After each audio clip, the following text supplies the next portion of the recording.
Oh shit, there it is. A glory hole right next to the settling cracks and the door dings. This calls for your secret weapon. You break out the marshmallow paste, but it's not shutting down that hole. The penises are still flying in. Hey there, I'm Bo Riles, Glory Hole Virtuoso. If you're trying to shut down operations on a glory hole, look no further than the liquid drywall. Just spray our whipped cream on there and bingo bango bongo vanishes in seconds. The portal to the dick dimension may be closed, but those cherished memories of sucked wieners will live on within you forever. Our shaving cream requires no extra tools, no mess, no repairmen.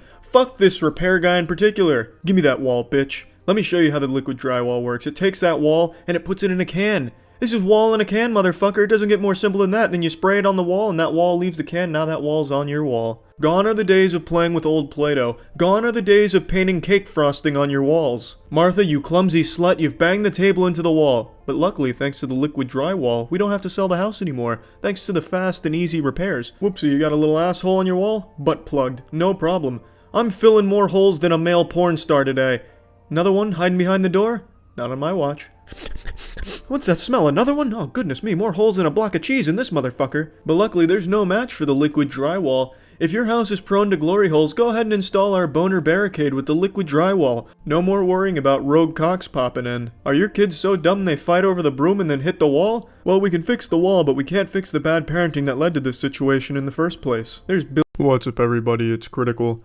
It's not often that a product just infuriates me. I can usually see the merit in most products, and it's not the product's fault it exists. It didn't ask to be born into this world, and I can't hate it for it, you know? But there's a new product now that I feel nothing but hatred towards. It's called the Juicero, and it's the stupidest shit I've ever seen in my life. It's a $400 juicer, is what it's claiming, but all it does is it fucking smashes a pre-packaged thing of juice into a cup. But that's not even the part that just makes me angry. It's this ridiculous need to make everything connected to the internet at all times. This juicer can only function as long as you're connected through Wi-Fi and on your smartphone with their stupid Juicero app. It's a fucking slap in the face. Everything is connected to the internet these days for absolutely no reason, provides no benefits. It's nothing but a hindrance. Next, it'll be shoes that have to be connected to the internet to wear them. Oh fuck, my Wi-Fi is acting up a little bit. I guess I'm not wearing shoes today. Stupid. Let's just roll the instructional video here. Open the outer box and use the handles on the side to lift the inner box out. Open the inner box and locate the Quick Start Setup Guide.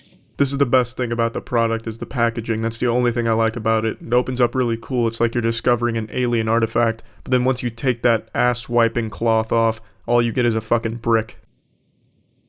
Remove the cover from the press and lift it off the box.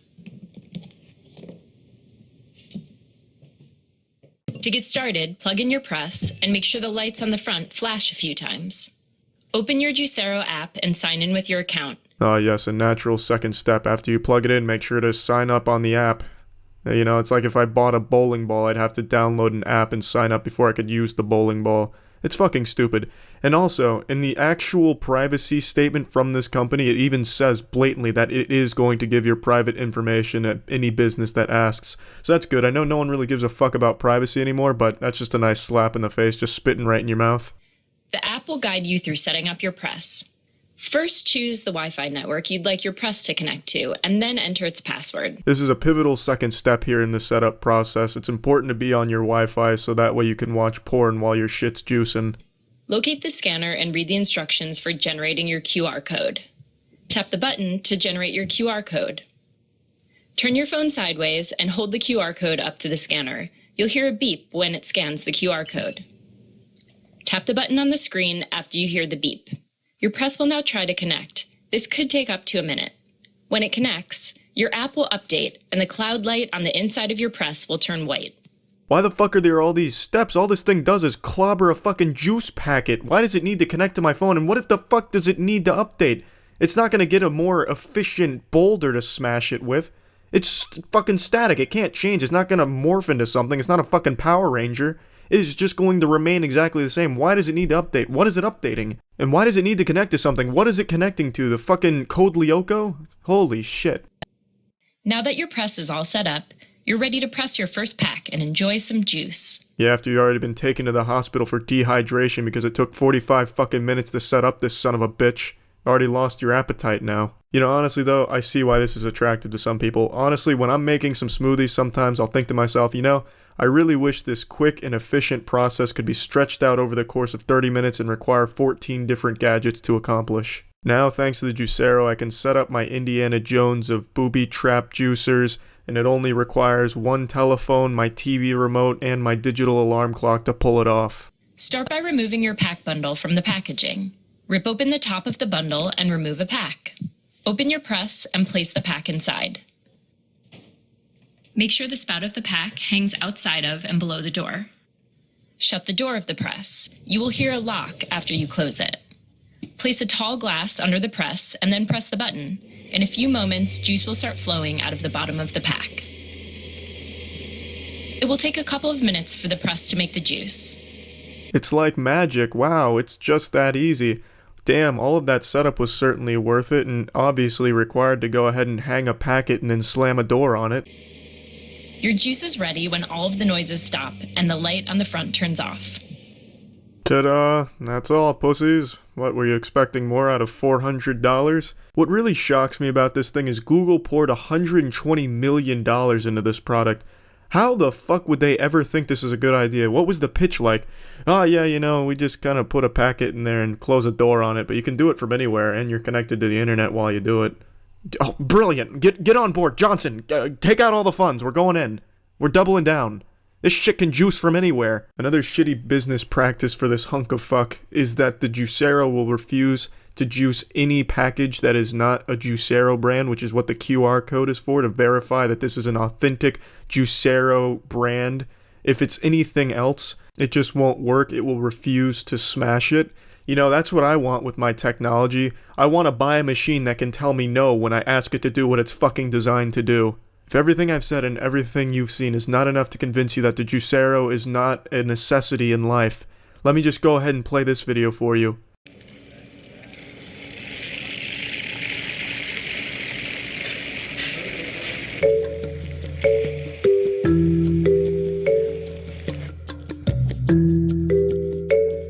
Oh, what are the odds? What, you don't need a machine to smash a package? You can use your hands? It's barbaric. Oh fuck, what kind of uncivilized future are we living in? I know. But believe me, it might save you $400 to just use your fucking hands to squeeze the package. It's incredible. This is by far the worst product I've ever seen. Nothing has actually made me this angry. Do you have a drawer full of sharp knives, but prefer to cut your bread with a doorstop? I'm Anthony Sullivan, and this is why I masturbate. It's the Edge of Glory, mankind's first step into space colonization. Behold, a credit card. You can buy things with a credit card, I'm sure you knew that. But did you know you can sell things with it as well? Such as murder? This device is so advanced, I'm shitting my pants. Here's the secret, it's the erect nipples. This sad kiwi doesn't stand a chance. This orange is having a bad day. Fuck whatever food this is. I'm slicing and dicing this celery's whole family. Oopsie, I grabbed the shitty knife. Edge of Glory can turn that shitty knife into a titty knife, giving you perfect slices. It also has super suction. I wouldn't shove this pineapple inside of my wiener hole if this was the last pineapple on Earth. Prior to the Edge of Glory's existence, you had to pay tomato prostitutes in cash, but now you can force them to accept the credit card for sex, otherwise, they will face certain death. Give a tomato a false sense of security. When it thinks it's safe, throw it on the fucking knife. The Edge of Glory can fuck chef's knives, fillet knives, paring knives, and peeling knives. Stand back, I'm Anthony Sullivan. Do not try this at home. This is a knife on a grinder. How does that taste, bitch? There we go. Alright, now let's see how it cuts. It can't even cut a fucking orange. But if we put it to the Edge of Glory, we can cut through the perception of time. An orange is not even an opponent for this Edge of Glory enhanced knife. It's just too easy for an Edge of Glory knife. Look at this brutality. You could be paying around $160 for a very small piano, or you can pay $10.99 and get your own Edge of Glory. But wait, I can get even hornier. I'll throw in a 3-piece knife set. Now I bet you're asking, Sully, what can I do with 3 knives? The possibilities are endless, you son of a bitch. You can cut, peel, dice, fillet, fist yourself. It's a $20 value that you're getting for free. Control your body fluids. 'Cause I'm doubling this fucking offer. That's right, the offer is doubled. Go wild. That's 2 times the Edge of Glories, which means you can slaughter 2 times the number of pineapples. It's a huge value for $10.99, asshole. If this deal doesn't put... Ordinarily, when it comes to Anthony Sullivan commercials, I dub over Mr. Anthony the Sex Master Sullivan, But for this one, I'm so utterly confused on the purpose of this shit-ass device that I can't help but want to insult it. So please join me as we watch the commercial and I try and convince you not to buy the Hurricane Spin Broom. And I know all of you were really fucking eager to put this one in the Christmas stockings this year for 2019. I absolutely know there's more hype around the Hurricane Spin Broom than there is around AirPods these days, but for real, let me just go ahead and point out some shit about this piece of shit. Hi, Anthony Sullivan here for the Hurricane Spin Broom. The lightweight, easy-to-use, cordless sweeper. First thing I'd like to point out is look at the design of this bitch. It actually looks like someone bending over. It looks like two ass cheeks and everything it picks up goes into the asshole. Let me give you a drawing as a side-by-side comparison to help you visualize what I mean. Now look at the Hurricane Spin Broom and then look at the ass that I've drawn here. Can you even spot the differences? So the asshole on my drawing is where the Hurricane Spin Broom takes in its debris, takes in everything on the floor. It picks up practically everything. It weighs less than 2 pounds. Who cares if it weighs less than 2 pounds? It's not like modern vacuum cleaners or like fucking Thor's hammer where only the chosen one can pick it up.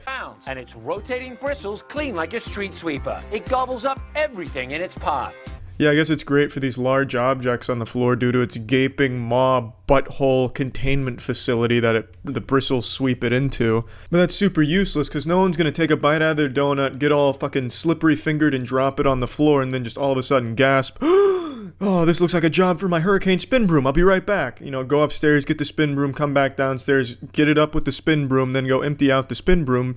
You pick up the fucking half-eaten donut with your hands, it's far more efficient and it's far quicker. No one would ever go out of their way to use the spin broom for this job, especially considering how small the spin broom is. You'd pick up this donut and it'd immediately be full, so you'd have to go empty it anyway. It's just a waste of time, extra steps. Use it for dry food, wet food, pet hair, or tough sticky rice. It even sweeps slippery ice. It's so light, I can pick up a mess using my pinky. Yeehaw. Wow, that'd be such a cool fucking stunt you bring over your friends.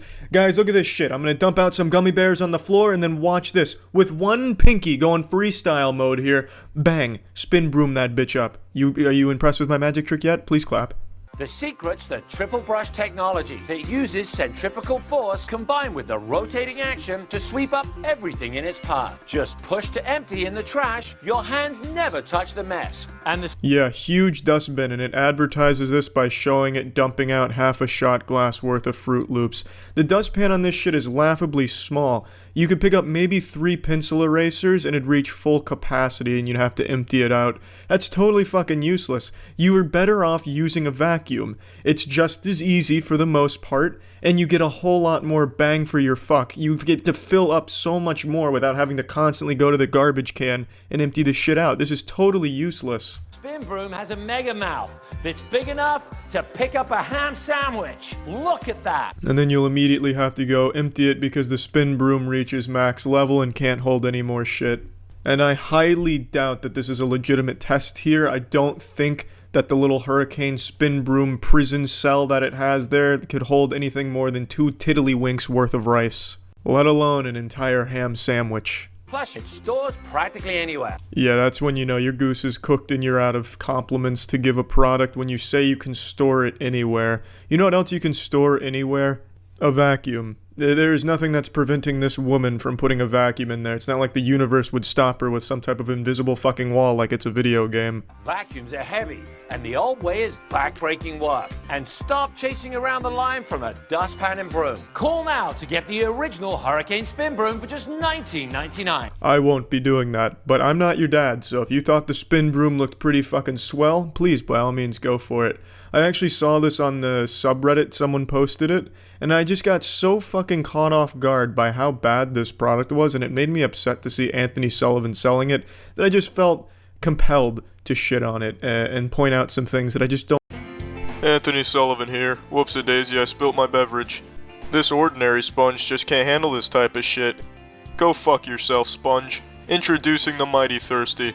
It's the super absorbent vacuum block humans have been demanding since the beginning of time. It can hold 8 times the weight of a rhinoceros. Where'd all the liquid go? Right there. Watch me trick this Mighty Thirsty into sipping up my piss. Did you know Mighty Thirsties were not created but instead were found deep within the Amazon rainforest? Research shows that each Mighty Thirsty is made with liquid lovin' PVA, which stands for pure vagina action. Look, the Mighty Thirsty absorbed all the wiener juice with no spills. Scientists agree that drinking without a mouth will lead to a huge mess, but if you have a thirsty sidekick on standby, it'll just gobble it right up. Look at this. Smooth as ass cheeks. This sponge is diarrhea's bitch. Check this little experiment out. Some water over here, some uranium-235 over there, some plutonium to enhance taste, and the Mighty Thirsty does what it does best.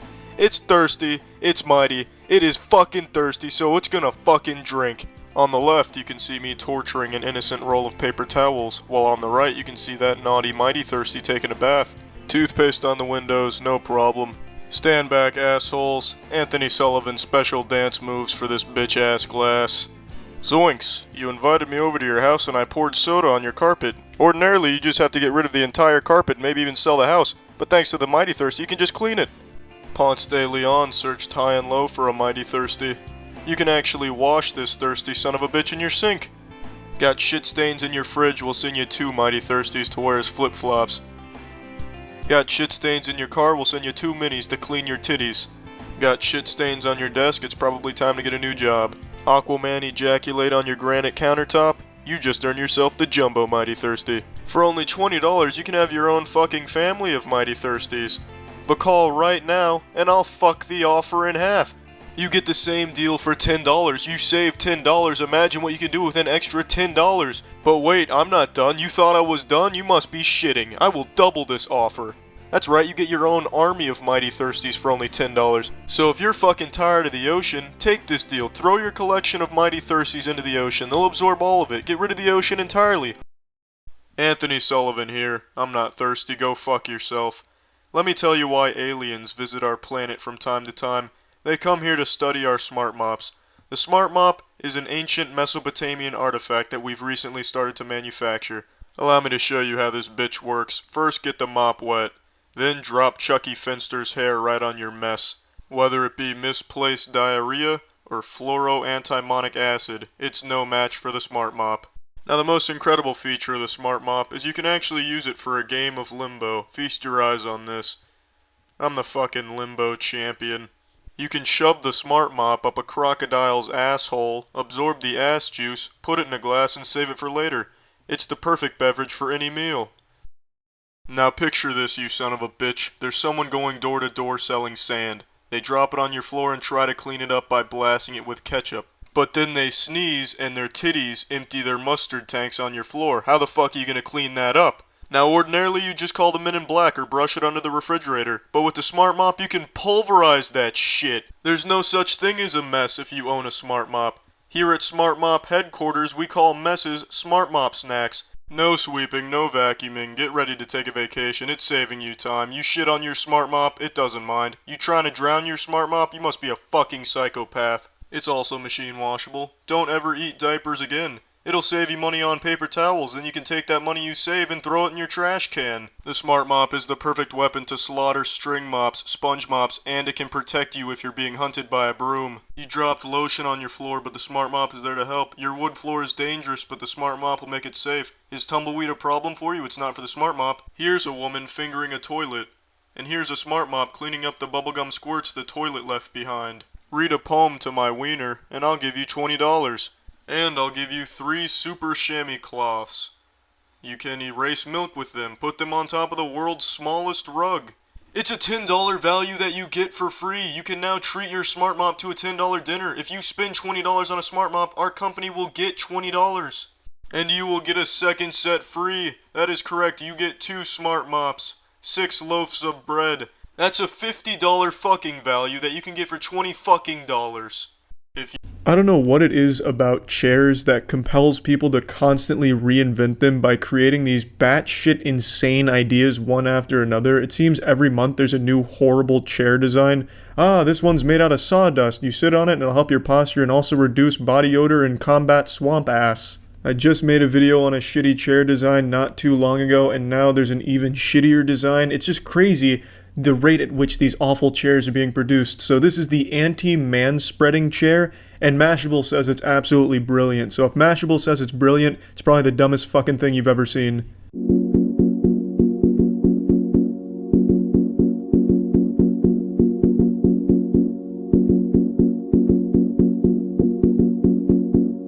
It's basically a timeout chair from middle school. I'm surprised they don't put a dunce hat on the guy that sits in that. Just look at the way he's sitting. He looks depressed. He looks very scared, shy, like he's about to get beaten by his wife over there. Banging his knees together and his balls are fucking constricted, and if he moves around it's gonna be like a Newton cradle in his nutsack. This is just not a very comfortable sitting position for most men. If you took his pants off right there, it'd be looking like Homer Simpson strangling Bart Simpson if Bart Simpson was his nutsack.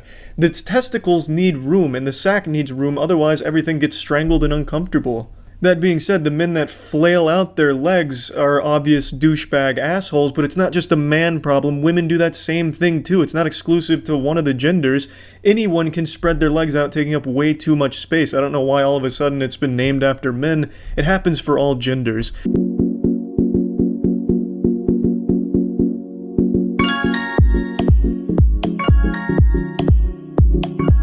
How socially inept are people these days? This isn't a solution to anything. The solution for someone taking up too much room is politely asking them, hey, can you scoot over a little bit or not take up this much room?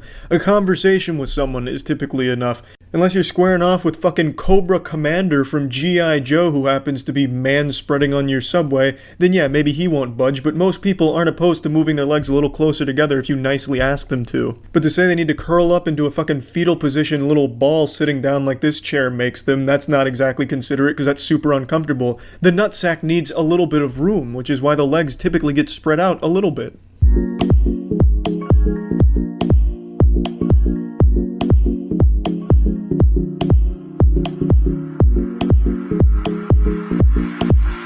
You see, if I saw a dude sitting like this with his hands on his knees and shit like this, I'd assume that he's hiding something from me, like he's concealing a deadly weapon down there that he intends to use. It's a suspicious looking posture in seated position for most men.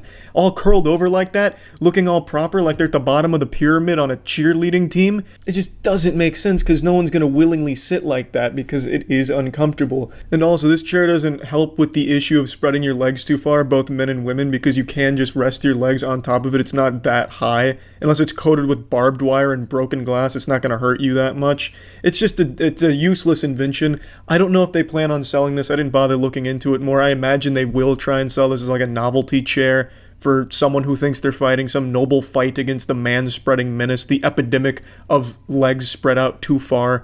But it's still, no matter what, even as just a one-off thing, just a fucking dumb idea.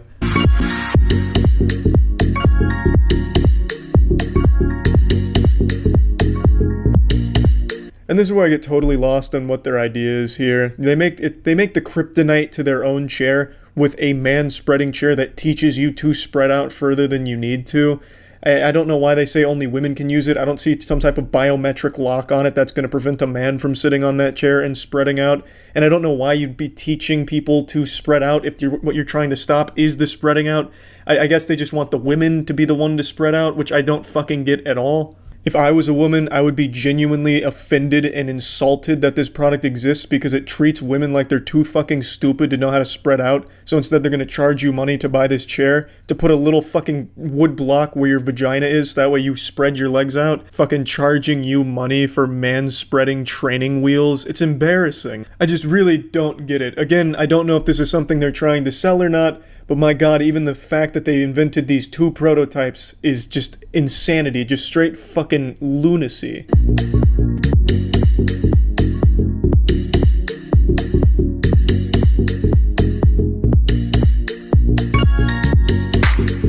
You don't say. I mean, it won't even act as a band-aid on the problem. And it's not a problem in the first place, it's an imaginary problem. There's not some type of fucking pandemic sweeping the world where men are spreading their legs out across the entire fucking row of chairs or across the whole subway doing full-length splits.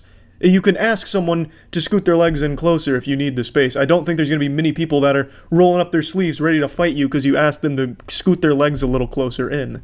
It's fucking ridiculous. And also, Mashable sucks. I hate this trend where they bold random letters. So they bolded forever and man-spreading. It's like they're subliminally trying to send me a message telling me to keep man-spreading forever.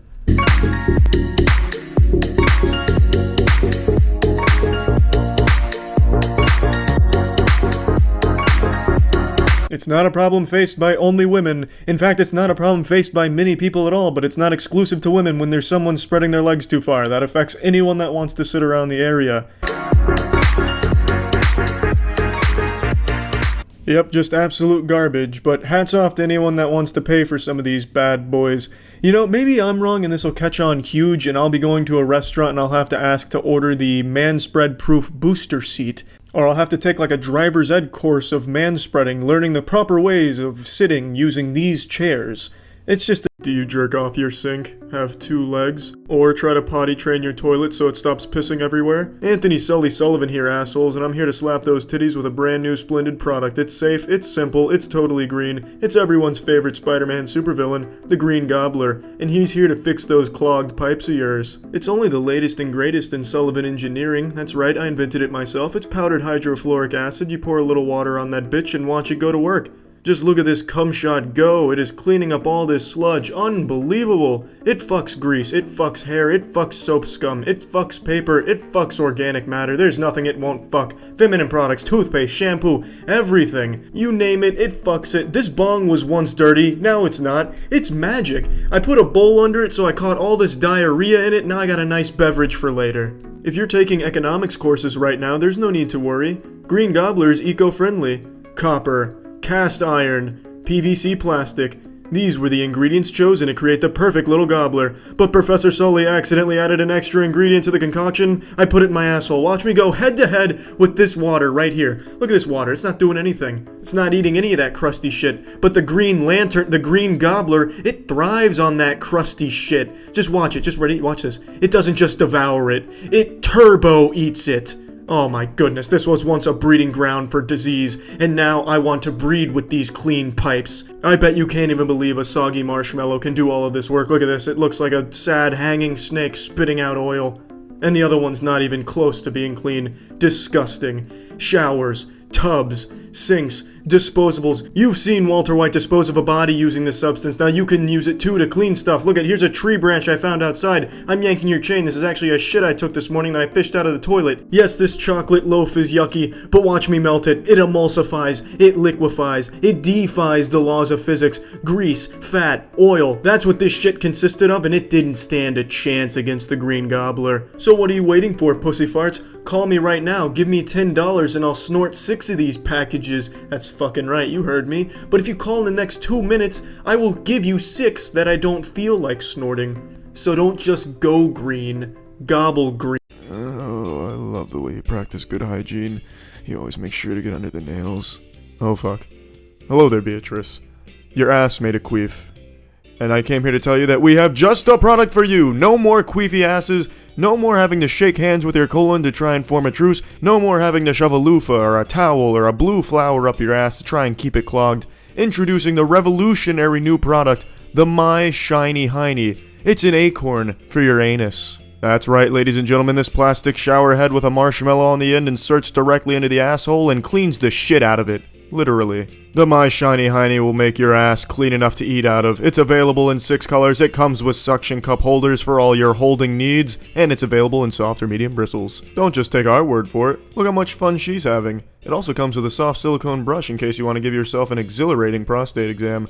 So if your asshole is so dirty it's causing you joint discomfort, just remember our jingle.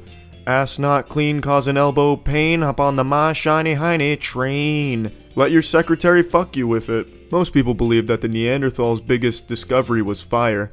However, science has proven time and time again that Neanderthals' heinies were remarkably shiny. Therefore, it can be inferred that they had access to a My Shiny Hiney primitive tool and knew the importance of good anal hygiene. Thus, it can be concluded that their biggest discovery was ass cleaning. No more having to worry about anal leakage while wearing your favorite dress anymore. Feel free to cut the rug and just really get groovy and jiggy with it. And if you order now, we'll throw in our anus cleansing cream. It's ass bleach with a twist. The twist being, it doesn't work. But we'll throw it in anyway, just for fun. It's the lightning cream. Don't be afraid to play outside during this thunderstorm. Go ahead and let your asshole get struck by a lightning bolt. And also, all our ingredients meet or exceed cosmetic quality standards. See, there's my father and my sister playing with my 4th grade classroom chemicals. So what are you waiting for? Go ahead and pick up the phone. Go ahead and send your carrier pigeon over saying you're interested, cause it's eating a bland meal in front of a green screen. Preparing pasta for a husband who's lost interest in you. He loves pasta, but your pasta's never good enough for him. What are you supposed to do? Don't worry, ladies, it's me, Chef Hitler Mustache, here to eat your pasta, eat your pussy, and if you play your cards right, I'll eat your ass. And this little spaceship-looking motherfucker is the Pasta and More. It's the 5-in-1 perfect pasta cooker. Any samurai worth their salt will tell you, uncooked noodles are sharp. Sheath those bad boys in our gun holster on the side to protect you and your family. It cooks, it strains, it serves, and unfortunately you can't find it at stores, because all those deals fell through, no one wanted this piece of shit. So you can only find this on TV and in your nightmares. Place it in the microwave with the noodles, strain it, and then it's time to serve. You'll be whipping up spaghetti, panini, and tricolor fusilli like it ain't no big dealy. All fast and easy. Oh goodness, what is that repugnant smell? Smelling like two soiled assholes fighting over sewage. Oh, it's just because you left your fucking wig in the pot again. Perfect temperature technology, aka water in a microwave. It's never been done before, and I can promise you your kids will have no idea where they got radiation poisoning from. Step back, that's delicate ravioli. There's no rips or tears here, so go ahead and put that blanket on it. Penetration. Great camera angle, large capacity, you got it all. Cook a little, or you can cook a lot. Cool touch handles that are also BPA free. And look at that mac and cheese, that's flavor free. It's a convenient all-in-one design. But here's the more. The more is disappointment. You could have called this Pasta and Disappointment, but Pasta and More sounds a lot better from a marketing perspective. Cook up a lot of disappointing meals. Make sure your family knows where all of the sadness is coming from. It's from the Pasta and More, baby. Make s'mores pie. Cutting up cucumbers is hard work, especially when you're using a shitty knife. And then your arthritis starts acting up.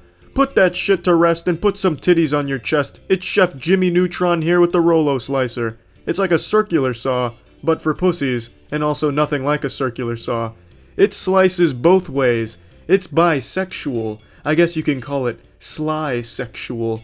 No mess, no stress, sweet potato fries right before your eyes. Holy shit, even cabbage for the coleslaw. Straight out of a DARPA wet dream, this bad boy'll fuck your ass and then make you a nice salad once you stop crying. If the boogeyman wanted to move on to scaring foods instead of people, he would take on the form of a Rolo Slicer. It's got precision steel blades, ergonomically designed to compete in the Robot Wars tournament. Brain blast, you can destroy some fucking cucumbers. I hate Crocs, can't stand them, I can't believe they're making a comeback. Take that, bitch. Check out this magic trick, from ribs to sliced ribs. You say Marco, I say Rolo. No more fumbling your archaic blender, we're moving on up to the 23rd century here. Slice shit you don't even need to slice. Bed lint, dust bunnies, why not slice those bitches? You just can't make delicious salsa like this without some fine slices. Go wild, slice some mold, slice some styrofoam, slice some penis, slice some mushroom. Pizza toppings for grandma, anyone? It's not delivery, it's disgusting. Here's a secret recipe of mine for all you chefs at home. Slice some wood to approximately 3 centimeters in diameter, then slice an ice cream cake right down the middle, then slice some fungus, some egg. Are you moist yet? You should be. I'm Anthony Sully Sullivan. I'm holding the face of a swine. Let me show you what I can do with this poor member of the Suidae family. I can make it give this shit-crusted pan a rim job. I can gently rub it in this wine glass I've never used. I can not so gently give it a concussion while I fish out his brother I've been drowning in my sink. Really, the possibilities are endless with the hogwash. This may look like a fleshlight, but it's actually many hogwashes working together to boldly go where no pig has gone before. This is the future we've earned.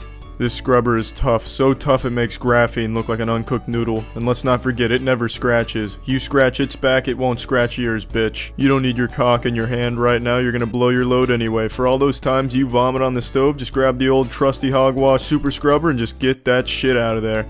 Typically, I like to use 200-pound dumbbells for my curls, but for the sake of this demonstration, I'll use tins. As you can clearly see from the scientific experiment, the hogwash on the left remained hard and kept its cool, while the one on the right ate asshole. Now for those of you concerned about the environment and are worried that we simply dispose of the hogwash on the right, let me assure you that's not the case. The hogwash on the right will be recycled and used in one of our other products, our brand of condoms known as Hogwash Rubber. So sleep easy knowing nothing ever goes to waste at Hogwash headquarters. I just can't stop pointing at this naughty douchebag pig sponge, and you're not going to be able to stop either. You're going to want to rub it on anything and everything. Anything a real pig face can be rubbed on, the hogwash scrubber can be rubbed on. Look at this flimsy fuck right here. What can this even fuck? It's dirty, moldy, and fuck. Do you have blood on your hogwash? That's not a problem. Simply run it under some cold water and you got a clean hogwash again. Oink oink, you son of a bitch. Fuck you, yeah, get fingered. Cleaning glasses has never been this much fun. After you've severed its jugular and carved your hogwash like a pumpkin, call a psychiatrist because you're a fucking lunatic. Pigs use these for hearing, so make sure your hogwash is deaf by rubbing it in your grill grates. The hogwash is an exceptional competitor when it comes to rubbing the surface of something for no reason, and it won't ejaculate like the blue sponge, and it's scratch-free guaranteed. Did a homeless man leave soap on your windshield after he bathed on it? Hogwash it. You have tires? Hogwash them. Do you just fucking love soap? Hogwash it. There's nothing you can't hogwash. This is my car. It cost over $5 million. And look at what I'm gonna do. I'm gonna show the hogwash that this is as close as it's ever gonna get to owning this vehicle. Oh, whoops. Looks like it left some tears on my hood. Luckily, I had this rag. The hogwash is made 100% in America, which means we must now change the national anthem to include the hogwash in it. You've seen my hands. Now see them again. This beautiful pig face is yours for only $10, and I know you haven't forgotten that it's a triple offer, because you can't forget what I didn't tell you. And it's free, you fucking tit shitter. I'm Anthony Sullivan. I'm rubbing refrigerators with pig faces. I'm cleaning up my victims' handprints. It's a double the fucking order offer. That's right, you hog enthusiasts. You can damn near own your own pig pen for only $10. All you have to do is call me on the phone and tell me I'm not that lonely and that you'll be there for me when I need you. Fuck, I'll throw in free shipping if you'll just call me and talk to me on the phone. But are you trying to cut a concrete slab with a knife? What about fingering cheese? Hi there, I'm commercial salesman for Aeroknife. This is Aeroknife, the only knife designed to slice air and execute oranges. But that's not all it can do. I'm just yanking your arrow chain. That is all it can do. It's half the steel for double the cost. It even comes with 4 holes in case you and 3 of your man friends want to stick your wieners inside of it. With this product, murdering tomatoes is a breeze. And where do breezes come from? Air. And this is the Aeroknife. That's not a coincidence, you fucking troglodyte. Are you trying to cut cheese with Michael Myers' knife? What you need is to be using a knife designed by a 3rd grader. Look how easy this is. The cheese just falls off the block of shit. Look at this knife. It's a knife. Chopping up wood for wood burgers was always such a hassle, but now you can easily serve up the oak entree your family's been demanding, all while murdering a vigilante tomato. Performing open heart surgery on a rotisserie chicken and you need to make an incision? Turn to the Aeroknife. Chop up a baby's femur, I don't give a fuck. Here's 2 boiled potatoes, the ultimate test of a knife's endurance. Just watch me try and cut this with an ordinary knife. Look at this, I know it's hard to look at, it's gross, it's yucky, it's disgusting, it's revolting, it's repulsing. I would never eat that potato even if it offered to give me a blowjob. But watch me use the Aeroknife. Look at these beautiful, flawless, strategic cuts. That is something I would be proud to shove in my asshole now. You can cut beef, you can cut teeth, you can cut queef. Thank you, Aeroknife. My mom got me 1 whole grape. The fuck was she thinking? That's way too big for me. Heroin. That's just my diary. As everyone knows, pineapples are the natural enemy of knives. But not anymore. It doesn't matter how much vitamin C it's packing, it's getting decapitated for only $10. But if you call right now, we're gonna double this value. We'll send you 2 Aeroknives and 2 tomatoes to practice your killing techniques. It's a special offer. We'll even throw in the edge of glory. Need I say more? This is an incredible deal. What value you're getting for your bang buck. If you went to an aerospace engineer, they would tell you this is worth at least. Do you suck fuck at cooking? Do you constantly ruin the Thanksgiving turkey for everyone and disappoint your children and make them despise you? I'm Master Chef Paul Blart here with the Turbo Roaster. Just give your turkey a prostate exam with this pirate's hook and you'll have a beautiful Thanksgiving meal in no time for the whole family to enjoy. Perfect for every occasion, perfect for every masturbation, cooks in 45 minutes, comes in 30. This piece of shit that looks like half a question mark has vapor infusion that delivers heat and moisture right into the heart of the turkey. Damn near brings it back to life. Cooks quickly without drying it out, but watch this. You add liquid, and you put that bad boy in, and you're having a good time. Right up in that G-spot, roast for 45 minutes, insult everything about that turkey, make him feel real bad, make him tougher for it, prepared in half the time that a National Football League game takes to complete, assuming no overtime, of course. Now let's compare these 2 chickens here. We have a turbo roasted chicken over here, and a non-turbo roasted chicken, a turbo shitted chicken. Here's the regular chicken. Just look how awful that looks. It looks like a baby's taint. No one wants that. Check out this turbo roasted chicken though. Now that looks scrumptious. No longer will you be the family's disappointment. Now, you will be giving them some great meals in only 45 minutes thanks to the turbo roaster. Just put that piece of shit in there. Used to take 5 hours, now it's taking 2 hours, and it's stuffed. I've been plugging that shit with my dick all morning. Look at how great that looks. Yum yum yum. What's up everybody, it's Critical. I want to show the aftermath of a Kickstarter scam. Let me show you what happens when a Kickstarter goes wrong. Here's an old scam from 3 years ago called the Air Umbrella. I'll go ahead and play the campaign pitch. This air umbrella shelters you from the rain using a powerful stream of air. and it comes in 3 different versions. With a fixed height of 30 centimeters. This is really all I need to play of this pile of shit. Basically, it's just a giant fan on a stick that repels rain by blasting it with air. It's a fucking horrendous idea that somehow got $100,000 in funding. It looks like one of those vibrating wands you see in porn videos where the actress stimulates her clit that way so it's ready for the pounding. But here, instead of preparing pussies for sex, it was preparing pussies to empty their wallets on a product that had no chance of ever being delivered. Now, going to updates shows you that the last one was in 2016 where they said they're issuing refunds. This is 2 years after they failed to deliver the product. I don't believe they delivered even a fucking penny to anyone, as evidenced by the comments. Now let's turn our attention to the evidence here where we can find the protagonist of this sad story, Michael, the super backer. So not much is known about Michael, super backer, other than he is very upset that he didn't get his air umbrella or his refund. I went 3 years back to his first comment, and we'll just go from there. I'm going to skip a few because there's a ton of comments from him. He very rarely went that long without commenting on here asking for a refund or updates on the project. So I'm just going to show enough to tell this sad story about what happens when a Kickstarter goes sour. Now this is where our story begins. It's January 9th, 2015. His first comment is innocent enough. It said a December delivery, January 9th, and I haven't received my umbrella yet. Are they already sent out? A slight bit of foreshadowing here for the events that are about to unfold on this Kickstarter scam. He kind of gets this stinky sniff of some asshole that, you know, I still haven't received it, and it said December. Maybe the postal guy might have stolen it because it's so high-tech and cool. Did anyone else get it? 4 months go by and Michael starts to get the itch for more knowledge on the air umbrella.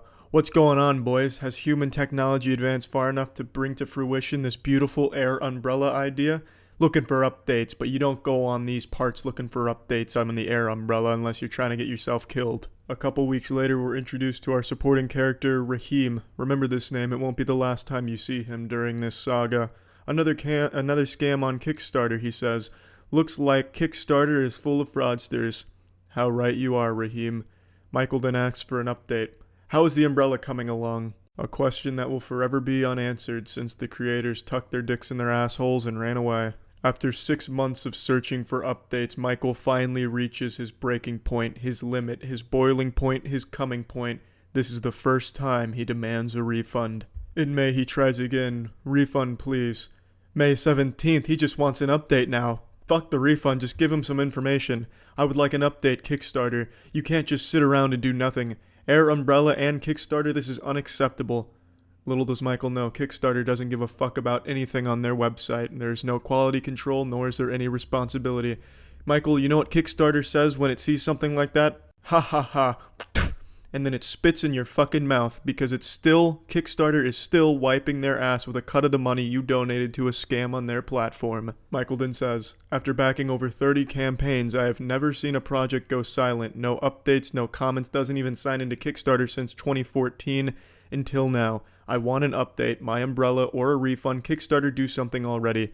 Michael Superbacker, I have to say, I just don't believe you here. If you truly have backed over 30 projects that have all delivered on time as promised, the same project as pitched, then you should be playing the lottery weekly because you'd be a multi-millionaire and you can make your own fucking air umbrella that also sucks your dick while it's blocking the rain. Because the odds of you having backed 30 successful Kickstarter campaigns that all delivered on time as promised are about as low as the earth actually fucking being flat. It's impossible. Kickstarter has become known for the projects going silent, no updates, no refunds. It's just become known for giant fucking scams. It's incredibly rare to find projects that actually deliver as promised and on time. November 2nd, 1 full year after successful funding. Christ, they haven't even signed into Kickstarter in over a year. These guys are horse shit. If they contact you, tell them we all want a refund. He has now become the voice of the air umbrella enthusiast community, and they all want their fucking refund. Michael then talks about another scam crowdfunding project in which he finishes with an idea of his own here. With all these Kickstarter failures and frauds, I think I want to start my own Kickstarter to make a website for Kickstarters to blog, comment, chat, and I will go through each campaign, past, present, and future, to rate campaigns and see how many of a percentage actually have failed completely, failed to deliver a quality product as stated in the launch video. Also, rate companies that have great track records for producing amazing products. My $128 will not go in vain. He may not have been able to save his $128, but you can be damn sure he's going to avenge it. Friendships are formed over the common interest of receiving a refund. Raheem states, "Michael, I want my money back." To which Michael responds, "Raheem, I want my money back." Michael attempts to boost morale in the comments section, wishing everyone a Merry Christmas, and then asking where is his air umbrella. It seems Santa Claus will not be delivering an air umbrella to him this year, next year, the year after, or any other Christmas. It's been over a year since successful funding of the air umbrella, and the season 1 of this Kickstarter anime is drawing to a close, and we finally get a word from our supervillain of the season. They don't have much to offer other than the empty promise of refunds, which, don't mean to spoil anything, never came to the backers. In what was a truly cruel move from the supervillain Air Umbrella HQ logging in here, it gives all of the backers this false sense that they can communicate with them to receive their refund, all of which is just not possible with Air Umbrella. Michael went on to make about 9 comments in the span of 2 weeks. I will just show you these 3 to illustrate the point that he was given false hope that perhaps Air Umbrella was working on the prototype in secret and wants pictures and updates of their progress in the last 15 months, unaware that they have done fuck all on the project. And it's truly just upsetting. In what was a truly shocking development in the Kickstarter anime, Season 2 began with a bang, with Air Umbrella coming out saying that they are going to be issuing refunds and have them all given to backers very soon. Unfortunately though, the anime doesn't end with refunds. This was also the last time the villain was ever heard from.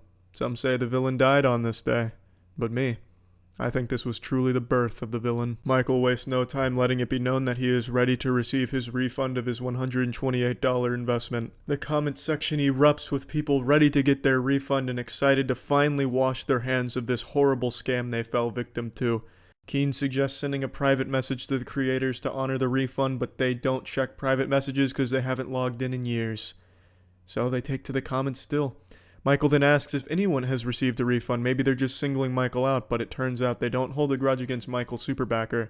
Nobody has received a refund. As the months go on, more and more people start to abandon ship, realizing that asking for a refund is futile, and then it's just Michael and Raheem here, left waiting for their refund, constantly commenting, asking for that refund to come. But unfortunately, that refund never comes. It's May 8th, 2016. Michael, I need my money back now. And he's not alone. Raheem is still side by side with his friend waiting for that refund. As we fast forward through 2016, we see Michael is unrelenting in his quest to get his $128 back. His persistence not rewarded throughout all of 2016. Season 2 winds down to a close and we enter Season 3 in 2017. And that is where we currently are now. Michael asking hello. Hello. Hello. Is there anybody out there? His hello becomes much more aggressive. He wants somebody to respond. Hello. Hello again, a little more polite. He then points out it was funded nearly 3 years ago. He once again resorts to saying hello, hello, hello. And then it brings us to November 8th, 2017. When am I receiving my product? He's given up on the refund, but he's still holding on to the hope that that air umbrella is out there waiting for him somewhere, cold and alone. Raheem takes a different approach to getting his refund or his product. He then suggests murdering the scammers. I mean, I think scamming is absolutely horrible, and it's really hard to accept when you've been scammed. I've been there, especially when, on RuneScape. Free armor trimming will get you every time when you're a young boy, and you never forget it. So I can understand the anger. Murdering these scammers, I mean, the world would be better off without them, yeah, I can agree with that, but I don't think that's going to help get his refund or get his product. But this concludes the story so far on the Air Umbrella Kickstarter story. That's it. And may Kickstarter give Michael his refund. Please, Kickstarter, give Michael his refund. Give the Air Umbrella backers. We're certainly living in the future these days where all of our products are considered smart products, meaning they all have to be connected online via Wi-Fi and you have to register them with a valid driver's license, fill out a survey, sign up for a newsletter. Got goddamn smart condoms coming next, I'm sure, where you have to be connected online at all times, otherwise the condom shuts down and it won't stretch so you can't fucking use it. But this new revolutionary product is not a smart product.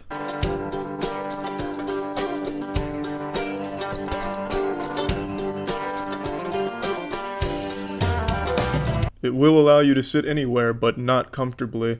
So this is a wearable chair. It just is two little legs that you put on your ass cheeks and you sit down, folds out, and then you kind of have to get into a pseudo squat to balance yourself. It kind of looks like you're balancing on two pogo sticks, or they kind of look like the legs of a robot stripper, you know, like wearing fishnets.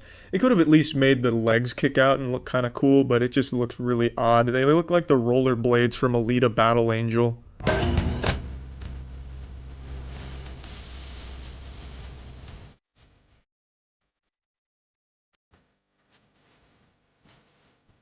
It looks like his asshole is dual-wielding the 007 Clobs. The design is an extension of your body. If your body is made out of PVC pipe and bubblegum, I suppose. This is also going to be the most uncomfortable bus ride of his life. He can't sit down wearing this. He's going to have to be standing. Though I suppose he could go full douchebag mode and just pop a squat in the middle of the aisle, giving the middle finger to everyone else on the bus. Fuck you, I've got my Go-Go Gadget Extendo ass cheek chair.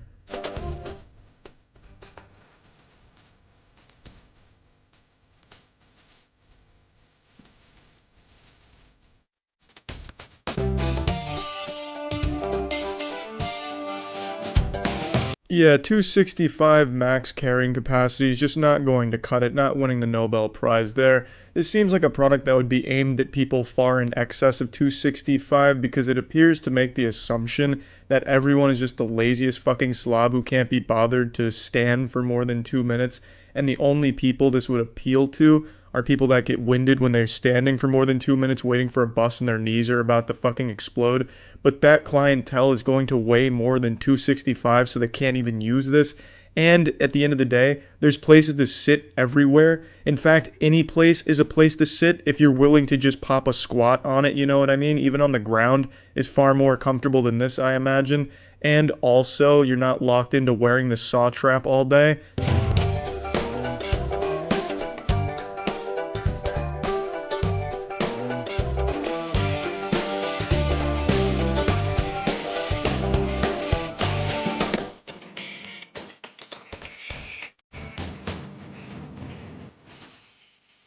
The creators also say it'll make your penis bigger.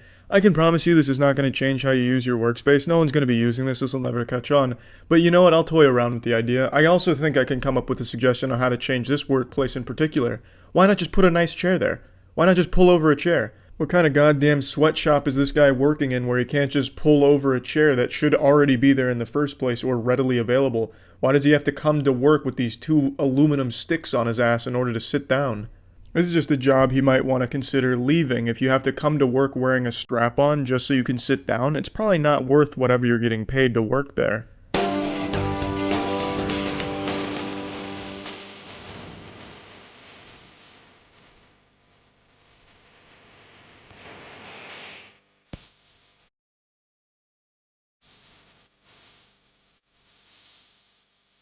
I'll let them have this one, I agree. This will change how they travel and how they commute. Because you won't be able to sit down on anything comfortable. Unless you take this thing off, and then even then you have the inconvenience of carrying this shit around and making everyone around you think that you're a psychopath. So yeah, that will change the game for you, but not positively.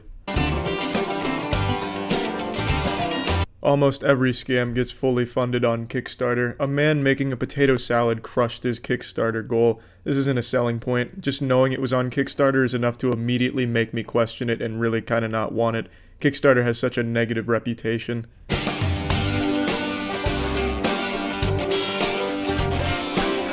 Tech Insider speculates that this wearable chair could change how we work and travel, and at $145 I promise you it never will. A, no one wants it, B, that's too expensive for this piece of shit, and C, it's no secret the world is a divided place. Not everyone can agree on the same things. That is, until early 2017 when a product known as Juicero hit the stores, and everyone of all ages, every corner of the globe came together and in one unified voice said, "What a piece of shit." It's been 2 years since the common enemy Juicero was defeated, 2 years since I made the video talking about the Juicero. I also made a follow-up with the creator, what he's doing, how he's poisoning himself and others with raw, untreated water. So basically he's just a cholera dealer, he just distributes that to dumb people across the world. But what I haven't touched on is the products that aim to mimic what the Juicero did. Today we'll be talking about the Cleanest, which is a Juicero for soap.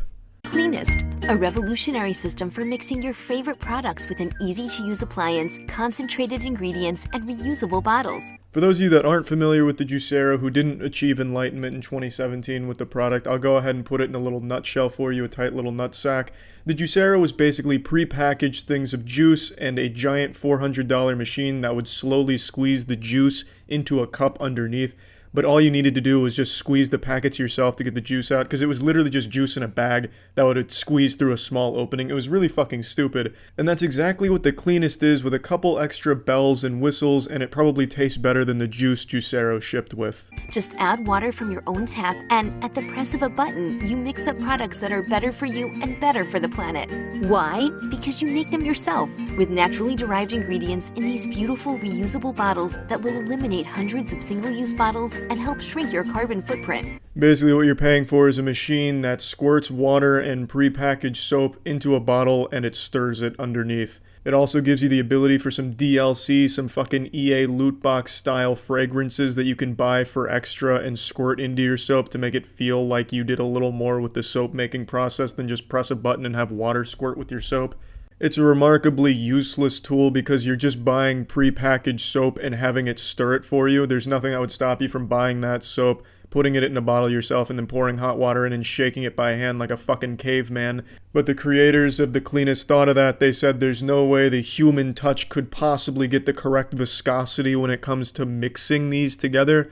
As if that really fucking matters, considering it's just soap and water getting mixed by a little fan. It looks like just one of those fans children would walk around an amusement park with to squirt themselves with water and blast a little air in their face.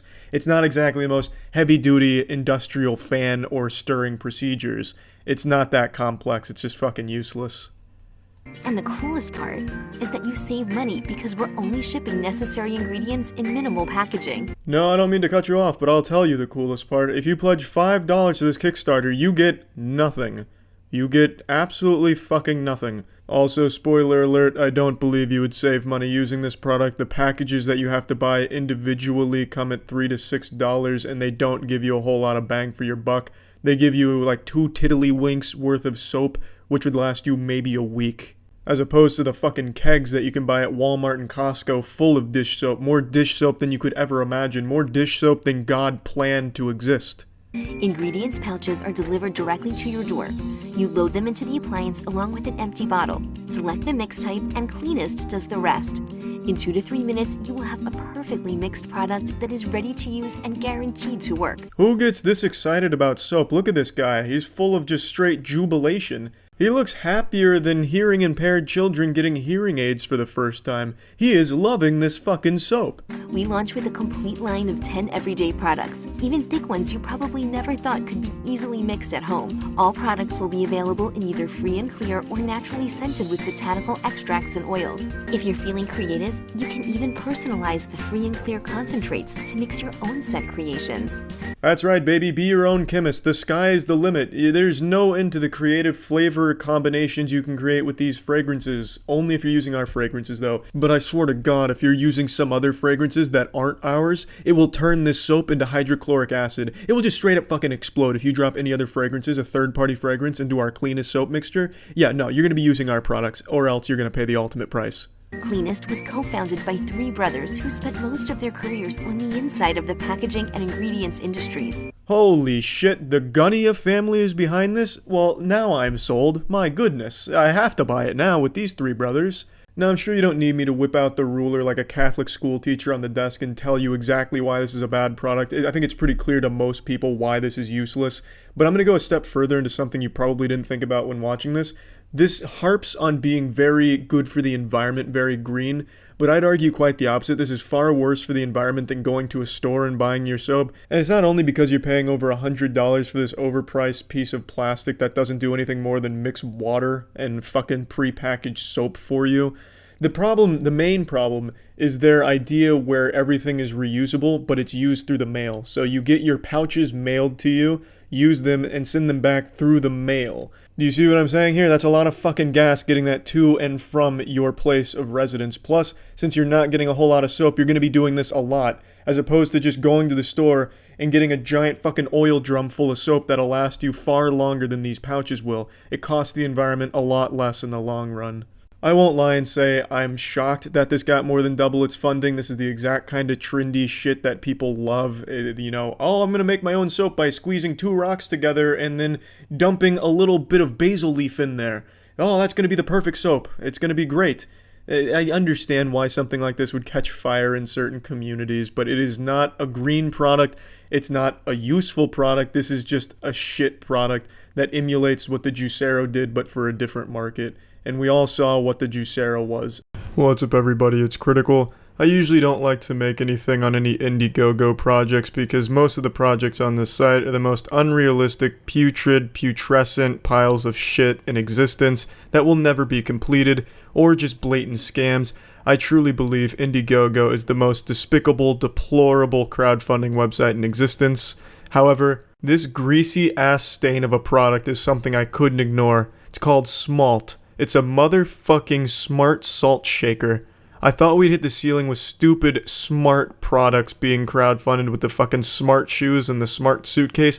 However, it looks like we've gone one step further here.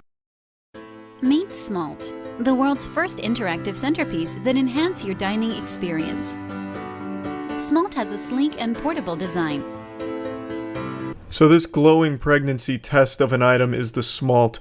Who gives a fuck if it's sleek and portable? I'm not going to be taking my salt shaker anywhere. I'm not going to go to a restaurant and just replace their salt shakers with mine. Ugh, these low-class Cro-Magnon aren't even using smart salt shakers. Where's my Smalt? Pff.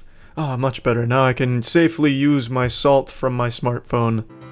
Features a built-in mood light to set the ambience, a Bluetooth speaker that delivers a crisp and powerful sound, and it's a smart salt dispenser. Shake, pinch, or pour, all using your smartphone. Or, you know, shake, pinch, and pour using your hand and a standard salt shaker. A salt shaker exists for one thing: hold salt and release salt when you want it. Why does it need anything else? It's going to be a shitty speaker, it's going to be a shitty mood lighting, it's going to be shitty everything, and now it's becoming a shitty salt shaker because now you have to go through the hoops of using your smartphone to access the salt. Smalt comes with Amazon Alexa integration for the times you need an extra hand. Simply say, Alexa, dispense half a teaspoon of salt.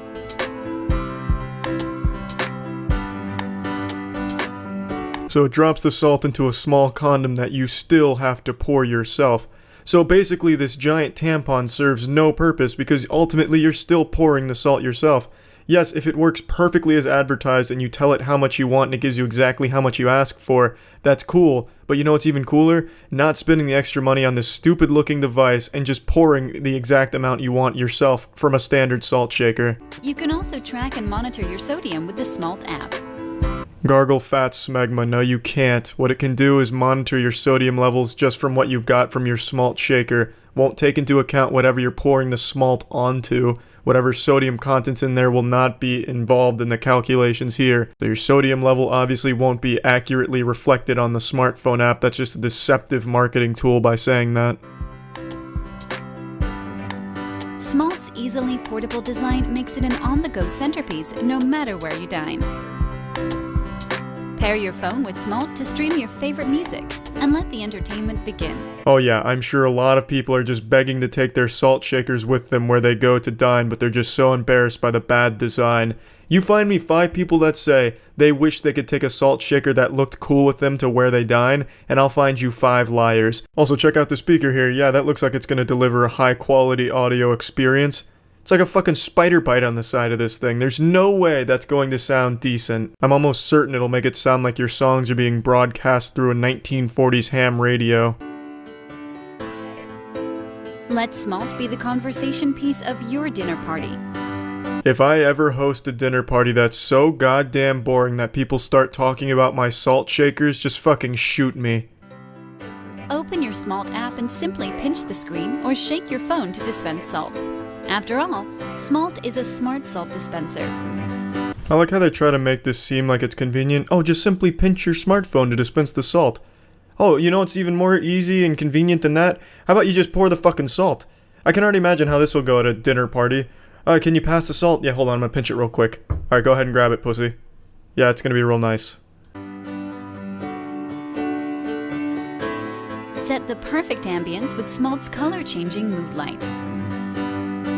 Engage all your senses with Smalt, the world's first interactive centerpiece. Support Smalt today and help us bring the world's first interactive centerpiece and smart salt dispenser to your dining table. Let's make everyday dining fun. Yeah, when I think of fun, I think of salt shakers. I also love in their demonstration of the mood lighting, you couldn't even tell what fucking color was being shown there. It's so insignificant. It's not cool looking. It doesn't make any difference to anything. It's just a massive inconvenience, and it tries to do a lot of things, and it's going to do them poorly.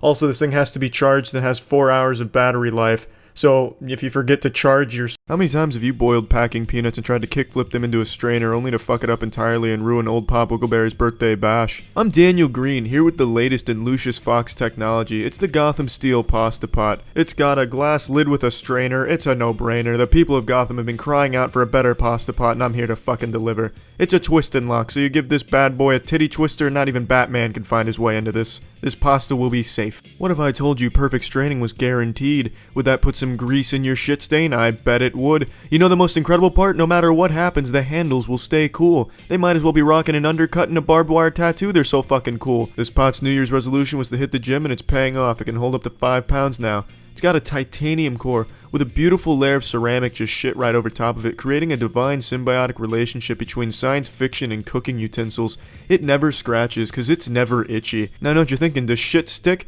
Nope, nothing sticks. Don't believe me? Blow a load in there and it'll slide out every time. Here's an experiment conducted by Yale where they used 1 cup of dog vomit in a stainless steel pot versus a Gotham pot. On the right, you can at least pick it up and eat it later. The lid is made from the finest ballistic glass imported directly from Fort Knox, meaning no matter how hard you hit it with your miniature sledgehammer, you won't Harvey Dent it. Just look at this fine craftsman shit. Look at these holes, you could grate cheese on them. What are you gonna do when your vegetables start pissing? You're gonna go grab your Gotham Steel pot to gobble it up because it's a 4-quart pot. It can hold more urine than you can imagine, as long as you can't imagine 5 quarts. Food, lobsters, body parts, animals, it doesn't matter what you put in the Gotham pot, it can handle anything. You know what they say, you either die a hero or you live long enough to see yourself selling Gotham Steel pasta pots. Much like Batman, I became a Gotham Steel pasta pot due to my fear of the Gotham Steel pasta pot. Sprinkle some cheese on some goop you found in a dumpster, one of my special secret recipes. Pop some popcorn in this bitch. Popcorn goes great when watching Batman. It's perfect for making disappointing Rice Krispie marshmallow chocolate treats for the whole family to not enjoy. No more freestyling with the pasta, you fucking lunatic. Now we're getting serious with the Gotham Steel Pasta Pot.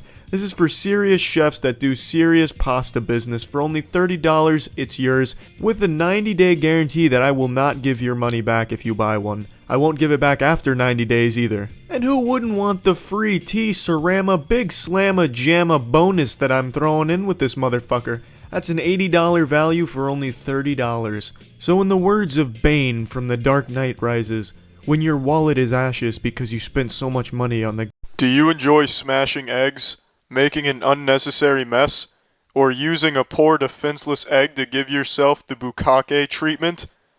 Salutations! I'm Wendy Kaufman. If the answer to any of my questions was yes, then you can lick my shithole. Introducing the Easy Cracker, the answer to every question you've ever had. Here's how it works. You hold an egg over some brown sugar, you tell the egg you're its friend, and then bam, you snap that bitch in half. That ought to show the egg who the boss is. Before I got the Easy Cracker, I just couldn't decide how to murder my eggs. I tried jackhammering my frying pans with them, stone cold stunning my Tupperware with them, and I tried eating them whole. It was pure pandemonium, but not anymore. Thanks to the Easy Cracker, my Gordian knot has been cut. I murder eggs with ease. It's a snap. A snap in half, that is. The patented egg-obliterating technology makes sure the egg feels maximum pain. Yippee. Put your titties in my hand. No more fingering eggs. Those days are behind us, you fucking primordial insect. The Easy Cracker also comes with the egg separator. That's right, get that yolk the fuck out of the good shit. Yeah, get that yolk out of there. It's been naughty. Punish it. It was trying to feed a developing embryo. Teach that fucker a lesson. Look at me jerk off at the top right with a kitchen whisk. I'm going berserk over here. I'm shitting in bowls. I love putting common household items in my vagina. This is certainly something that will go up there soon. Let's crack an egg first. Oh, this one didn't explode when I broke it. Why is that? It's a hard-boiled egg, surprise! Do you like solidified vomit as much as I do? Don't fuck this up. You fucked it up. We're filming for commercial, damn it! Oopsie, I farted. I have eggs all up and down my kitchen. I destroy them, obliterate them, annihilate them. I use 2 of these Easy Crackers as nunchucks, bitch! Easy Cracker. With the egg separator, also known as the yolk urinal, for $19.95. But wait. There's more. You didn't think there was more? You must be fucking yourself. How do you think you could go on living without the Easy Scrambler? Look at this. This is what it does. You put an egg on top of this bitch, like the old ball and cup game, and then it gives you that perfect diarrhea egg that you've been looking for your whole life. It is the ultimate 1-2 combo, and you get it for free. $19.95. Order this shit. Get the Easy Cracker. Kill Look at these pancakes taking a bath.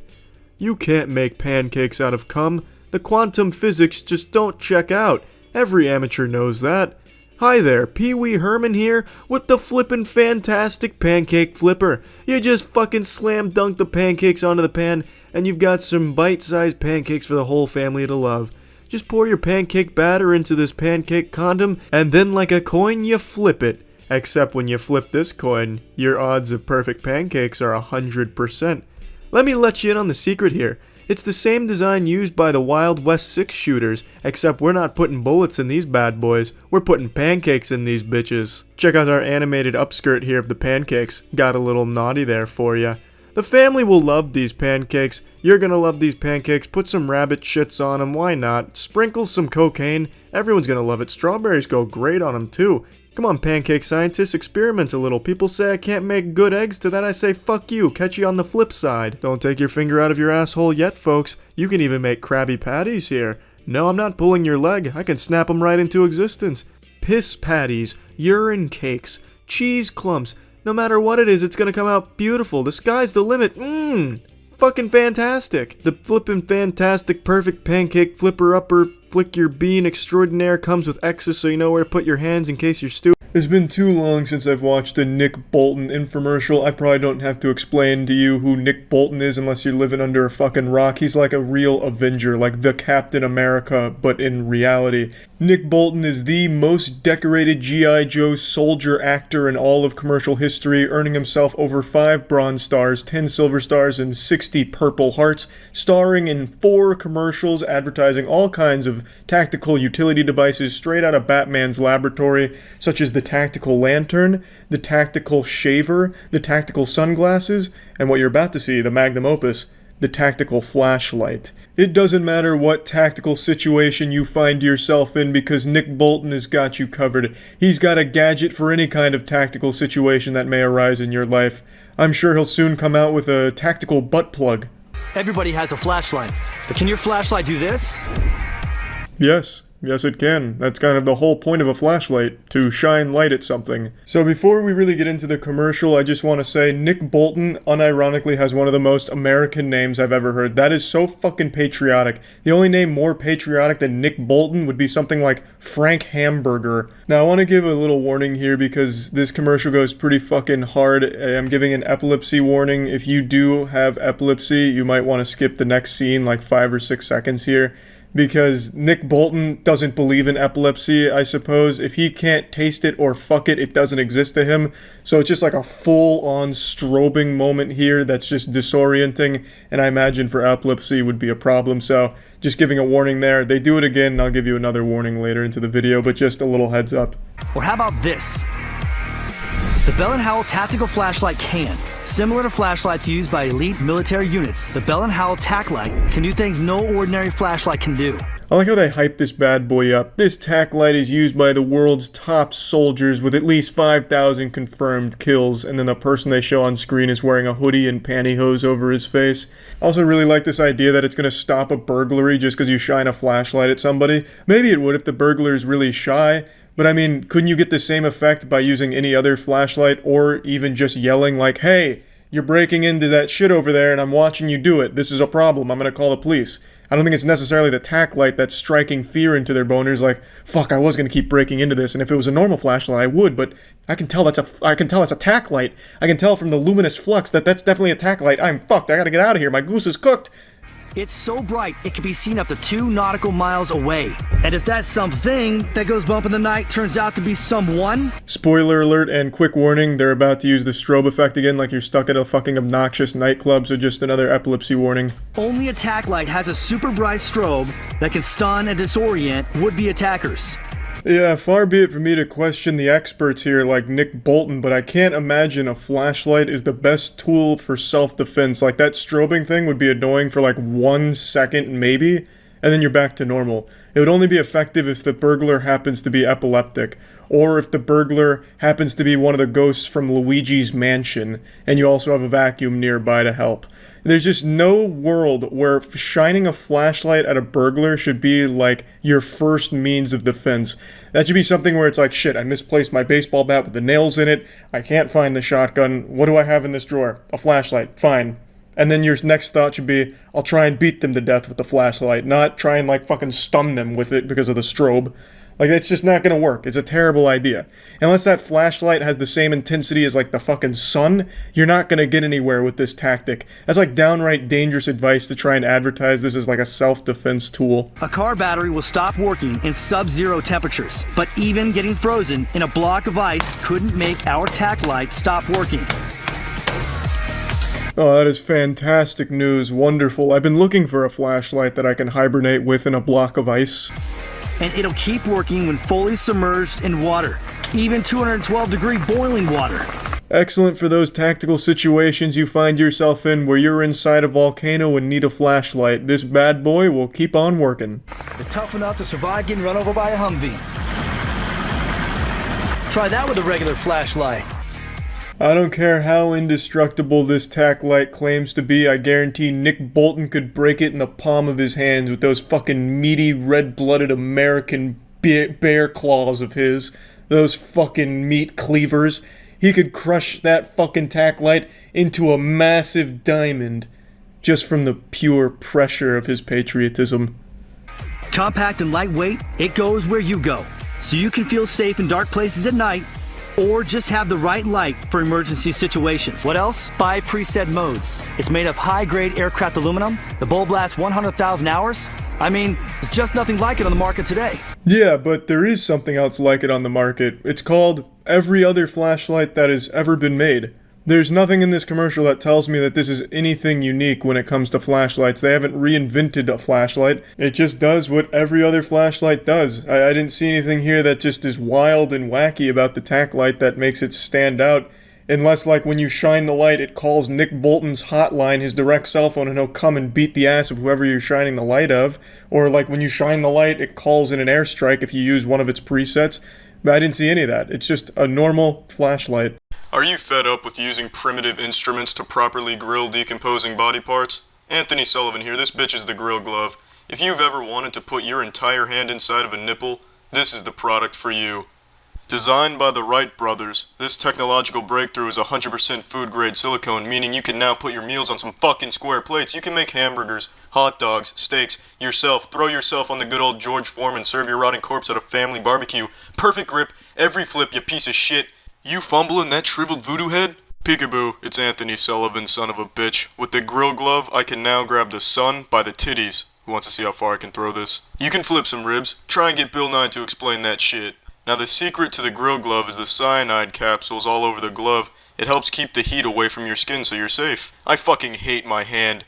But because of the Grill Glove, there's not shitting fuck I can do about it.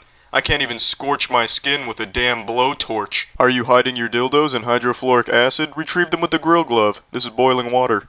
The Grill Glove is perfect for strangling lobsters. On the left you can see an oven mitt getting annihilated, while on the right you can see me fingering the stove without my hand melting. This is food. This is food. This is food. Give me a fucking high five. You can wash it in the sink and put it in your dishwasher. It's dishwasher safe. It's not going to blow up your dishwasher. Your telephone's going to be begging you to call us because if you call right now, you're getting 2 fucking Grill Gloves for $15. 1 Grill Glove is enough to withstand a star going supernova. Imagine what you can do with 2. You can grill King Kong's toenail. Throw your old xylophone on the grill. I don't give a shit. Now hold the fuck on because if you call right now, you're getting the lava mitt too. That's the next evolution of the Grill Glove. Get the lava mitt. Be the hero the world needs. A volcano erupts, just rush over there with your lava mitt and plug that shit up. Let's recap this shit. That's 2 Grill Gloves and Charizard's Arch Nemesis. A $45 value for only $15. It's time to stop being Mr. or Mrs. Used. Almost 4 years ago now, I made a video talking about one of the greatest stories the internet has ever seen. It's the story of one man's never-ending quest to receive an umbrella that he backed on Kickstarter. This adventure is a dark look into the human psyche as we follow our protagonist Michael Superbacker in his holy crusade to finally get the umbrella that he is owed by a Kickstarter scam that he was foolish enough to believe in. This journey teaches us how far the human spirit can go before it breaks, and begs the question to all of us, what does it mean to never give up? The year is 2014. Charles White is a sophomore in college on the verge of losing his virginity. Michael Superbacker is an umbrella enthusiast who just happens to stumble across a very popular shit-starter campaign for something called the Air Umbrella. Now, Michael's no Mary Poppins, but he can appreciate the finely crafted microphone stand design of the umbrella. It also kind of looks like the Hitachi vibrating wands that you see in porn pretty often, and no doubt this helps pique Michael's interest in the project. After showing 3D models they threw together in Maya in 10 minutes, they finally give a demonstration of the prototype, and Michael's blown away. Blocking water with air, just like something out of Avatar: The Last Airbender, he thinks to himself, and that finally seals the deal. He puts a lot of money into the project. Giddy with excitement, with an estimated delivery date right around the corner, Michael's wet dreams start turning to nightmares as he has nothing to catch all that moisture with. The Air Umbrella misses its estimated delivery date, and misses it again, and again, and again. And then it became a never-ending quest for Michael Superbacker to get a refund or get the Air Umbrella, and he wasn't settling for anything that wasn't one of those two options. The video I initially made covering this sad story was 3 years after the initial scam, $100,000 vanishing overnight with no refunds given to anybody. The comment section on the Kickstarter filled with very unsatisfied people upset that they're not getting the umbrella and they're not getting their money back. And after a couple of years, they start to fizzle out until only one remains. And that is Michael Superbacker. Michael is a man of focus, commitment, and sheer will. A force of nature so powerful not even the Air Umbrella could stop him. And Michael is still going. It has been 3 years since my first video talking about this, and now it is 7 years since the initial scam took place, and he hasn't given up yet. So let's pick up where we left off 3 years ago in the manga. Michael Superbacker 3 years ago starts to notice that people are supporting him. He doesn't know where, but decides he's going to create a YouTube account to document this journey, this adventure.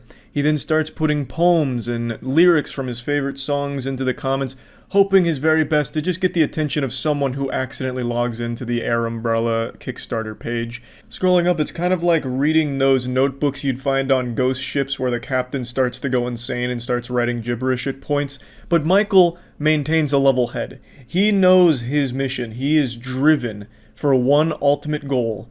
This has been a 7-year-long war in the comments section, and all of Michael's comrades, his warriors in arms, his champions, his friends, his brothers and sisters, they have all left him alone on this battlefield now, in this barren wasteland of the Air Umbrella Kickstarter comments. It's like something out of the fucking Fallout universe. And then, out of nowhere, a glimmer of hope. Dean. Big Bad Dean. A new challenger has entered the battle.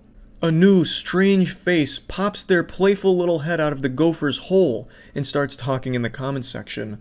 By this point, Michael hasn't had human contact on this page in over 4 years, so he's panicking. He doesn't know how to handle this. This is someone new, a stranger in a weird place. Like a caveman seeing fire for the first time, Michael, a bit frightened but also interested, lets Dean have the floor. Biggest ass in the world. I've been robbed, and no refund has been given. I've contacted Kickstarter, and they are disgraced too. Just a little PSA, a little heads up, Kickstarter never does shit in these cases. I've never seen Kickstarter do anything when it comes to a fucking blatant scam like the Air Umbrella. Honestly though, let me just get this out there. I think Air Umbrella should just come forward and make a special umbrella for Michael in particular, like a sign from the whole team that scammed him with like a little smiley face at the end. Just give the man a fucking umbrella. I don't care if you just buy it from Walmart, just send this man an umbrella. Or just give him some money back. But anyway, back to what Dean's saying. They insist I have to contact the creator, who has ignored every form of contact I have made. Yeah, that's Kickstarter. Basically, it's, yeah, we're not going to do anything. Why don't you talk to the guy that fucking scammed you? I'm sure he'll be reasonable to give your money back. Great policy from Kickstarter. I will never use Kickstarter again. I've switched to Indiegogo.com, and frankly, the creator, the thieving, lying tosser, can go run and jump. That was an extremely sad sentence to read. God bless Dean's soul. Jesus Christ. I guarantee he's a lot more unhappy now since going to Indiegogo. If you can believe this, Indiegogo actually has more scams on it than Kickstarter. I would argue like 90% of everything you see on Indiegogo never existed in the first place and will never come out. They genuinely have the stupidest people using that platform and the dumbest fucking most blatantly obvious scam artists abusing it. I have seen so many projects with over $1 million in funding with an idea that quite literally can't exist in this fucking dimension. They'll say something about how we invented a way of creating water using nothing but my wet farts and Mozart's music, and it'll have like 50,000 backers for over $1 million, and then all of them are shocked when it never releases. This platform offers a really innovative tool for douchebags, scumbags, scam artists to use called a flexible goal. I won't get too deep into the weeds of it, but when you see a flexible goal on Indiegogo, just know that something shady's probably going on there. I think that whole fucking site sucks. It preys on the extremely gullible and vulnerable people, so I feel really bad for Dean, who thought that that was like a good alternative to Kickstarter. What should have happened with Dean here is he'd be like, oh my god, I got scammed on Kickstarter, they're clearly doing nothing about it. Maybe I should stop investing in crowd-funded garbage. That should have been the thought process, but instead he went to just go get scammed somewhere else. That'd be like if I got scammed in RuneScape. Oh shit, I just gave this stranger my rune armor because he said he'd trim it for free, but he didn't do it. Fuck. I learned my lesson now. Time to go to this guy over here who's saying he'll double my gold if I give him all of my bank. That should work. And then being surprised when that also gets you scammed. It's just really sad.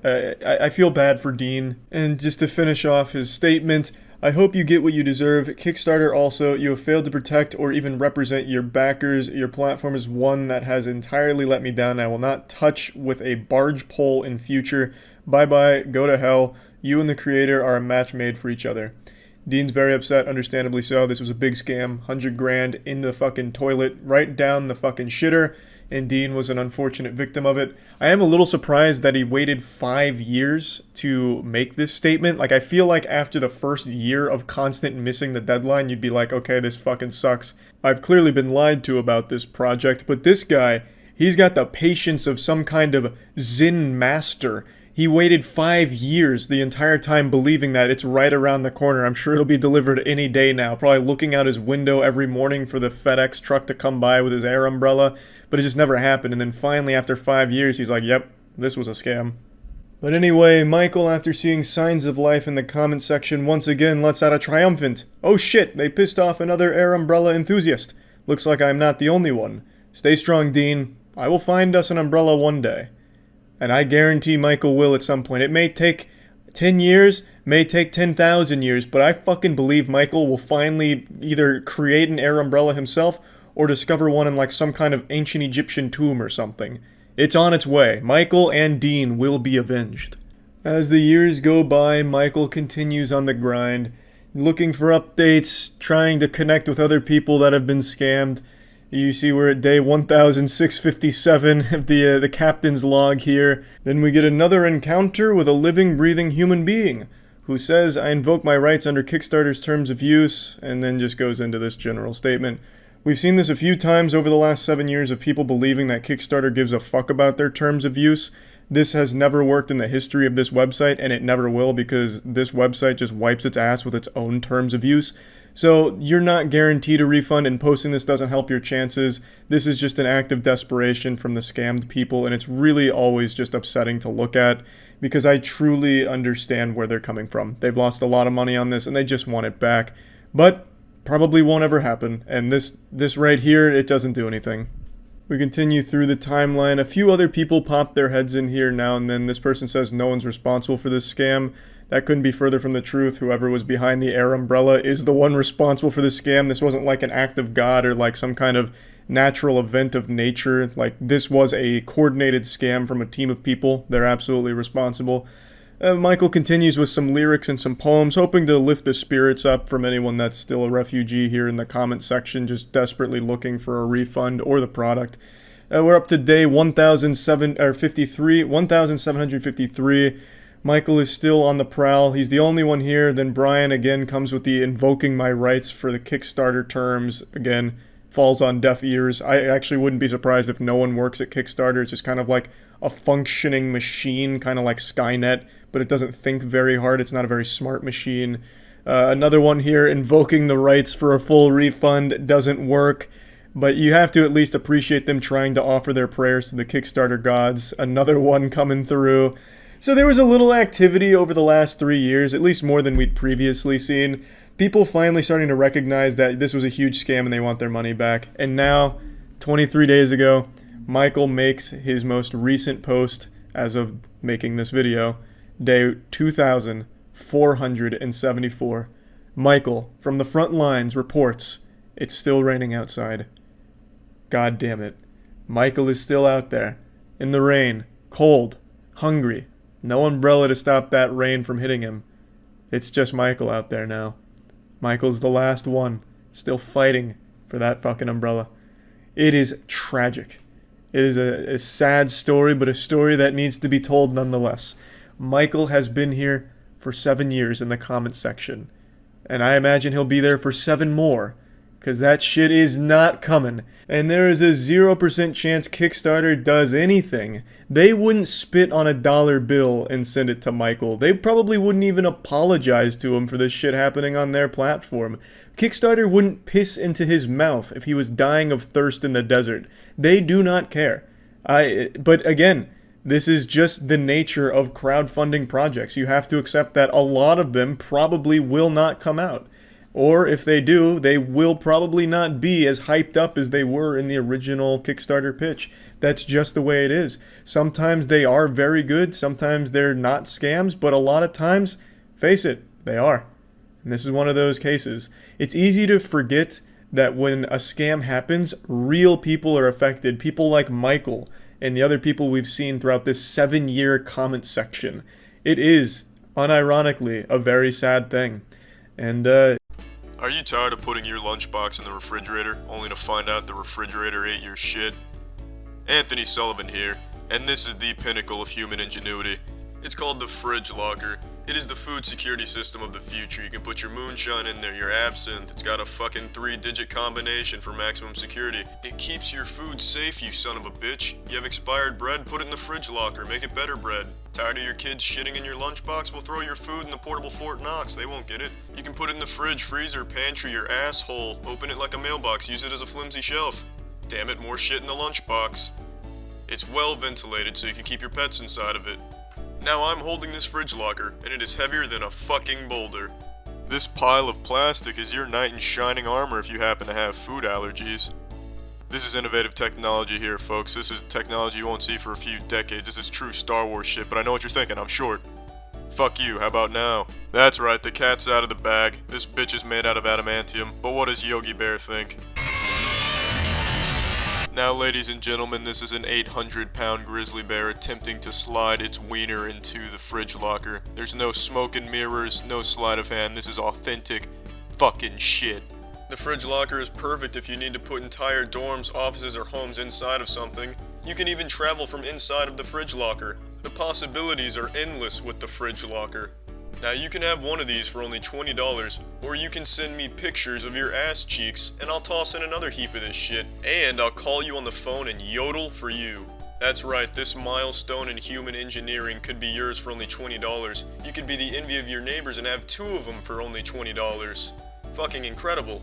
This product was developed in top secret by reptilian humanoids. Modern science cannot even begin to explain the sophisticated design. So say goodbye to those titties. What's up everybody, it's Critical. I made a joke in the Juicero video I made a little while back about Wi-Fi enabled shoes. The joke served to illustrate the point of not everything needs to be connected to the internet because it's kind of fucking stupid to connect everything to the internet for no reason. And then one of you out there must have heard that joke and thought of it as a legitimate business idea, because now there is Wi-Fi enabled shoes. Introducing the Smart Shoe, aka the Shit Shoe. Somehow this horrendous idea for a product actually got funded, even overfunded with a lot of days to go on its campaign. So to the CEO of this company, I believe you owe me at least 30% of the profits here, considering this was my idea.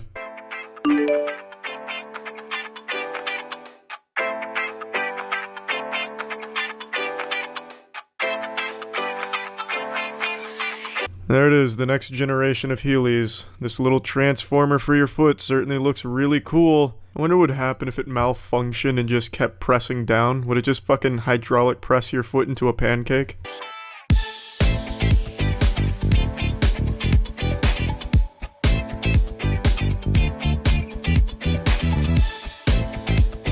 Now, admittedly, I see the value of an activity tracker, but you don't need a special pair of shitty-looking shoes that are connected via a phone app to tell you what you've been doing. There's a lot of other products out there right now that make a lot more sense and aren't quite as stupid.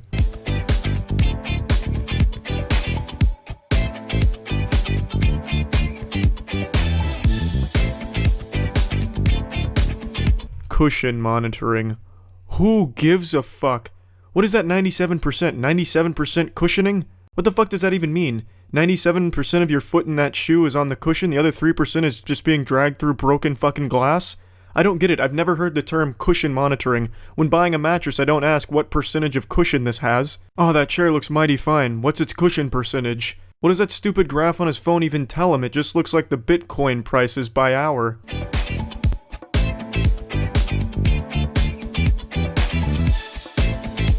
A walk analyzer. You've got me fucked up. A strike pattern down there too? Alright, calm down there, Dr. Scholes. This is supposed to be a shoe app, not a fucking golfing tutor. Just more stupid, useless shit.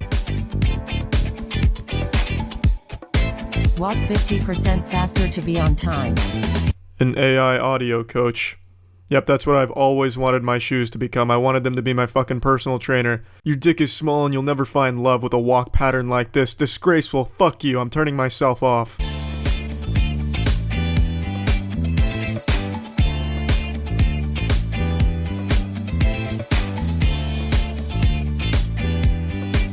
Heated soles because fuck socks, unless those socks are also Wi-Fi enabled and controlled via app. These shoes make a lot of bold claims here that'll be all of these things. Oh, it'll be a calculator, it can double as a protein shaker, it'll do your homework for you too. Oh, it can do everything you ever wanted it to do. Open heart surgery, just take out your digital smart shoes. It'll walk you through it with the AI audio coach. I would be highly surprised if it was able to do even half of the shit it says it can do here. Also, what about hackers? What about the anonymous 4chan, the infamous hackers? What if they get into my shoes data? They could probably get my bank account information from my digital smart shoes. What if they even take it to a more nefarious purpose? What if I'm exploring in the woods and I come across some train tracks and some hackers play a prank on me for some YouTube views where they shut down my shoes while I'm on the train tracks? Then I can't move. My shoes just become like fucking cement blocks that I just can't move because they've shut them down. They've cut the signal. Then I'm just left on those train tracks helpless, about to be obliterated by a train.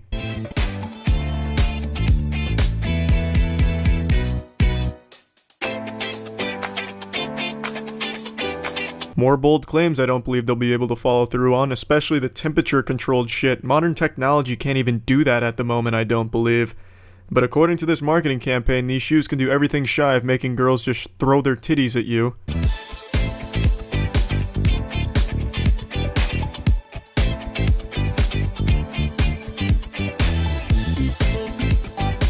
Did we mention you have to charge these motherfuckers? Who gives a shit if the battery life lasts 2 weeks? Do you know how long a normal battery life in a standard pair of shoes lasts? Forever, because there's no fucking batteries in shoes. You don't have to charge shoes overnight.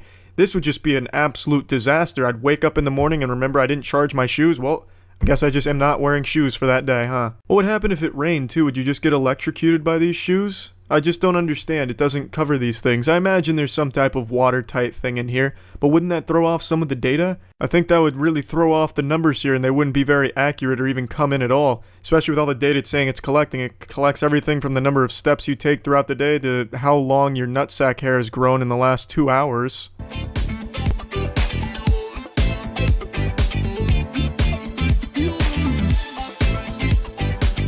Don't let the name deceive you, there's nothing smart about buying this pair of shoe. But what do I know, already $87,000 from people who think it's a good idea? So maybe I'm just wrong, maybe they will be able to do all the things they say it can do in this video and more. Perhaps they'll include a DLC or a new patch or a subscription service that'll monitor the amount of methane being emitted around you. All in all, I just think this is perhaps one of the stupidest ideas that has been funded, and not just funded like barely. Fucking landslide funded. People are begging for this shit apparently, judging by these numbers. It's unbelievable to me that anyone would watch this and think A, yeah, that's possible, and B, I recently made a video talking a lot of shit about the Poopsie Slime Surprise Unicorn, which is a unicorn toy that you make take a shit for you on the toilet, and then you play with its shit, which is some slime. And I called it the worst toy ever made, a war crime, the one sin the Lord can't forgive, just a whole bunch of things. But recently I've been watching a lot of inspirational Darman YouTube videos, and I've learned something very important. Never judge a book by its cover. I'm not trying to get too fucking philosophical on you here with this Socrates knowledge, but appearances can be misleading, as the great Darman says, so I had my friend Matt go out and buy me a Poopsie Slime Surprise Unicorn. That way I can experience firsthand the joy and jubilation of making this unicorn take a shit for me. Now, the reason I had Matt go out and buy it isn't because I was embarrassed. I mean, shit, I buy fucking Yu-Gi-Oh cards and Pokemon cards from Walmart, so there is no shame there. I would have no problem going right up to an employee and asking where their Poopsie aisle is. It's just I'm afraid of being around people in this area, and Matt's got fucking nuts of steel, ironclad nuts, and he went out and he was totally fine getting this for me, so thank you, Matt. Now, apparently these naughty little things are flying off the shelves. There was only one Poopsie left, and he checked 2 Walmarts and a Super Target and found it at Super Target. Not only did he find that, though, he also got us our own little slime surprise. Our Poopsie Slime Surprise starter kit, I guess, whatever the fuck this is, a little birthday gift, I don't really know. But I figured we needed both just to make sure we got the full, authentic experience. So first impressions right away, I can tell you, this is the worst thing a kid can have next to the chicken pox. If your parents told you on Christmas they were getting a divorce, it would still be a better gift than getting this.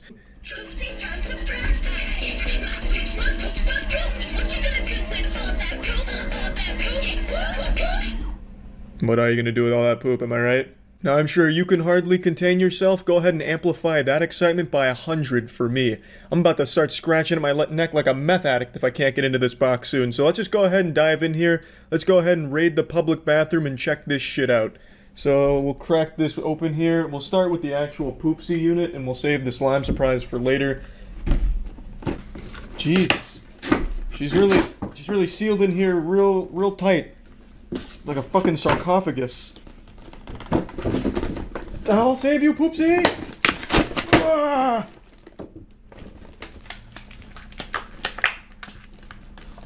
Come on! Damn it! Fuck. Oh! Oh no. I think I snapped her neck. Jesus Christ. Ugh. Alright. We'll be alright. She doesn't need her neck to take a shit, I guess. Alright, well now that I've hit her with like a Mortal Kombat fatality, I'd say we're about 50% of the way there to getting her out of this. So, I didn't have a pair of scissors, which is why this is like so primitive here and like caveman-ish, like a Neanderthal ripping it out. I can't trim the shit on the back.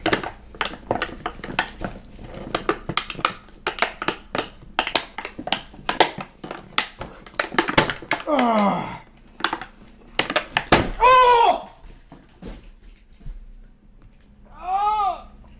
Alright. So I hit myself extremely hard in my sack, and, well, that's just a little wake-up call. You gotta bleed for the Poopsie if you really want to enjoy it. I guess the surprise in the name was for the surprise vasectomy I accidentally gave myself, getting it out of the box. Anyway, we got her here. She still kind of works, but I do think I broke her neck. Yeah.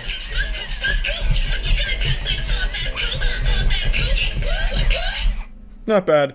This was moving around a lot more initially in the box, I think, so that something definitely went awry in there, but that's just entirely my fault for not having the proper equipment. So let's go ahead and check the back and go through what we learned from the tutorial and see if we can start making her take a shit.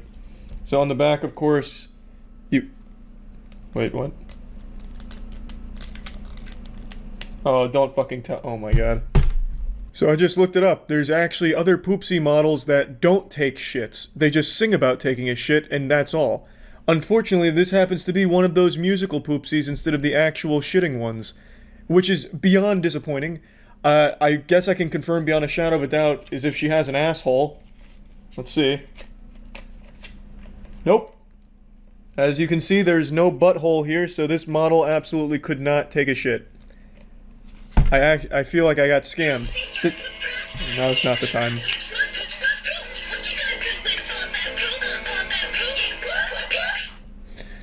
I feel like I actually got scammed. This was $60. $60 fucking dollars. What am I gonna do with the slime surprise kit? I can't even make slime out of her fucking colon. This is the only... How popular are shitting toys? How the fuck is this the only poopsie they had left is the singing one? They don't actually have the shitting one. I feel like this would be the one kids would want. Something that like sings and jingles keys. Not just shits. I don't get it. Well, this is probably the most disappointing moment of 2020 for me, I'd say. I was really looking forward to getting this experiment going. But, well, at least we have the memories, and now I have a cool singing and dancing unicorn that talks about shitting without actually doing it. Well... Did Jack Bauer use your bathroom to interrogate someone but leave behind a huge mess that you're forced to clean up? It's Anthony to the motherfucking Sullivan spanking your ass with a turbo scrub. That's right, this mushroom on a stick will not only stimulate your clitoris, but it'll also clean the mucus off of your countertops. It'll have the counter looking so fresh and so clean you'll want to fuck my mother on top of it. Melted marshmallows are no match for the turbo scrub. It's more than just super duper. It's turbo, bitch.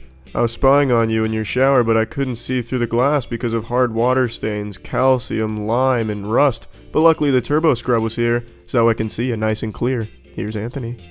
You got a sink, go ahead and turbo scrub that bitch. Fixtures and fittings, mixtures and tittings. Ring around the rosy? No, ring around the tub because you tried to drown the Pokemon muck in this bitch and caused a big old mess. But we've got you covered with the extension wand, and we'll even give you 300 RPMs, which of course stands for Rectum Pocket Marbles. Never leave home without them.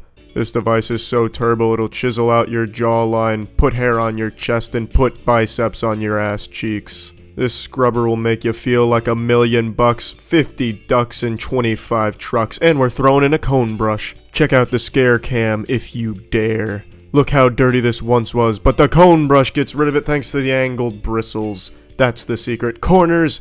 You can clean those too, I don't give a shit. Toilets, we all have them. But do we scrub them? Probably, but do we turbo scrub them? I don't think so, but we should. The kitchen. You can't cook, but you can scrub. 1 for 2 is not bad at all. Whoopsie, you put the placenta in the sink again. No worries, just turbo scrub it all out. Sliding door tracks. Scrub it. Big old nut sacks. Rub it. Road grime. You can turbo scrub that shit off too. Look at this. You can use it as a kung fu weapon, as a bow staff. It's only $39.99. It costs almost nothing at all. You could spit in my face and I'd give you a turbo scrub. Just go ahead and call me. And if you do, I got a big bonus butthole blaster for you. I'll throw in the cone brush and flat brush absolutely free. You could cut your hair with this shit. It spins so fast. Free shipping. Turbo shipping. It's giving me a turboner. Nothing makes you question humanity more than going into a public restroom. That shit is absolutely yucky to the highest possible level. Just the amount of degeneracy that must unfold in these public restroom stalls is enough to make even God question his decision to make this species. But luckily there's potty packs to make the public restrooms just a little bit worse. Remember the last time you used a public restroom? I'm sure we can all relate to this scene right here. We've all shared a very similar experience going into the public restroom and then looking at like some fucking Osmosis Jones shit going on in there. I like the way they illustrate it. It looks like a scene from Rick and Morty. You got like a fucking Pickle Rick flying out of the toilet water at them. That'd make anyone tremble in fear for sure. Does the thought of germs and sitting on a dirty toilet make you cringe? Yeah, it often does make me cringe and say yucko if I'm forced to use a public restroom because I gotta take a massive shit or something like that. But they're never quite this bad. I don't know what kind of demon of filth was using this restroom, but they fucking caked shit all over the place. They fucking high-fived the wall with a handful of shit behind the toilet there. Look at that. This is like a cave painting of feces. What kind of goddamn troglodyte wandered into this public restroom here and just decided to completely plaster the entire place with his ass juice? To be honest, I think this toilet is the least of this family's concern here because this establishment is obviously pretty fucking disgusting to be having shit fiends wandering around throwing shit on the walls of the bathroom. It must not be a very nice place. Ew! Tired of makeshift options that just don't work? Well, you never have to worry about that again. Introducing Potty Packs, the portable toilet seat cover and toiletry system that prevents your skin and clothing from touching the toilet seat and bowl when using a public restroom. You know what accomplishes that same goal? toilet paper. Putting toilet paper on the toilet seat does this same thing except better and more sanitary because you can flush it afterwards. Meanwhile, using this, they expect you to put it down and then put it back into your carrying case. You're literally taking all the joy of using a public toilet with you. You might as well just start licking the fucking toilet seat. Simply place the Potty Pack seat cover right on top of the toilet seat before using a public restroom. And when you're done, just wipe clean, fold it up, and go. Then just throw it in the machine when you get home. Yep, it's that easy. Yep, it's that disgusting. This is basically a to-go box for your fucking public restroom. All you're doing is taking all that gross shit from the toilet seat with you. No one's gonna want to be near you. No one's gonna want to be within 10 feet of the lunatic who's carrying around this rancid, fermenting purse that has this god-forsaken, gross-smelling toilet seat of shit in it. You're just going to be a stinky, stinching loser who's got the fucking portable toilet seat with them that's been used, not only by your ass and asshole, but the asses and assholes of everyone that used that toilet seat before you. What you basically have in your purse there is a fucking septic tank. You've got a fucking petri dish of ass with you. There's nothing you're going to be able to do for the smell, and it's obviously going to smell since you're putting it on a dirty public toilet seat. Toilet paper solves this problem by being flushable. You can't flush that shit. The unique patented 4 side flaps hang over the front, back, and sides of the toilet to prevent your skin and clothes from having any contact with the toilet seat.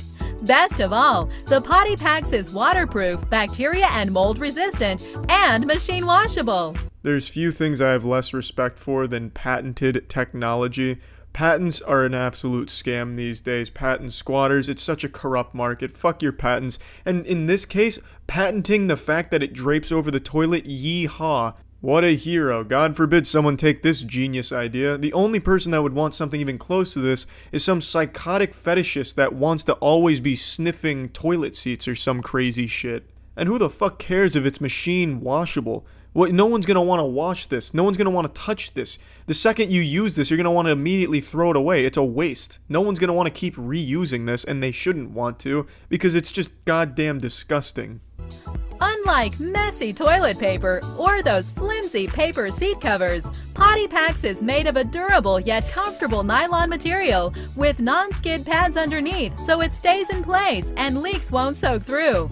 I wouldn't care if this thing spit $100 bills into my butthole as I finish shitting. It's not worth it. It's so gross. Just the idea of reusing toilet seat covers is just abhorrent. What an abysmal idea for a product. Potty Packs even comes with a convenient and discreet carrying case with wrist strap for easy portability when you're on the go. The last thing I think about when thinking of public toilet seat covers is portability. I want that shit to stay there. I don't want to see it again. Meanwhile, with this thing, it's going to be fucking haunting you. Horrible idea for a product. Honestly, perhaps the worst I have genuinely ever seen in my life. I couldn't think of a more batshit shitty product if I tried. It's such a horrible idea. I can't imagine anyone having watched this and think, you know what? Ooh, yikes. Ooh, so heavy. Why did I fill my cooler with bricks? Well, I might as well at least keep them cold for the kids. No one likes warm bricks. I wonder how Meemaw and Peepaw's doing with the cooler I filled with cinder blocks. Fuck! Shit, someone pissed in the cooler again. Rest in peace, turkey sandwich. God damn you, phantom pisser. If you suffer from these very specific problems, have we got a solution for you. It's the Chill Chest. This bitch is lightweight. It's foldable, and presto, you can put shit in it. We won't stop you. And the best part is you don't need any ice because no matter what, this isn't going to keep anything cold. But we put dry ice in there to give the effect that this shit in here is cold. You can't take a Chill Chest on an airplane because it looks like a weapons crate, but you can take it on a camping trip because it weighs less than 2 pounds. Let me put that number into perspective for you. That means the Chill Chest weighs less than an 8-pound bowling ball. How is it even possible, you're asking yourself? Well, let's take a peek under the hood. The Chill Chest is lined with over 1 million black licorice jelly beans locked at 22 degrees Kelvin. That's Bose-Einstein condensate levels. Don't believe me? Here's science. We filled both with food. We then fast-forwarded our clock an hour. We came back and the cold food we put in the Chill Chest was still cold. Explain that, math. The warm food we put in the ordinary cooler, still warm. I'm kidding. Fucking pranked her. It's just diarrhea in there. Do you have a juggler coming over to perform for your kid's birthday party? Give him a platform to stand on with the Chill Chest. Are you trying to fuck my grandma? Well, she can still shoulder press 2 mean penises. Food and drinks. Nature has taught us we need both to survive. Now you can put both of them into a chill chest where they'll stay ice cold for no time at all. It folds flat for easy storage. It does not keep your groceries fresh. Sub-Zero could blast a chill chest with a special move and it wouldn't cool anything down inside. Ideal for boating while you're catching fish. Ideal for pranks if you're trying to scare people with fish. And that's not all. Keeps food piping hot for hours. Scorching temperatures inside of the chill chest confirmed. But it's perfect for parties if you want to look like a douchebag. Watch us run it over with a truck like we do in every single commercial. That's your foot. You hate that foot. You have feet that you just can't stand. You rub and you scrub, you shit in your tub, but your feet, they never get clean. So you scrub them some more. My mom's at your door and she brought you the solution. It's Easy Feet. The apotheosis of foot technology, the next great leap forward for feet, and if you think otherwise, your mouths are wrong. With over 1,000 bristles, this will clean more than just your feet, this will clean your soul. This may look like a snowman bukkake, but it's actually cleaning the foot. It's not just foot fetishism porn, it's foot porn. It even comes with this rock that I found outside. The proof is in my asshole. Look on the left, that's a before. Look on the right, that's an after. Which one's easier? You be the judge. Hello, my name is Jody M, but my friends call me M. I'm a woman with 2 feet. And as a woman with 2 feet, I can say I'm better than women with 1. But having 2 feet isn't without its burden. I must clean them. It's as J. Jonah Jameson of the Daily Bugle once said, "Fuck, I need pictures of Spider-Man." Here's how it works in case your eyes were closed. It's pretty self-explanatory. Don't know if we needed the 3D graphic, but we already paid the team. And here it is in real time, no CGI. It cleans between your toes. Are you still not sold? Hello, my name is Barbara M, but my friends call me M. I haven't been able to touch my feet since 1968, but sometimes I'll sit on the Easy Feet to scrub my ass. It goes where toilet paper is afraid to. It's secure to any shower. Any shower would look at the Easy Feet and say, damn, yeah, there's no insecurity in that motherfucker. Tub's walls will think the same thing. The Easy Feet is confident. It'll clean your foot. It'll do a great job. It's like a little car wash for your little toes and your little foot there. And the best part is how cool you'll look while you're doing it, just when you thought Crocs were the dopest shit. So don't be afraid, slide that grease on in the Easy Feet. Gone are the days of snorting bath salts from your old racquetball tennis shoes in the shower. Hello, my name is Vonda F. You know me from the hit television show Fairly OddParents with Cosmo and Vonda. I just love the Easy Feet. But fuck you. Hello, I'm David B. The Easy Feet is great for douchebags of all shapes and all sizes. Use it in every tub and every shower you ever see. Get it for your friends, get it for your family, get it for yourself. Treat yourself like royalty. No more fucking around with the used cum rag on your feet. Now you can use the Easy Feet to catch your cum and clean it too. The Easy Feet. It doesn't matter how slutty your feet are, there ain't nothing wrong with those feet being easy. And now there's 2 of them. We got ourselves a little orgy going with these feet here. You get 2 Easy Feets for the price of 1. You got 2 feet. Hi there, I'm a career criminal and part-time anal acupuncture therapist. Today I've got quite the haul here. I stole a mother's cell phone and a 12-year-old boy's wallet. Now the interesting thing about today's loot is I didn't even need to resort to the sledgehammer. What the fuck? It turns out it was Shazam's wallet I stole. Oh my goodness, can you believe it? It's digivolved into the Atomic Charge wallet. You've heard about the atomic bombs Fat Man and Little Boy, but have you heard about the Atomic Fat Boy Little Wallet Man? I thought not. But instead of bringing destruction, this bad boy brings sodden panties. Your phone's out of battery and CPR isn't working? Well, luckily you brought your atomic wallet, which can charge your phone up to 5% per hour. And the best part is, if somebody comes by to steal your phone, at least they'll get your wallet too. Invented by Tony Stark, this wallet is damn near indestructible. You couldn't even dent it with a hydraulic press. Here's a demonstration. We tossed it on the road here and a ghost on a bicycle came by and ran it over. No damage whatsoever. So if you're being hunted by poltergeists on bikes, well, you're definitely in some deep shit, but at least they won't be able to hurt your wallet. If you're unsatisfied with your atomic wallet, attach it to a balloon and send it to Jesus. I'm sure he'd appreciate it, you little asshole. This wallet is well equipped to carry up to 4 packs of gum, and at 4 sticks of gum per pack, you're looking at 2,000 sticks of gum in just this little convenient carrying case. If you'd rather fill it with money, credit cards, and treasured family photos, it can kinda do that too to some extent, but why would you want to do that when you can bring gum? No, this isn't a container for my glasses, it's my wallet, ma'am. The name's Bond. Atomic Bond. And you haven't felt comfort till you felt it drop into your pocket.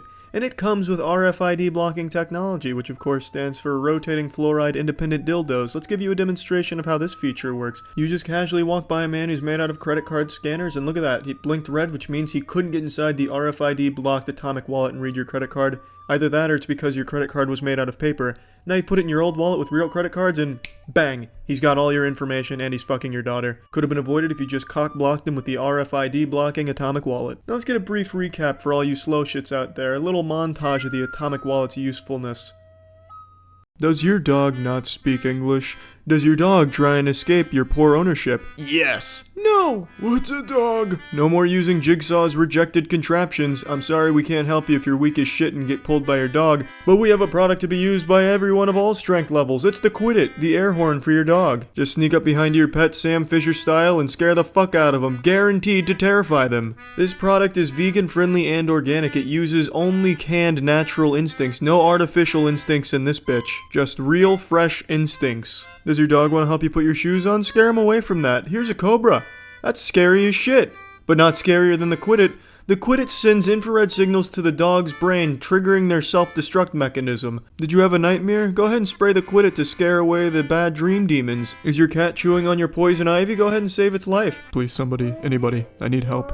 My name is Tinkle Ballsniff. I'm being held hostage at one... Hello, I'm an actress playing a veterinarian. I touched an animal once. It was a bulldog. I think that's what it's called. Look at this fucking... What's up, everybody? It's Critical. Saw a commercial for a product called My Secret Bidet. As you can guess, it is an incognito bidet that you can attach to your toilet to shoot water into your asshole. And I was going to turn this commercial into a standard one that I do for the real series, but I thought it'd be fun to mix it up a little bit and just kind of give my impression of the commercial and watch it with you all.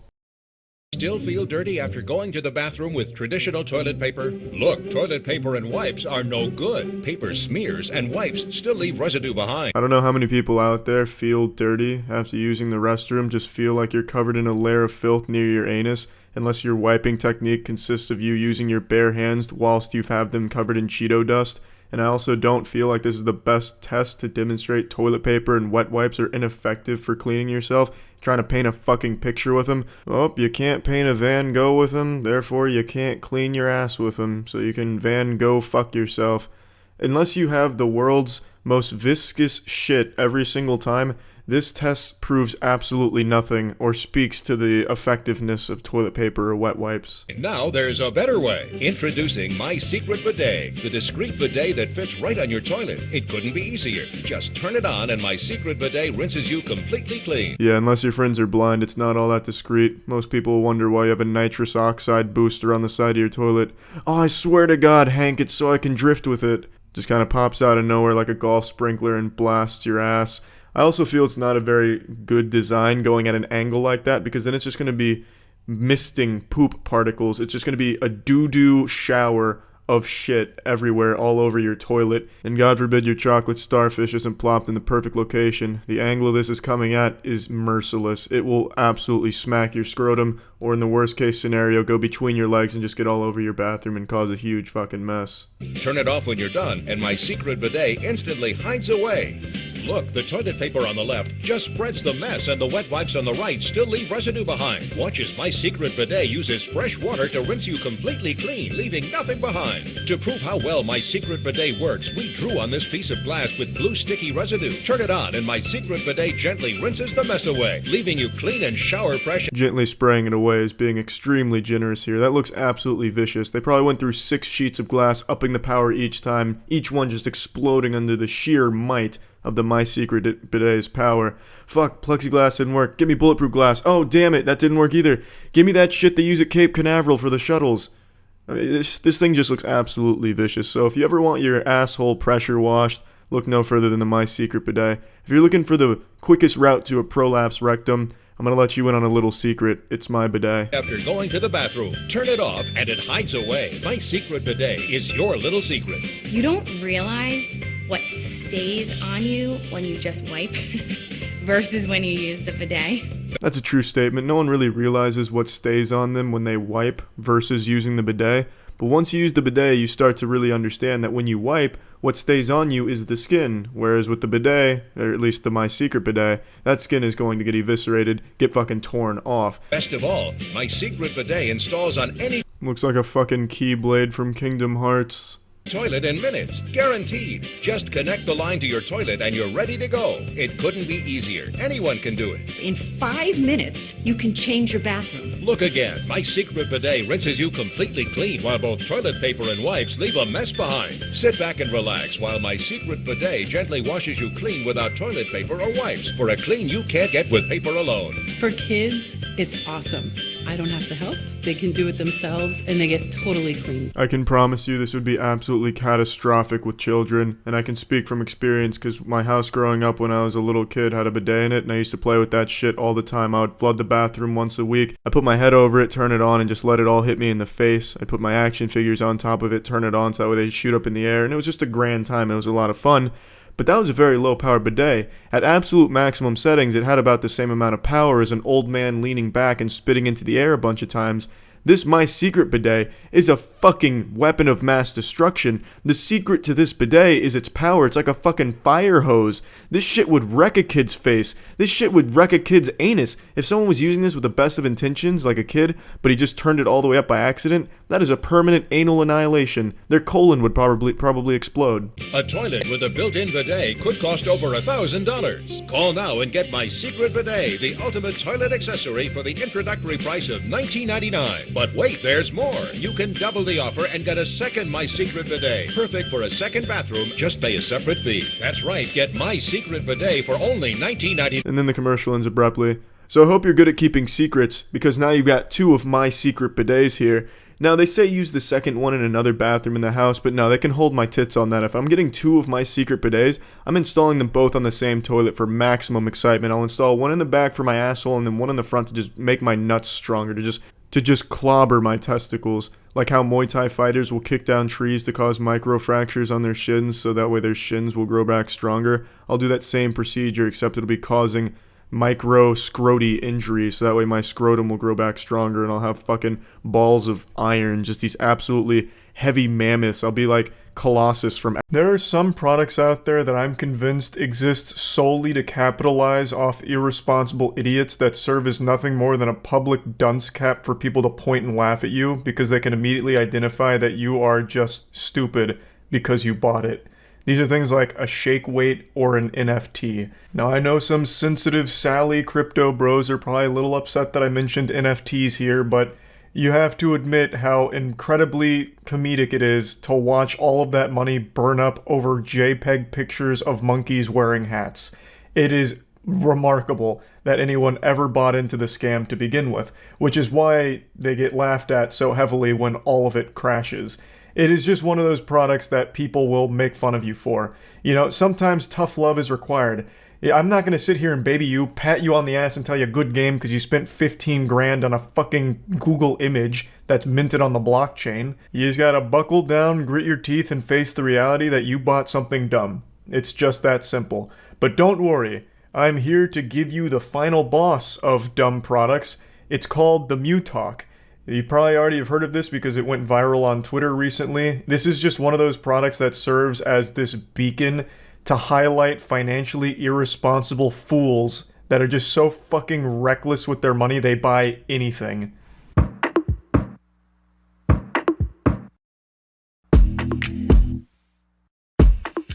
Yeah, this absolutely looks like a fetish. This looks like some kind of BDSM gear out of Cyberpunk, but instead of getting a brain dance, you're getting a mouth dance. Now I know what you're thinking. Hallelujah, our prayers have been answered. For too long we've been plagued by voice leakage. It's probably one of the #1 complaints I have in the modern society. I'll go out in public and I just hear so much leakage, and it's overwhelming at times, you know. I just get sensory overloaded, I start to melt down, I curl up into a fetal position because I'm hearing all these conversations. But gone are the days of having that kind of meltdown, because now we have this muzzle that's available where you put it on your face during a phone call, a meeting, or a gaming session, and you can yell, scream, hoot, and holler all you want, and no one's gonna hear you. Also, for people who have been around the channel for a while, you'll know that 5 years ago I made a video on something very similar called the Hush Me, which is this little saw trap for your face. It basically aims to do the same thing, but it's more focused on making sure people can't read your lips.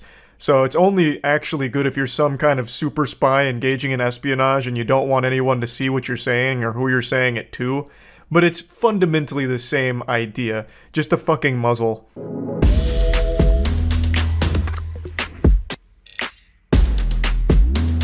So taking a look under the hood here, you have a little toilet seat for your face, and it looks like it goes directly into the microphone.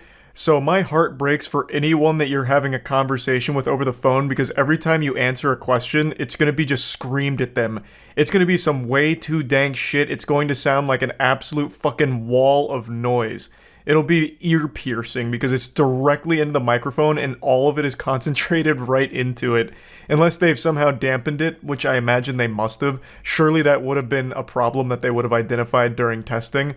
But then I feel like an even bigger problem they should have identified is how fucking stupid wearing this looks and why no one would ever subject themselves to the public embarrassment of having this strapped to their face. Now I think this is completely unusable in public unless you're cosplaying as Bane from Batman, or if you just want to make sure you can scare every single person in the immediate environment around you.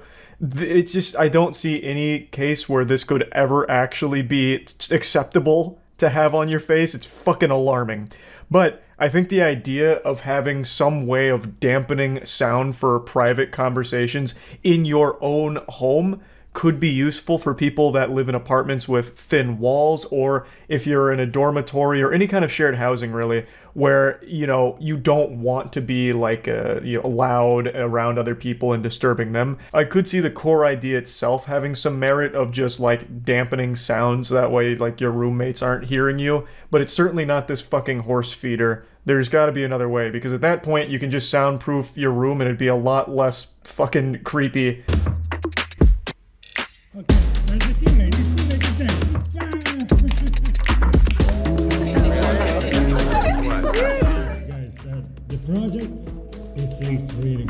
So here you can see some ideal use cases. For instance, use in the metaverse, which no one's in the metaverse, so no one's going to be using it there. Though I think if you did buy into the metaverse, you're probably stupid enough to actually buy this, so perhaps this might see use from the 4 or 5 people that actually engage in metaverse shit. But the next one is gaming. So if you're a gamer who gets a little rowdy, maybe your parents would get this for you to like treat you like some kind of fucking criminal in your own home, like Hannibal Lecter, strapped to the table with a fucking muzzle over your mouth because you yell too loud when you celebrate a big dub with your boys. Like, I feel like that'd be so shameful. Like, hold on a second, guys. I'm going AFK. I need to grab my gamer muzzle because I'm about to get really excited and heated in this one. Then you come back with your fucking face strap on. Like, it's so goofy. And then the other one is use in meetings in a noisy place. Maybe I could see some mental gymnastics to justify that, but I'll raise you a better solution. Don't take your meetings in a noisy public place. Go anywhere else. Yes. Okay. No. Quiet. Oh geez, my wife just came out here and told me that my yelling is making it difficult for her and her boyfriend to fall asleep. I guess I was getting a little too rambunctious. I'm sorry, dear. I didn't mean to keep you two up. I'll go ahead and get the gamer muzzle out from the closet so that way you two can get a good night's rest.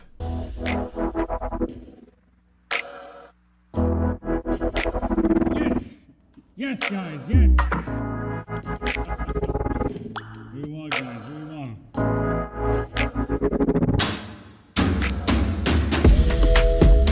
Another glaring issue with this is after some use, it's going to be revolting, just truly disgusting, and you're going to have to clean it out frequently because it's just a fucking cup, a little diaper for your mouth where it's catching all of your spit, all of your everything that comes out of your mouth into one giant petri dish in front of your face. It's going to be like a trumpet spit valve. It's just going to be fucking gross, and it'll probably end up breaking the mic over time because it's going to be constantly wet and moist. It's going to be this damp environment. You're going to form your own little biome in the goddamn mute talk. So you're going to have to be like actually scrubbing that shit out. It just seems like such a hassle with very little upside. You could also just control your own volume if you're someone that gets really fucking animated and goes super hype mode for gaming, and you live in an apartment with thin walls, just maybe learn to simmer down a little bit until you can properly, like, soundproof the room. I wouldn't recommend getting this. I don't know why you'd want this fucking muzzle. It makes no real sense when there's easier ways of, like, dampening sound that don't require you to look like this. Also, when you pair this with VR, which they're hyping up a lot, it makes it look like you've been kidnapped by some kind of kinky pervert. So, like, you actually just look like you're in distress when you wear this in combination with, like, all the VR gear. He's not wearing headphones in this screenshot here, but add the headphones, and you've got yourself, like, a hostage situation. Overall, I just don't see any practical use for the Mutalk other than just being, like, this badge of dishonor, where you can proudly display that you bought the Mutalk and people can laugh at you for it. That's it. I don't see why anyone would actually want this. Again, I do think there is merit to the idea of having something to dampen sound for, like, a shared home environment or thin walls, but this isn't it. There's definitely something else that can capitalize. Uh-oh, a Redditor just took a euphoric pee on the floor and your Swiffer wasn't enough to handle the tinkle juice. Now it's left a stain. But luckily, I'm here with the solution. Hi there, I'm Mark, and I'm not made out of wax. This is real human skin, and I'm a real human being. And this is the Shinobi touchless cleaning system that looks like a Reddit upvote. And now when you take a fat piss on the floor, you can get rid of the stains. It's easy, just click, zip, and flip, and let it rip. Just like a real Shinobi, this mop fucks. And the best part, you never have to touch the mess. Just pull this lever and watch the diaper fall right off. Now, I'm a level 5 Hokage, and I can tell you, Naruto used this. And thanks to its forbidden hidden cleaning ninjutsu, it can work in both wet and dry environments. Whoops, you dropped Grandpa's ashes on the floor. We'll clean that shit up. Hi-ya! Let's get a closer look at the technology. It's a paper towel on a stick, in the shape of a doorstop. It cleans your toughest stains, naturally. Hey, it's me, Mark, again. No, I wasn't brought to life by some magic spell. I'm just a real man, and look at this pad. And here's some stains. Gone. Clean and dry. Now I hope you got your condom on, because we're putting this Shinobi to the ultimate ninja test. Ninjas were known for their love of soda, mustard, and honey. But when it gets on your floor, it makes a big mess. And ordinary paper stick jutsu users can't handle the mess, but the Shinobi cleaning system has no problem at all. Bankai! Now repeat after me. Dust. Clean. Spills. The perfect ingredients to make the perfect little girl, but Professor Utonium accidentally added pet hair, and it was no problem at all for the Shinobi touchless cleaning system. Gone are the days of old paper towel. Now it's time for clean and dry paper towel. So call now and you can get 4 floor pads with the Shinobi, a $45 value for only $30. But wait, here's a special offer, you little bitch. 4 pads for free, and if you think I'm done, you're out of your mind. I'm still a real human being, I'm not CGI, and I'll come spy on you if you order this. Right through your windows that I cleaned with a Shinobi outside, I will watch you masturbate day and night, streak-free windows. You bet your ass I'll be there, just like a real— What's up, everybody? It's Critical. Going through some shitty Kickstarter projects again. Here's the Potato Doctor. This needs no introduction. It's a doctor for your potato. As all of us know, there's 3 big medical fields. There's cardiology, there's neurology, and there's potatology. And this one is at the top of the food chain for that discipline. Let's dive in. We all love to eat. I'm gonna stop it right there for a second. That's a horrible start to your Kickstarter pitch. That is fucking stupid. No shit, we all love to eat. Our species relies on food to survive. No one likes when you point out something every single human being in the world knows. It's just stupid. It doesn't matter who you are or where you're from or what you've been through. Your sky is still blue. Go ahead and order this nutsack blanket. It's a blanket for your nutsack. So the tools that help us prepare our food are invaluable. There's a new food prep tool, the first of its kind. Introducing the Potato Doctor. It's a fucking screwdriver. This looks like a rectal thermometer. The world's first food prep tool that creates magnificent loaded baked potatoes. With the help of the Potato Doctor, we will show you how to get from this to this and even this. Get to what? A picnic in the backyard with some friends while the baked potato looks all lonely and sad and shit in the corner? This looks like me during my freshman year of college at frat parties, just hiding on my phone in the back corners, hoping no one would see me and I was invisible. This isn't displaying a cool potato at all. Everyone's avoiding that potato. They're making fun of that potato over at the hot dog table over there. This potato just looks like a fucking outcast. So you won't get this. That looks pretty damn good to me, but then again, what do I know? The baked potatoes I make can't afford healthcare, so they can't go to the potato doctor. Step 2. Mix your desired seasoning with a liquid, either milk, water, butter, or whatever the recipe requires. Pour the seasoning mixture in the bottle of the potato doctor. But why? Why wouldn't you just take those ingredients and put them in the potato? They'd be fresher and you wouldn't need to go through this extra step of including the potato doctor. Step 3. Use the potato doctor to inject, scramble, and mix the seasoning mixture into your baked potato. Yeah, then you just give your fucking potatoes a rabies shot over here with your ingredients. The way she wiggles it around in there makes it look like some malpractice. What's the point? Is using a fork to mix it all around that difficult? JSW Products created the Potato Doctor because, first, the potato is one of the healthiest things on this planet. No, it's not. It contains no fat, nor does it contain cholesterol. That doesn't make it healthy. And I'm so fucking tired of this stupid mentality that fat and cholesterol are bad for you, and if you see it in your food on the labels that you shouldn't eat it. I'm not gonna get into nutrition. Just know he's wrong. Fats are good for you, so are some cholesterols. And potatoes aren't that bad, but they're nowhere close to being the healthiest thing in the world a human being can consume. This innovative tool is the epitome of what JSW Products stands for. Well, that's sad. I'd be pretty embarrassed if my company was represented by a potato doctor. That the best thing my company could ever make and the thing that really represents my company and shows what we're all about is a fucking needle that can help make your baked potatoes. The Potato Doctor is awesome. It's easy to use, works fast, and needs almost no cleanup. Bullshit. You know what needs almost no cleanup? A fucking fork. With a potato doctor, you have to take that motherfucker apart and clean each and every nook and cranny of it. It's a needle. That's gonna be a real bitch to clean. A fork.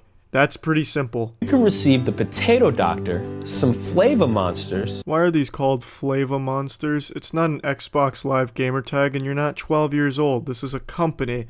Name them appropriately. That just sounds stupid and silly. The special mixing container, and much more. So please, fund the Potato Doctor campaign and help us help you make life easier.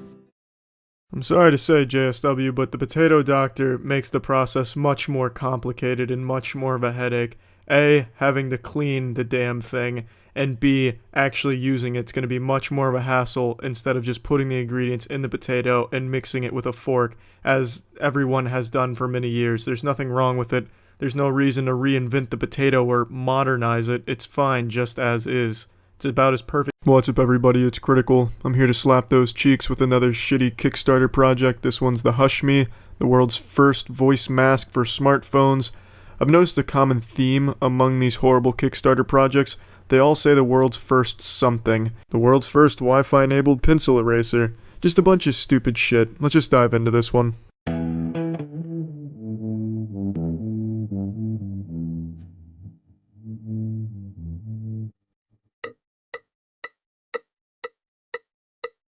I'm gonna go ahead and spoil the surprise so you're not shocked and just thrown off your seat by the pure just intensity of this reveal. The Hush Me is that fucking electric shock collar he's got around his neck. Yeah, that bulky plastic neck pillow is the Hush Me. That covert piece of technology.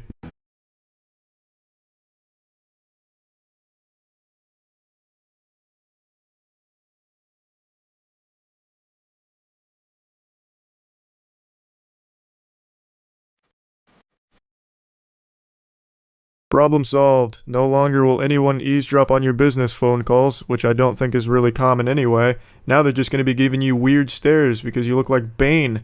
Nobody cared about you till you put on the mask, right? Looks like one of those stupid breathing masks some people put on going to the gym, even though it does absolutely nothing for them to help with their gains or their workout other than make them look like an absolute psychopath.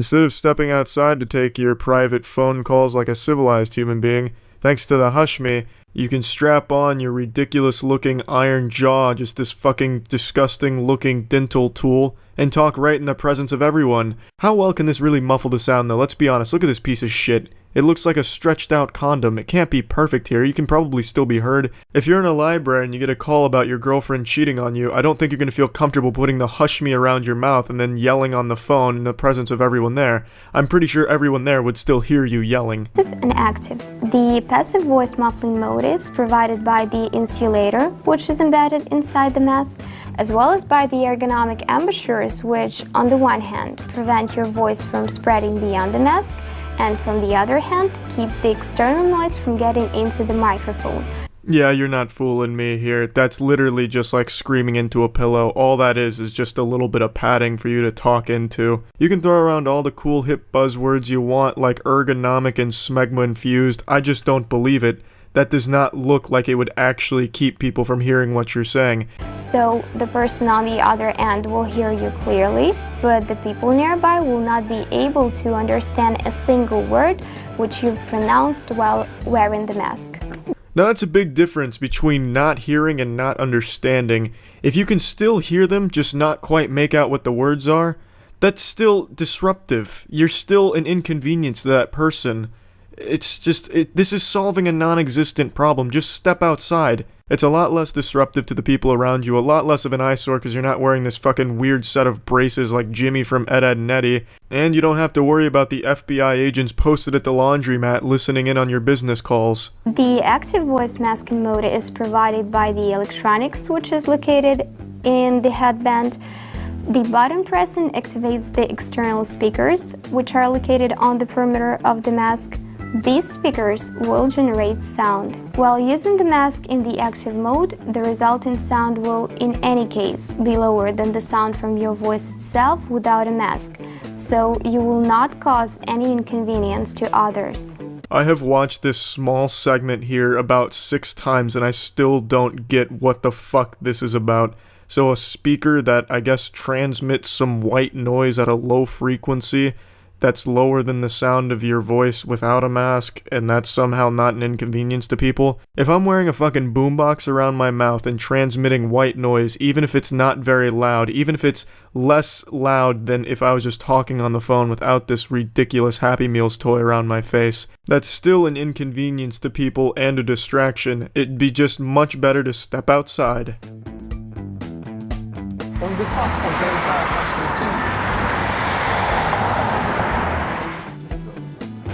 On behalf of the entire Hashmi team, I would like to thank you all for the following us and supporting our project. Hashmi, keep talking. Amazing. Do I really need to point out how that could easily be faked? Yeah, overall, just a shitty project. Even if it works as designed and as portrayed, it's still a stupid product. Do you often find yourself daydreaming about old cleaning products while a mannequin looks at a TV? Does your oven smell like old soggy anus? What about shit? Is there shit on your stove? Well, no more. Now you can erase that shit thanks to our new, all-natural, non-toxic, biodegradable Dutch cleaner. You've heard of the Dutch oven, now meet the cleaning product. You got a piece of the Mercury Atlas 7 spacecraft you want to clean? Use the Dutch cleaner. Got some blood on the countertop? Use the Dutch cleaner. Takes it right off. No evidence. Just realized it's called the Dutch Glow, not the Dutch cleaner. Doesn't matter, same thing. We're cleaning shit with Dutch liquids. Look at this fucking science experiment. Incoming spatula. But don't worry, no job's too big for the Dutch Glow. Goodbye, bubbly chocolate monster. I think Rene Descartes said it best when he said, I Dutch glow, therefore I am. This plate was once dirty, and now it's only half dirty. Here's the fucking science behind the thing. On the left there's some boring water and oil, but look at the party on the right, look how exciting that is. You see the Dutch glow gets in there on the subatomic carbohydrate level, and the biceps femoris muscle works together with the right atrium of the heart, and clean things happen. Look at this. This lady found this on the street and just starts cleaning it. Why not? Look at this. This is dirty too. Fucking clean it. Why not? Buckle up for a surprise because this cheese grater bleeds. Now you feel bad for it, don't you? Well, you shouldn't because it's been Dutch glowed, therefore it's happy. With the Dutch glow, you'll be cleaning all types of fuck the Dutch way. Ordinarily, these things cost money. And the Dutch glow costs money too, asshole. But you're gonna be getting your money's worth with this product, and it's at a very reasonable price. It's only $14.99. $14.99, you get some high quality Dutch fluids. Why wouldn't you want to do that? Go ahead and just call right now and buy this shit. I don't even care what the fuck you do with it. Use it as mouthwash. Substitute it for milk in your cereal bowl. It really doesn't matter. Just go ahead and buy this. You know what? If you buy this, I'm gonna double size it. That is 2 times the Dutch cleaning fluids. Why wouldn't you want that? And you know what? Call right now, and I'll go ahead and throw in this fucked up Slinky I found in the dumpster outside. It's great. You can go ahead and use it for whatever you want to use it for. You can pull it, you can stretch it, you can fuck yourself with it. It really doesn't matter to me. All that matters to me is that you get yourself a very high quality Dutch cleaning product. Did I mention this bundle of hair is absolutely free? Why wouldn't you want that with this bonus offer? It looks like something you'd find in the Men in Black headquarters. It's a really cool product. Everything here is just some really good shit. And did I mention that 2 of these bottles can make up to 16 bottles? It's been way too long since we last looked at a horrible Kickstarter campaign, and I've got a beautiful Kickstarter to share with you all today. It's called AnimeTube, and this one is especially evil because it targeted the purest group of us, anime fans. Weebs, like you and you. I'm not a weeb, goddammit, and I'm tired of people spreading that rumor. That's some absolute false, slanderous accusations. I simply can appreciate some fine anime, but I wouldn't self-identify as a weeb. So now that that confusion's cleared up, it's time to talk about football, titties, and anime scams. So let's take a look at the main Kickstarter campaign promotional pitch.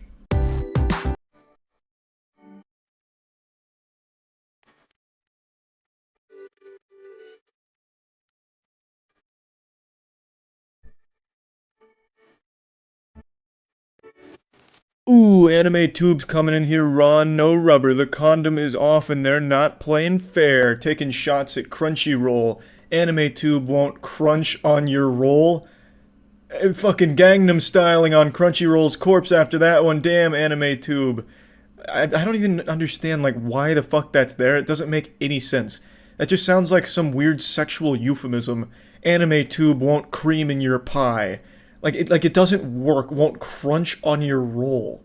It's super dumb. Don't forget the things you see in this video because their actual product completely contradicts some of the things that they even say in the video.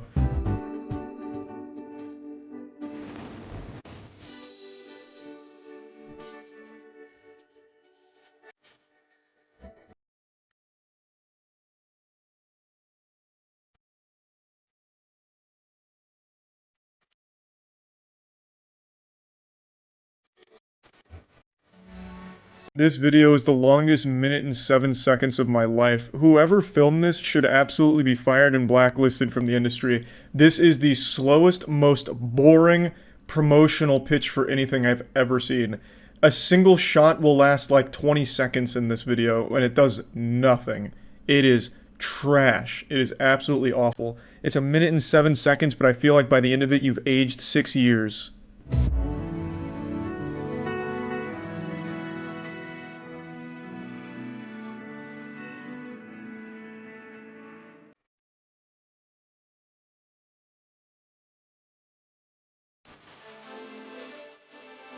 I'll spare you further suffering from this Facebook royalty-free music montage. It basically just ends with them showing the front page of AnimeTube's prototype. So just to sum up the whole idea, they wanted to make an anime streaming platform that was more than just a streaming platform. It's anime streaming with a live chat service to connect with other anime fans, so basically like fucking Anime Omegle or AIM, AOL Instant Messenger, and also with a virtual assistant AI which can not only recommend titles to you, but converse with you and connect with you on an emotional level. So they're basically creating a fucking waifu therapist, which I'll get to that section in a moment. So just to boil it all down, AnimeTube was a streaming platform for anime with the tagline, free anime for all. And my god, they did it. They created a true utopia, the perfect anime streaming app. Don't take my word for it, look at these testimonials.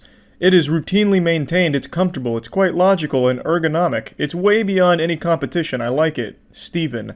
That is the Steven that said that. Notoriously picky with his anime apps, and he had that to say about it, calling it ergonomic and comfortable. Like, that's huge praise from Steven. But he's not alone, because then Robert says, the best app for on-hand anime. I used to spend days looking up series, but now I just use this app with ease.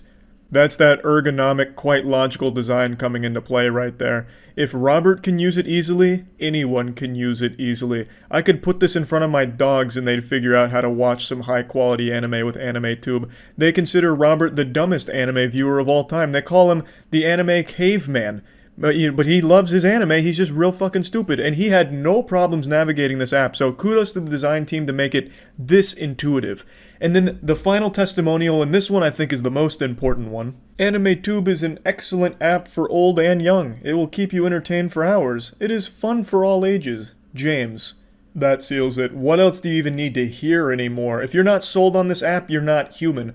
Robert, James, and Steven were all in agreement that not only is the app ergonomic, but it's easy to use and it's entertaining for all ages. Like, these are the three boys. Like, this isn't just any old Robert, James, or Steven. This is the legendary council of Robert, James, and Steven. The governing boys. Like, these are the biggest fucking boys, and they're having this to say about AnimeTube? My god, I can't believe I hadn't heard of it until just now. Now let's read a little bit more about it, because it's something special. Scrolling down, you can see this hand touching some anime girls, just kind of showing what the website would look like if it ever had a chance of existing in the first place. Nothing too wild here, so we'll scroll down a little bit more, and then we get to the subscription part. You remember the tagline, free for all? Yeah, throw that shit right out the window.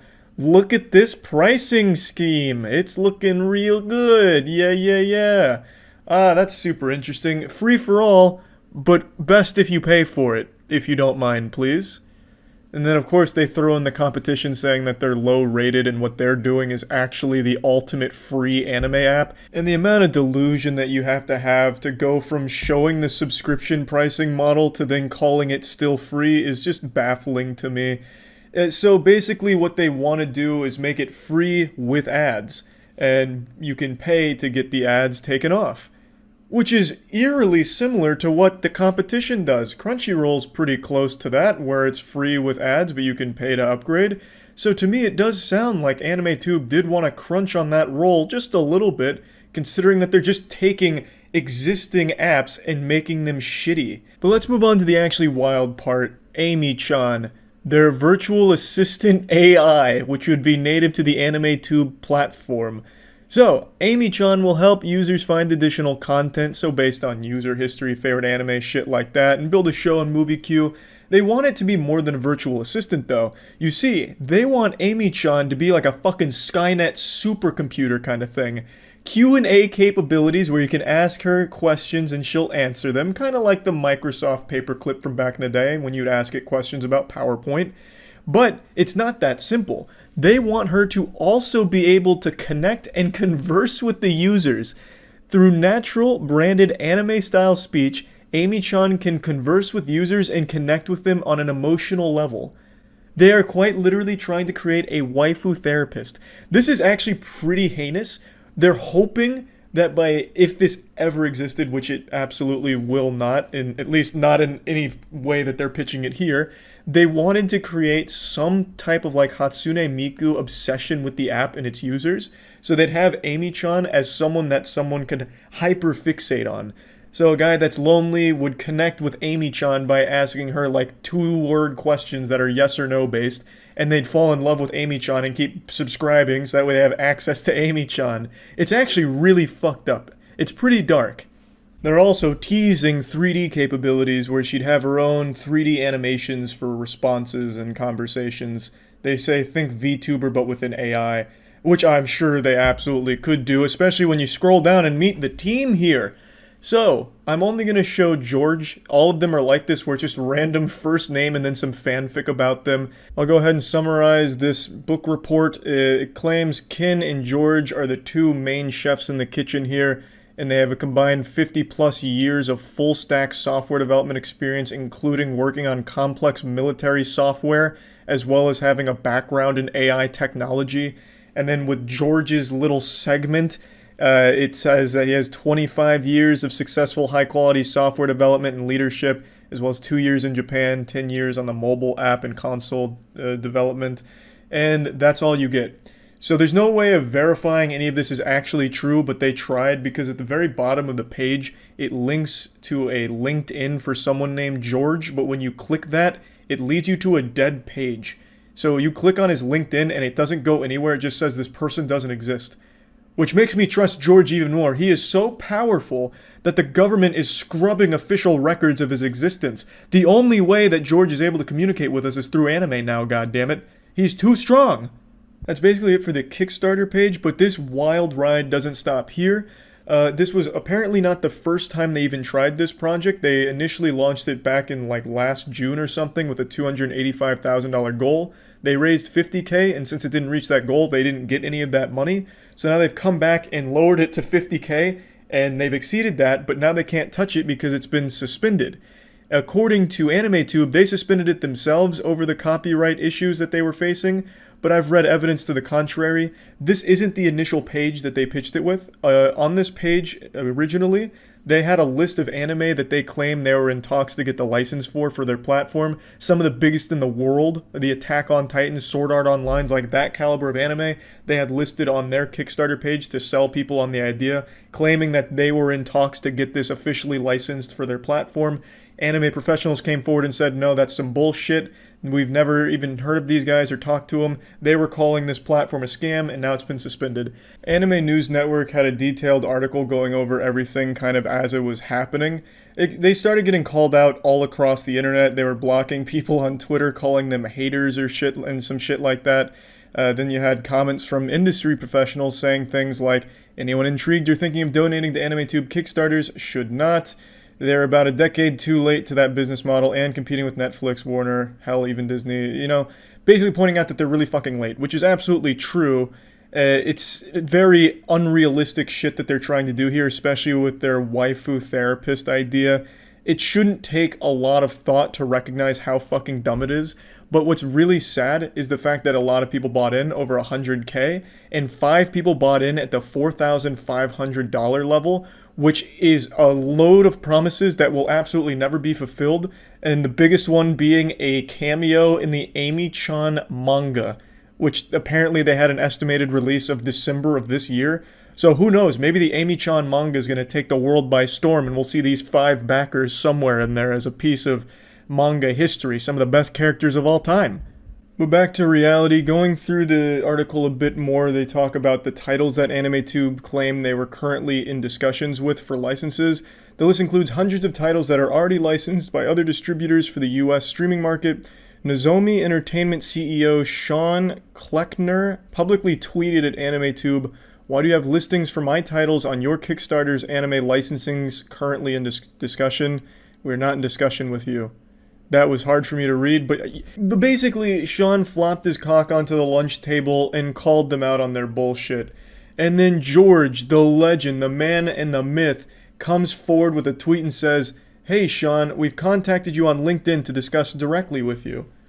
That's business right there. My man is networking. George has taken this opportunity, he came in with the fire extinguisher, and he said, "Yeah, we lied. Now let's talk in DMs, bitch." So basically the rest of the article boils down to other anime professionals saying, yeah, this is absolute nonsense. George then says that, oh, that's just a misunderstanding. We went through Japanese companies first, so they gave us the green light and their full support, but since we went to them first, the American companies weren't brought into the loop, so I understand that they're just a little confused. But no, this is all legit because we went to these Japanese companies, which they were also called out on because the company they listed as the one they went to that gave them like complete full support is a company that actually couldn't give them licensing rights in the first place or something like that. So it's just a massive mess. Obviously the whole platform is some bullshit to begin with. Like there's no world where A, this would be a good platform, or B, could even exist in the way that they pitch it. I just found this to be a really interesting story. To me, it seems like they just want to take the money and run as badly as possible. They had 50K on the table last time, but they set the goal too high, so they didn't get any of the 50K. This time they brought it down to make sure that they got the goal, so hopefully they could take the money and be done. And they exceeded the goal to 100K, but then they got suspended because everyone called them out. So they're just having a really hard time completing their scam. That's really what it seems. There's great evil afoot in the toy industry. A scat fetish demon has infiltrated the highest levels of children's toys development, creating yet another baffling monstrosity. Last week I talked about the Poopsie Slime Surprise Unicorn, the unicorn that goatsies itself and takes a shit on a toilet. Well, it turns out that's not the only shitting children's toy. A few days ago I was made aware of this little bundle of sin called Gotta Go Flamingo, which is a flamingo that sings and takes a shit. Of course I wanted to purchase one of these collector's items for myself, but Matt was unable to find it at Walmart or Target, whether it's because they were sold out or just didn't stock it, I don't know. But going off historical data with the Poopsie Slime Surprise unicorns literally flying off the fucking shelves, I'm just going to assume the flamingos sold out as well. I don't know what it is with kids right now, I guess they just absolutely love shit. I don't know who's even making these toys for them. It's like if Quentin Tarantino started making children's toys all based around feet and like massaging feet. I don't really get it, but honestly, I've been trying to think of how I can get in on this trend and capitalize. I was coming up with like a cereal around eating shit, because I thought, you know, that's the next natural progression. Since all these toys are about having things take a shit and play with it, why not move on to the next natural evolution of eating the shit? So I was trying to come up with like Honey Nut Shittios or something, where it's, you know, take Lucky Charms and replace the marshmallows with like tiny little dog shits or something, and instead of using milk you use like toilet water. It's a work in progress, but we're gonna enter prototyping stage soon. Anyway, let's check out the Gotta Go Flamingo. It's Gotta Go Flamingo! Uh-oh, gotta go! Uh-oh, gotta go! He talks. I'm so hungry. He eats. And he poops. Gotta go. Quick, the toilet! Then pour, feed, and poop again. What a sad fucking existence. Just to take a shit, have kids laugh at you, and then feed you your own shit so you shit again. That's some terrible, nightmarish shit. Not even fucking Zeus punished the other gods that terribly, like Sisyphus pushing the boulder up the hill only to have it fall back for all eternity, or Prometheus having his innards eaten out every day by a raven and shit. That has nothing on the punishment that Gotta Go Flamingo is getting here. I don't know who made this toy, but they fucking hate flamingos and love shit, I guess. It is a pretty baffling toy. I guess for kids that just can't get enough of shitting with Poopsie Slime Surprises, they need other shit to play with and watch happen. So now you have Gotta Go Flamingo 2 for the ultimate tag team duo here. So let's go ahead and see this wet dream in action. This is surprisingly short, whereas before with the Poopsie Slime Surprise you needed a fucking aeronautical engineering degree to make that thing take a shit. Gotta Go Flamingo is pretty straightforward. You just feed some like sand to it, and then it takes a shit, which is the sand, and then you pull the sand out and you feed it again. It's like Ouroboros constantly eating its own shit. Oh, friends, Toy Daycare is open. Mama Z is here. This comes from a YouTube channel called Toy Daycare, and luckily they were able to get their hands on the coveted Gotta Go Flamingo, and they got it for free. Because these fucking bad boys are extinct. You can't find these anywhere. These sold out faster than a PlayStation 5 pre-order. So they were very lucky to get this holy grail of toys. Now we are going to be using our scoop and pour some flamingos food down the throat. Did you guys hear the splash? That's so funny. That's still funny. Really cool thing about this is that this is like a sand that doesn't get wet. The fun never stops with Gotta Go Flamingo. This bad boy can shit for days. Hundreds of shits per hour, in fact. I mean, I tell you, the adventure never ends when you've got yourself a Gotta Go Flamingo. If I was stuck on a deserted island in the middle of the sea and I could only bring one item, I'd choose a Gotta Go Flamingo. I really don't understand how kids play with a toy like this and be entertained. Like, what do? Just, like, insult him for shitting or something? Like, ah, look at this fucking dumb flamingo. It just took a shit. Mom, come in here. Look at what you just bought me, this shitting thing. It's so dumb. Look how dumb this fucking shitting thing is. I want to see it shit again to make fun of it. Like, I don't know what you do. You just watch it take a shit. And then what? At the very least, with the Poopsie Slime Surprise, you at least eventually get slime that you can play with. But here, what do you get? You get fucking hydrophobic sand. Who plays with sand? And it's not even enough sand to make like a sandcastle out of or anything. It's just enough sand to like hold in the middle of your palm and admire. Like, it's fucking boring. It sucks. Like, maybe if you bought 20 of these motherfuckers and just loaded up on this sand and just keep feeding this bitch sand and have it shit it all out, and you could eventually have enough sand to, like, make something out of it, okay, I guess. But at that point, why not just go into the backyard and, like, get some dirt and do the same thing? Which then brings up an interesting scientific question. Does the Gotta Go Flamingo only shit out this hydrophobic sand, or can we also use third-party materials as well? Like, if I was to just start throwing rice down his throat, would he shit that out as well? Or would it have some kind of, like, fraud detection system where it just starts screaming like, alert, error, not sand, can't shit this? Or like, would the sphincter just close up? I'd be curious if it could work with other things besides just this proprietary sand. Next, we are going to empty our toilet bowl so water will go through, but the sand will stay. And feeding it. That really sums up the gotta go flamingo. If you believe that everything has a soul, then this has to be something that you feel truly terrible for. Can't even be fed clean food, he just has to keep recycling his own shit over and over again in an endless cycle of agony. And yeah, I don't know why these shitting toys are so popular, and it's time to put some fitness on that face, you chubby-cheeked greaseball. Having no jawline is a disease. Our ball gag is the cure. Looking like something out of 50 Shades of Grey, this bad boy will have people saying 50 Shades of hey, nice jawline. My name's Brandon Harris, inventor and CEO of Jawzrsize, and next in line to be president of the Phi Kappa Alpha chapter. The idea came to me one day on the beach after fishing a dingleberry out of my girl's ass and chewing on it a little bit, and I said, wait a minute, my jaw's getting a little sore. I recognized I was getting a bit of a facial pump, so I added 40 pounds of resistance, and eureka, the Jawzrsize ball gag was born. I chew on this naughty little bastard everywhere, at the gym, on the beach. Sometimes people ask me, hey, are you eating a beer koozie? And I'll laugh at them and say, no, it's a hands-free workout working all 57 muscles in my neck and face. Not to mention the incredible taste. We've added a little bit of mint flavor here, and yet it still feels like you're eating a garbage truck's tire.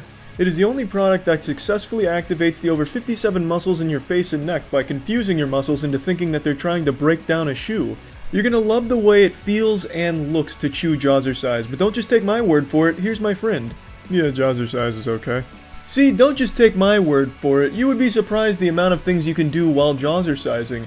Why not go ahead and start doing a little bit of lawn work while getting some Jawzrsize going right around while doing lawn work and Jawzrsizing. Next time you're at the gym, put in the ball gag while lifting some reps, and next time someone asks, hey, are you exercising? Say, no, you stupid motherfucker, I'm Jawzrsizing, and then start pointing at your biceps. I went through years of trial and error, chewing on all types of different things, from tennis balls to bowling balls, but sometimes I'd get toothaches and it just wasn't the right fit. And then I finally found the right amount of ball gag, and thus, finally, we have a real Jawzrsize ball in production.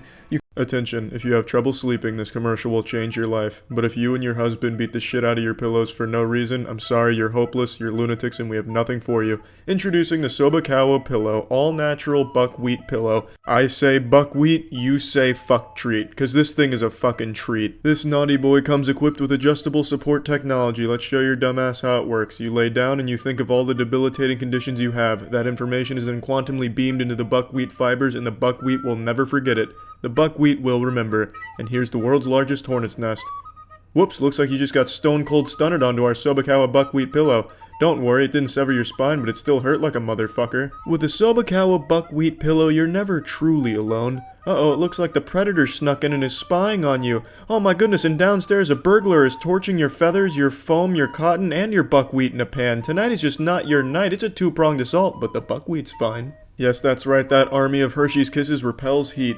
It's cool, and it's comfortable. Look at Mel Gibson take a little snooze on this bad boy. No one's cooler than Mel Gibson, and he likes the buckwheat pillow. Incoming science experiment, watch out pussies. It's the egg test. Here's a fiber fill, a 10-pound dumbbell, and some fucking murdered eggs. That's a failure. How about popular foam?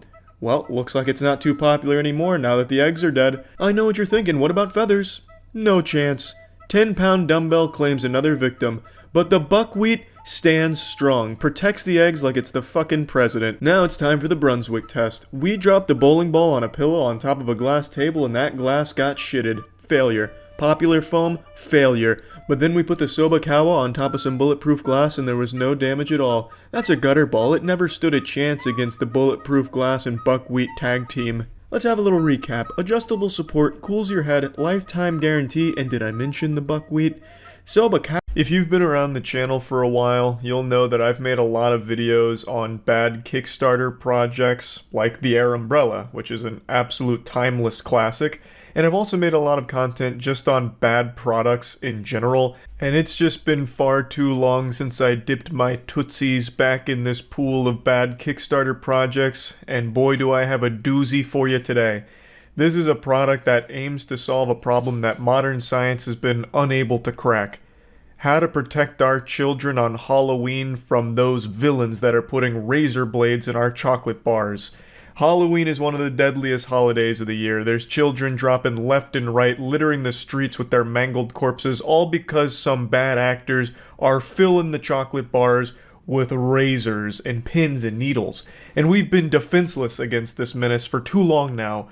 But luckily, this Kickstarter project has the answer with a metal-detecting Halloween candy bucket. Meet Boo the Ghost, the answer to all your prayers. It's a bucket that has a metal detector built in to alert you when a tampered candy bar comes in with a fucking katana blade mounted inside of it. So it was unsuccessful in its funding, which is shocking. It only raised $213 out of its $36K goal, which, you know, just speaks to the state of society. If we're not willing to invest in life-saving products like this, we're too busy throwing dollar bills on OnlyFans. I mean, this is ridiculous. This would save countless lives on Halloween, and yet it was canceled because it didn't reach its goal. Hi, my name is Sam. We've all heard the horror stories.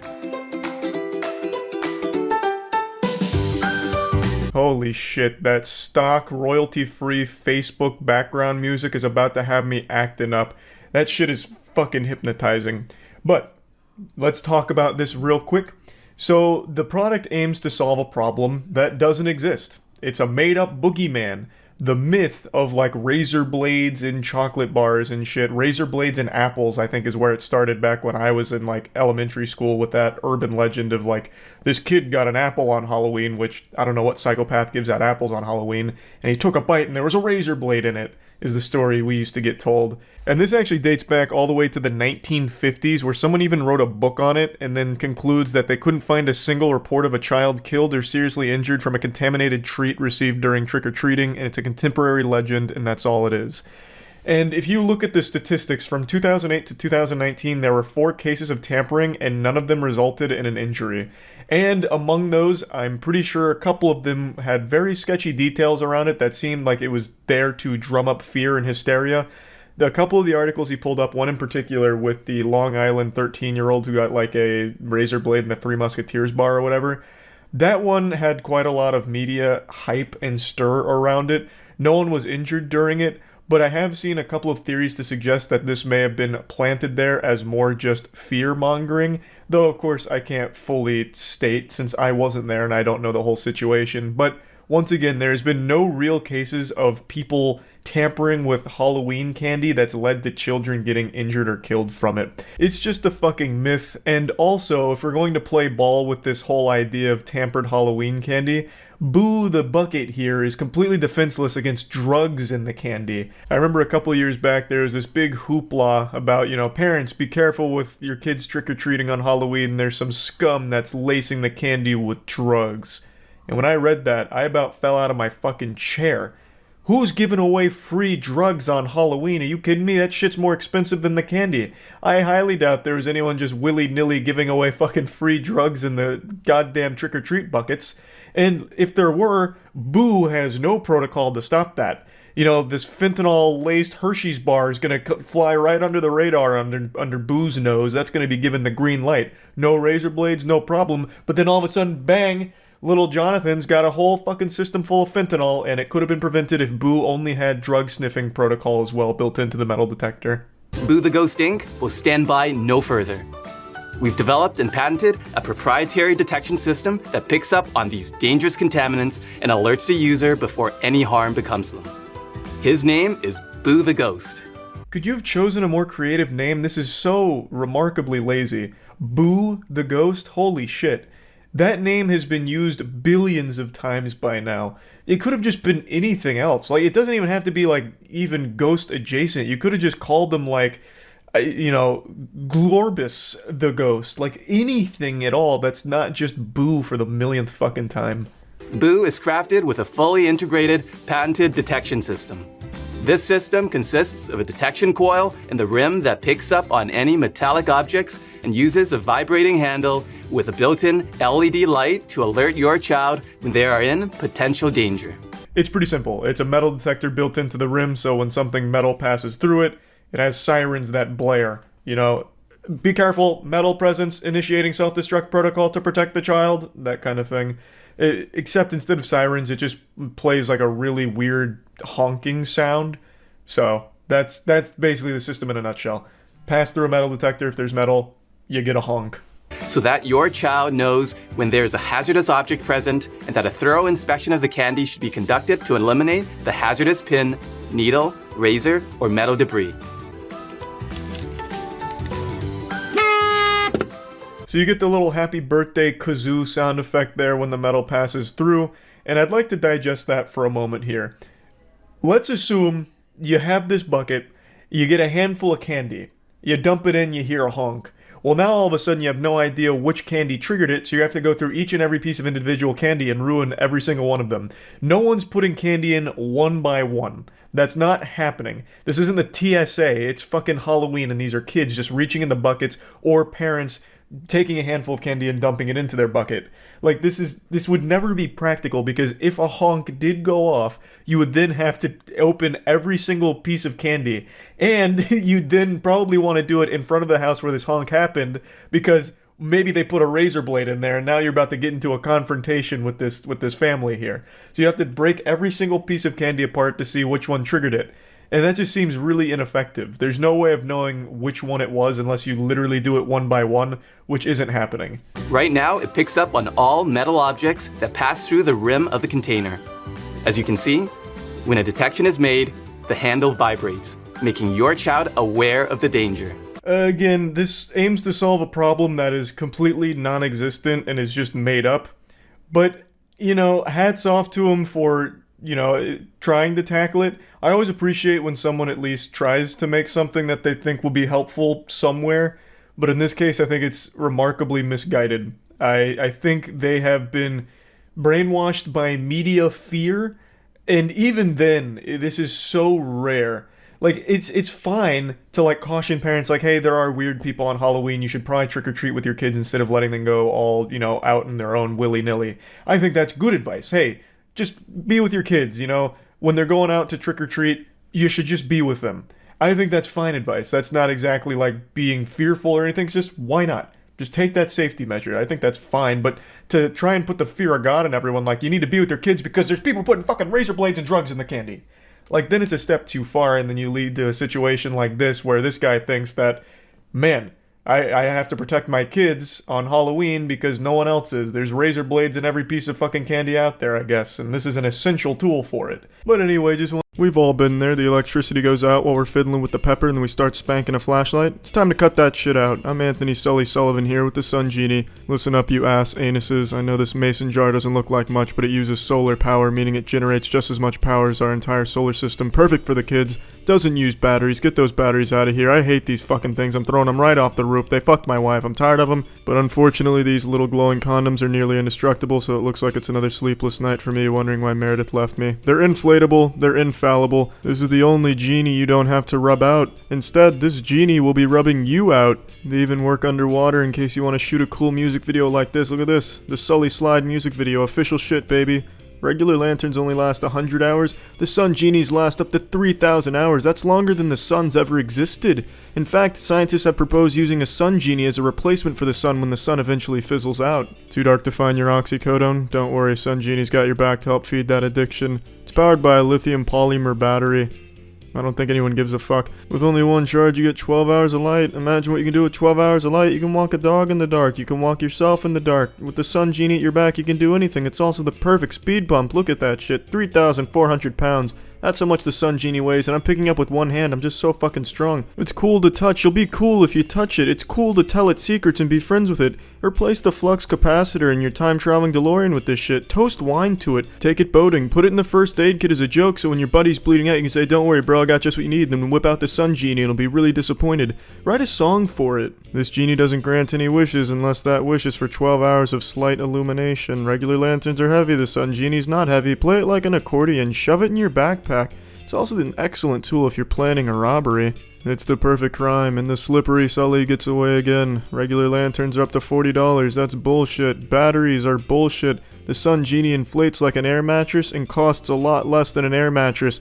Lifetime guarantee that it costs less than an air mattress. Cry on it. It doesn't care. It doesn't matter. I'm standing in space right now, but you can still reach me via telephone, and if you call me right now, I'll throw in a mini genie absolutely free. No, that shit looks like a little plastic purse a Smurf would wear, but trust me, you're gonna want this. This is an incredible deal. You get the Sun Genie, the mini genie. You don't get any batteries with this, so you know you're getting a good deal. Trick shot. You can walk up the stairs with it. Hey there, micro dick. It's me, John No Neck Floral. Knock knock. Who's there? Not my neck.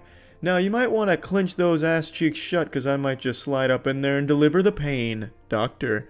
Introducing the Pain Doctor. Cleaning glass has always been a pain in the ass, but now it's fast and easy with the Pain Doctor. No, this isn't some poorly named Marvel supervillain. This is humanity's next step into the 22nd century. Cum stains on your mirror are the disease. This is the cure. Did a big fucking sack of baby powder explode in your car and get all over the windshield? Don't worry, we've got a triangle on a stick for it. And I know what you're thinking, this handheld Illuminati hint is streak-free, spot-free, and chemical-free. The secret is in our special candy corn design. Utilizing the patent-pending candy corn shape, we're able to get 360 reach-arounds into the tight corners. Why clean it slow when you can clean it fast? Why kiss your bro when you can kiss my ass? Uh-oh, watch out, we've got a big reveal coming up. It's the Miracle Microfiber Cleaning Pad. That's right, we've broken the magician's code. There's dozens of tiny squeegees on this bitch. You couldn't even count the number of squeegees on here. And these little squeege machines loosen, lift, and lock in, and can reach up to your TV to clean safely and easily. Cleaning's always been dangerous, but now it's safe. Is your kid too fucking stupid to figure out how to open the door?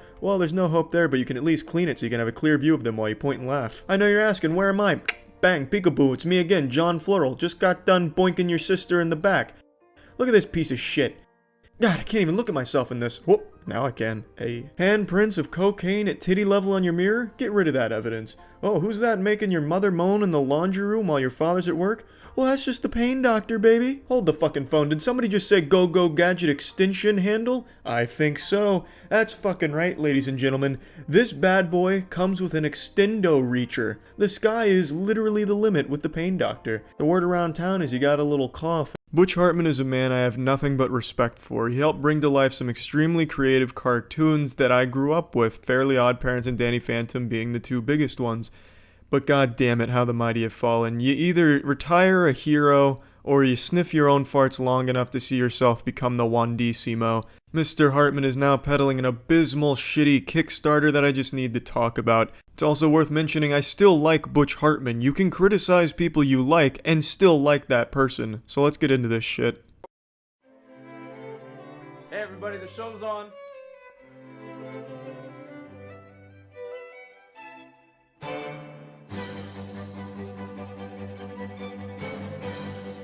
Gee Willikers, Mom and Dad, maybe you shouldn't have put on porn for the family movie night. Or perhaps at least refrain from putting on the hard R for your kids that you don't want seeing those things.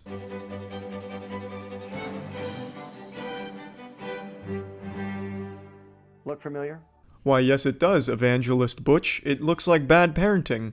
But no, that's not an option in Butch's world. He blames it on the media, as does most people these days.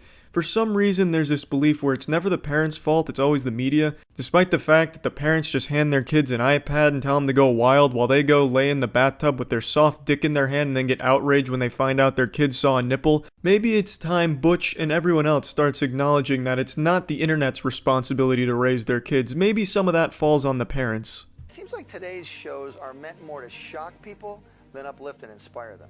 Yeah, if that's the kind of show you're watching. It's not like they've just phased out family-friendly content and just filled it with tits and blood and guts. There's still a lot of options out there. I just recently met an 8-year-old who told me that they'd seen The Exorcist and loved it. Loved it? I mean, think about that. The only way the 8-year-old could have loved it is if they'd already seen so much other dark stuff that they'd become immune to that sort of thing. No, Butch. I don't mean to poke holes in your bulletproof math here, but that's not the only way that kid could have enjoyed The Exorcist. It's almost like kids aren't the robots you think they are, and they all have different tastes, thus they're entertained by different things. Now, whether or not that 8-year-old should have seen The Exorcist, well, that falls on the parent. But it's ridiculous that the only thing that Butch can surmise from this story about the 8-year-old and The Exorcist is that he had to have been contaminated by dark stuff already to enjoy it, because it just doesn't compute with Butch that kids are humans, not machines, that all have different tastes. They're not pre-programmed to like the same type of shit. So it's not unbelievable that there's an 8-year-old that liked The Exorcist without already being exposed to the evil, dark media that you think he has, Butch. The smartphone has become a gateway through which all kinds of questionable influences can enter. Parents, aren't you tired of being constantly terrified that your child is going to see something that they shouldn't? Parents, aren't you tired of letting the internet do your job for you and then getting upset when it doesn't do the exact job you wanted it to? The solution is simple. Don't step in under any circumstances. Continue to let them roam the internet unsupervised, but make sure they roam Butch Hartman's O-Axis part of the internet, the only safe place. Welcome to O-Axis. A 24/7 entertainment platform with high-quality, family-friendly entertainment as its central mission. Sound familiar? Well, it should, because this already exists in a lot of different places. Biggest one being Netflix. You can create an entire kids account and they only have access to kids content. I don't know what hole he thinks he's seeing here that he's going to be butt plugging with O-Axis, because it's fundamentally just a family-friendly streaming service. That's 100% what it is, and there's so much of that already. We're going to use the power of the smartphone and other personal devices to our advantage. We're going to start off as a subscription-based streaming service, and we're going to have everything you've come to expect from networks you're familiar with, but without the heavy focus on negative subject matter. That's such a non-statement that doesn't tell you shit. He might as well have just said, we're going to give you laser beams in your eyes. What do you mean, we're going to give you what you expect, except without the heavy focus on negative shit? So you're going to give me everything the other streaming services have so I can still watch the hard R shit, but you're going to censor it, I guess? I don't really know what you're saying with that, Butch. Or maybe he meant we're going to give you all the family-friendly content you're used to getting, but still without the negative impact shit? So you're going to censor the already family-friendly content? I really don't know what you're telling me with that, Butch. We'll have all original high-quality dramas, sitcoms, feature-length movies, animation, and kids shows. Plus all the other things you love. Sports, fitness, reality, news, video games, and more. We'll even have a user-based upload feature. Man, Christmas has come early. Throw away everything else in your house that isn't an O-Axis subscription, because this shit apparently has everything. Do you need a new car? I'm sure O-Axis has one for you on its service somewhere. Jesus Christ, O-Axis is like Pandora's box that just unleashed all of the bad ideas at one time upon the world, and the only thing left in that box was Butch Hartman's soul. Even still, none of this is a unique idea. There's so much competition for this. YouTube Kids being a huge one, however poorly it's run, it's still a very viable family content streaming platform for the most part. But how are you going to take negative shit out of the news? Are you only going to broadcast news stories that are about sunshine and puppies made out of flowers? It makes no sense. And even if you did pull all of this off, it's already been done before, Butch. It's just not a good idea. And you're only asking for $250,000 to make all of this come to life? You've got to be snorting coke off of Danny Phantom's thermos to be thinking that number's enough to get your shit going. I understand you're not using $250K for the entire thing, but you're using it for your phase 1, like you say a bit later in their pitch. And it's still just way too low to get this going in any fashion whatsoever. You couldn't buy a single show for your streaming platform. You couldn't even get it all built for $250,000. Actual investors wouldn't even take the time to spit in your face for $250,000. That will allow you to upload your own family-friendly content whenever you want. Daughter's birthday party? Let's see it. Son's graduation? Upload it. Anniversary? Trip to the zoo? Share it. But understand, this is family-friendly. It has to meet our high-quality standards and pass through our special O-Axis filter. Let's make it fun, but keep it clean. Watch out, O-Axis is the YouTube killer here. I'm sure they're also going to be releasing a Battle Royale component of O-Axis as well to compete with Fortnite and take that bitch down as well. I just can't see that going over well. There's just nothing else to say about that. I don't think there's any rational person out there that's ever used the internet that hears that part right there and doesn't think it's going to be abused and just a pile of shit. Join us in our mission because we need to raise $250,000 for our first phase of startup costs. These include developing our video platform, hiring creative staff and producers to produce original content, and to acquire already finished projects that fit our entertainment model. None of which can be achieved with $250,000. You might as well be trying to buy all of those things with packs of gum. With the O-Axis platform, we can change family-friendly entertainment for the better.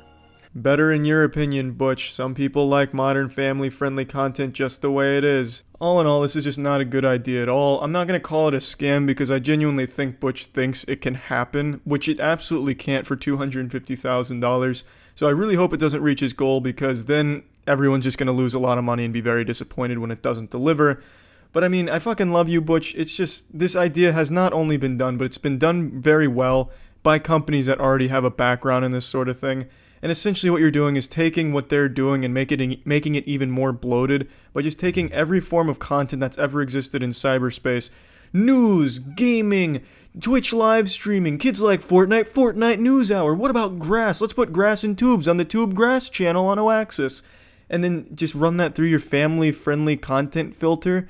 It's just not going to work. And especially with personal uploads where people are going to upload a whole bunch of shit, you're not going to have the infrastructure to go through each one of those manually and determine if that meets your high standards. It's just not going to work, and even if it did, it's not a good idea. Because there's already so many options for family-friendly content. Squats are a girl's best friend. Incoming colonoscopy. Bloop. You squat and it hurts. You squat for Fred Durst, but the workout is just too hard. You dream of an ass, but you cream on the glass. What are you to do? Why can't you drop that fucking tuchus down low? Well, say hello to the Squat Magic, your one-stop shop for prolapsed anus. From the makers of the Ass Pounder 4000 comes the Squat Magic Revolution. It's a cushioned Sibian sex machine that really gets you that ass you've been looking for. But don't just take my word for it. Look at all these happy ass blasters up here. I bet your dumb pancake ass is asking what's the secret in this Krabby Patty secret formula. Well, it's our squat-assisted technology, or SAT for short. But I guess you could say shat, because if you buy this piece of shit, you basically just shat your money down the toilet. This is the squat perfected. Your ass goes down, your ass goes up. I don't care where the fuck your ass goes, because our piston-powered rim ram and hammer's gonna follow it around, ramming your rim. At Squat Magic HQ, we go by the 3 N's. No strain, no struggle, no workout / no weight loss and muscle gain. So don't let your workouts fuck up your joints anymore. Just let your workouts fuck you. Use the Squat Magic. The Squat Magic takes the work out of workout, so you're left with just the out of your fucking mind for buying this thing. It's called the Squat Magic, but you don't have to go to Hogwarts to learn this spell. Wingardium Levy, oh my god, look at your ass now. But wait, I haven't even got to the best part. It comes ready assembled, which means it's ready to be assembled, and trust me, it's a bitch to assemble. Instant results. The second you lay your flabby, wrinkly ass on this bad boy, your ass will sprout wings and look like something out of an anime. So get ready to have yourself a squatting-themed birthday party this year. Here's Harlan Post, like the Huffington Post, but even more unreliable. He preaches the good word of the Squat Magic, so you know you can never trust this man for anything anymore. Here's some asses outside. And here's some asses on the Squat Magic. And there's just an ass next to a Squat Magic. So much ass. Even if you don't buy this thing, at least you're getting your fill of asses. And these asses are getting their fill of fisting with 3 different resistance levels. It's great for all ages and all fitness levels because it's genuinely doing nothing. Here's Nancy's before and after. And here's Nancy. Here's the Squat Magic on a beach. It's like riding a mechanical bull. If the bull was butt fucking your asshole real good. Here's more asses. It's time to stop with the moon pie enemas leading to a fat ass. It's time to master the squat. Introducing a saddle for your dad, but it's not a daddle, it's a piece of shit. Just simply put this placemat on their back and you can have a pony ride at any time. But it's not just for your daddy, it's great for your mommy too. Mount that mother of yours, mount that father of yours, and have a pony ride you'll never forget. It'll be like you're experiencing the world for the first time. Your living room will look totally different. If your dad is obese, it'll be like riding a fucking elephant. This is a great gift not just for kids but for adults too. If you have beef at work with a fellow employee, settle it with the pony up daddy. Whoever can ride the other longer is truly the better man. Tell that son of a bitch to pony up, daddy. Are you trying to get nudes? Not anymore. Now you're giving your kid a pony ride. Simply wrap the Velcro straps under your titty nipples and get ready to be mounted. I don't care if you have a herniated disc. Get ready to give some fucking pony rides. If you're tired of your kids beating the shit out of you, putting you in a blood choke that is akin to a UFC champion, or stealing your jewelry, just throw a placemat on your back and tell them to hold on tight, cause you're taking them to Thoracic Park, where there's no dinosaurs, just back injuries. Did you know that the biggest historical inaccuracy is the claim that humans used to ride horses into battle? That is entirely false. They used to ride their fathers into battle to strike fear into their enemies. Real men used to know how to pony up back in those days. The true golden era of daddy riding. Oh yeah, and you can dress up when riding your father too, but who gives a fuck? call your dad C-Disc-It, because he'll most likely be slipping a disc anywhere from C1 to C7 in his cervical spine when giving these exhilarating pony rides.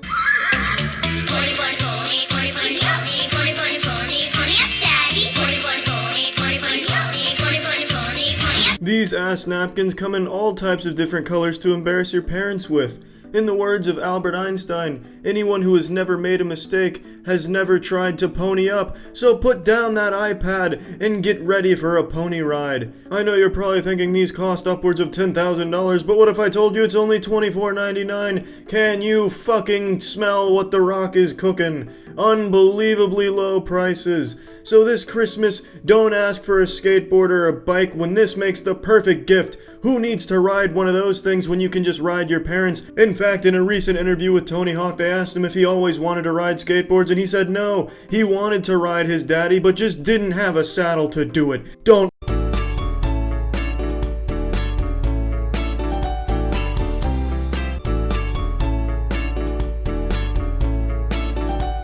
You get that pup poussey away from me right now. I'm not setting one paw in that shit. Stop strangling me, please! No! Oh, well, this looks like a lovely blanket. Thank you. Oh, fuck, it's a trap! Why am I strapped to this human's hip like a gun in a holster? My freedom has been stripped from me. Please help me. Thank heavens you brought an umbrella for yourself. I'll just be dangling here getting pulverized by the rain, snow, or hail, whatever the fuck this bad special effect is trying to represent. I'm going to take the meanest shit this world has ever seen. You'll try and escape the omphalos of my ass explosion, but since I'm strapped to your hip with the pup poussey, you won't be able to elude the methodists from my asshole. Tell me who's the victim now. What do you type, like 4 words an hour?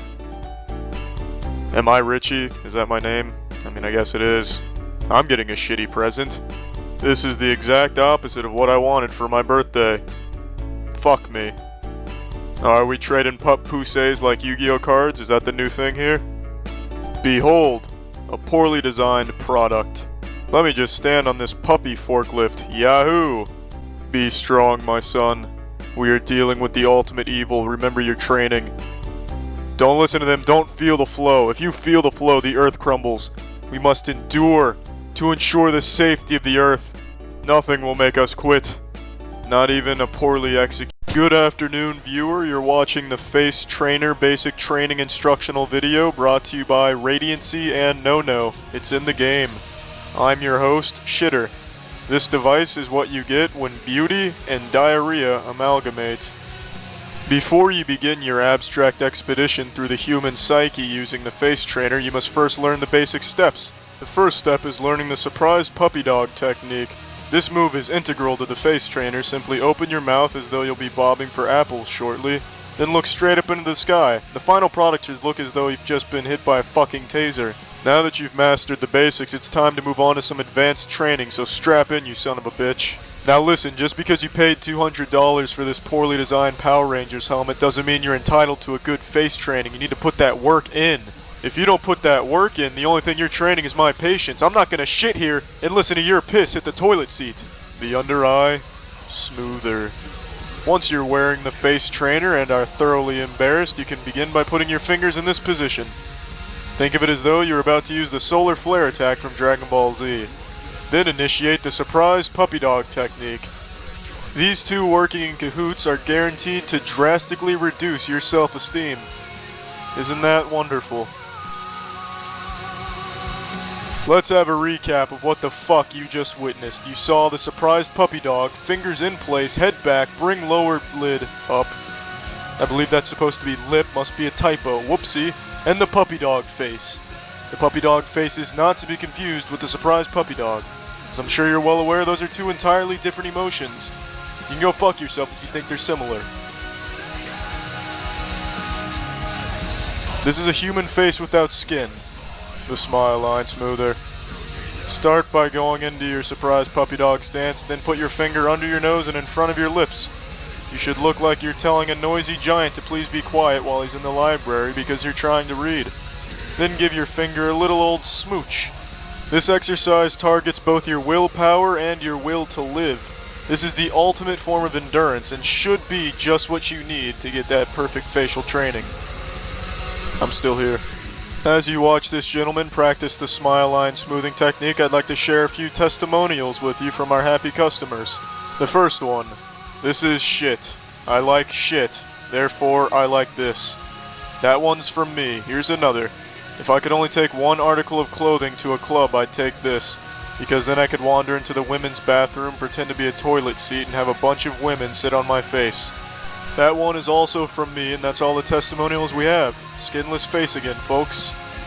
The chin and neck toner. Now that you realize purchasing the face trainer was probably a mistake, it's time to punish yourself for it.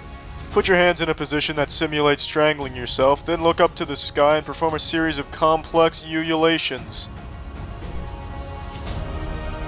If you have managed to survive the chin and neck toning procedure, then congratulations. You have fucking trained your platysma. You gave that bitch a workout. And you've trained your sternocleidomastoids, also known as the neck titties. The eye opener and forehead smoother. This is the most difficult technique because for this you have to read the mind of an alien. This is no easy task, I can assure you of that. Now, as you can see, she was unsuccessful in contacting extraterrestrial beings on that attempt. However, this does not daunt her. She still gives it a try, and you should too. You should try the face trainer now. Train your face, train your senses, train your ass cheeks. Use it as a Halloween costume and say you're a Ninja Turtle. I don't fucking care, just order this. You could be sitting there not training your shit, or you could put this bitch on and train the fuck out of your shit. Pick your phone up right now and call the face training Yippee 800 number and order this. The ball's in your court, so what are you gonna do? Are you gonna ride the train that takes you to— Are you a big strong man who just finished a long day of eating pussy and kicking ass? Now you just want to go home and unwind by watering that beautiful garden that you two planted long ago, and now she's moved on and happier without you, but god damn it, that garden's gotta get maintained. Might as well use a hose that's as manly as you are. The Hercules garden hose, motherfucker. Now let me ask you, what does every garden hose fear? That's right, BattleBot's circular saw blades. But not the Hercules hose. Normal rubber hoses will spring leaks, flooding the atmosphere with testosterone block and estrogen. Yucky. But with the Hercules garden hose, you could run it over with a tire and it ain't even kinky. Hooey! Now let me tell you the secret. It's the adamantium-coated platinum utopian. Now that's the secret to immortality right there that allows water to flow and fire to go. Fuck itself. Be careful though, gentlemen. The Hercules will please your wife better than you ever could. Take my word on that one. God damn it, I miss you so much. Clarentine, come home. Did somebody say diarrhea blaster? That's the Hercules garden hose middle name, my friend. Now let's say you're out in the wild and there's a lawnmower just out for blood, had a bad day. It'll cut that rubber hose in half like a 10-gallon hat in a wood chipper. But with the Hercules garden hose, it'll put the fear of God into any lawnmower. Anti-leak connectors means you'll never get water out where you don't want the water coming at. Now look at this here old rusted, dusted piece of shit. Looking like a DNA helix if DNA stood for do not assume your hose is better than the Hercules, cause that bitch ain't. Now what in tarnation, what the fuck did I just tell you? It sprung a leak in the time I was talking to you. Disgusting. Now look at me take a blowtorch to the Hercules, it don't feel shit. It can take more torture better than Jack Bauer in 24. Are you still not impressed? Do you not believe in the Hercules dream? I think it's time to make you a believer. We went diving with a real great white man-eating shark and we put some bait on a hose and he snatched it and the Hercules hose didn't budge, not even a little bit. We could have strangled this bitch if we wanted to, but we didn't. But we did kill it and eat it. And we washed the boat off afterwards. So really, I just don't know what you're waiting for. She's not coming back.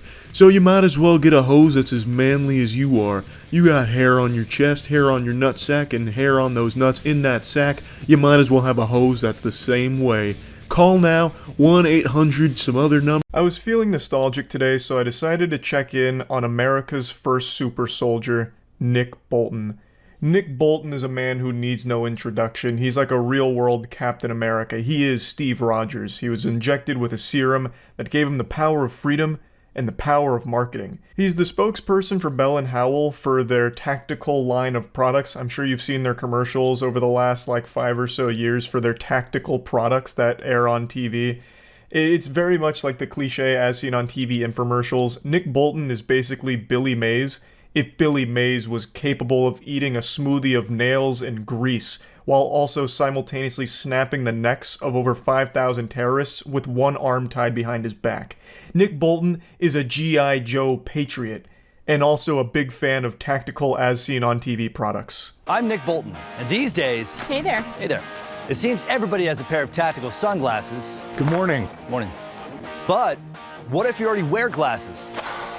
Then you need these. I'm extremely thankful we're finally living in a utopia where all of us are sporting our tack glasses. I fear without them, our species would have been lost long ago.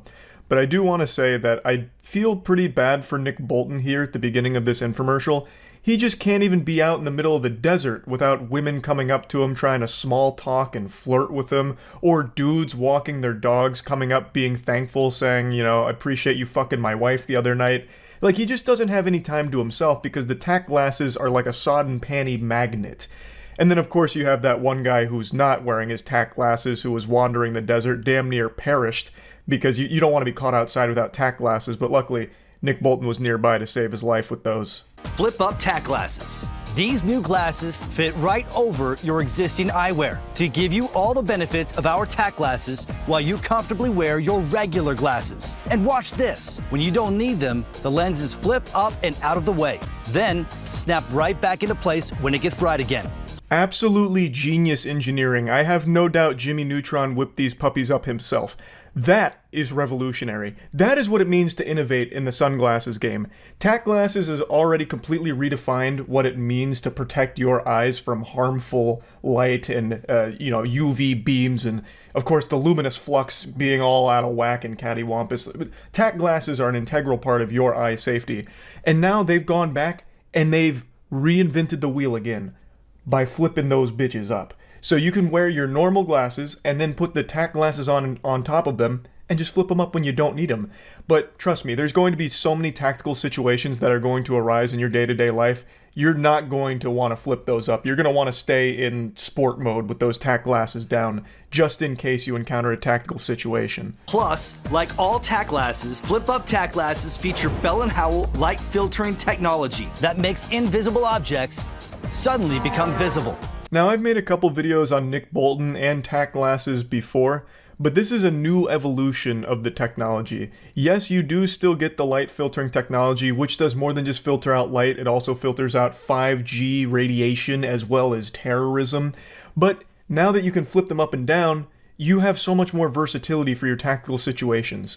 Now, they gave you a little sneak preview of some of the magic that it's capable of with the invisible trucks that were going by. They had the active camouflage cloaking technology engaged. Well, no more will you be a victim of this kind of, sorcery. With the tack glasses, once they're down, you can see everything. You can fucking see into the future. But don't take my word for it. Check out what these people had to say. Take a look at the screen and tell me what you see. Nothing. Just blank. Nothing. There's nothing there. Absolutely nothing. Flip down those tack glasses and look again. Oh, wow. Oh my gosh. That's amazing. There was nothing, and then it just appears an American eagle. It's absolutely insane. Can you read that fine print on the bottom right there? Land of the free and home of the brave. God bless America. God bless America is right. I want to take off my fucking hat and do the Pledge of Allegiance right now. This is the big selling point of the tack glasses. Not only does it offer unlimited protection from pretty much anything the world could throw at you in tactical situations, but you get to see these little hidden Easter eggs in the real world, like the American eagle on a blank screen. There's so many secrets that we're surrounded by, and we're only one tack glass lens away from seeing everything. So this is a very patriotic moment, honestly. I was pumping my fist excited that they were still making these tack glasses commercial. This is a pretty new commercial. They're still pumping these bad boys out. And it still feels just as good today as it did 3 years ago when I first watched it at a Beef O'Brady's bar. It's so nice to see that shit where they just look at the screen and it's like, oh wow, it's an American eagle jump scare here, holy shit. And I love their reaction to reading the land of the free and home of the brave. God bless America. Brother, I couldn't have said it better myself, partner. These tack glass flip-ups are the real deal.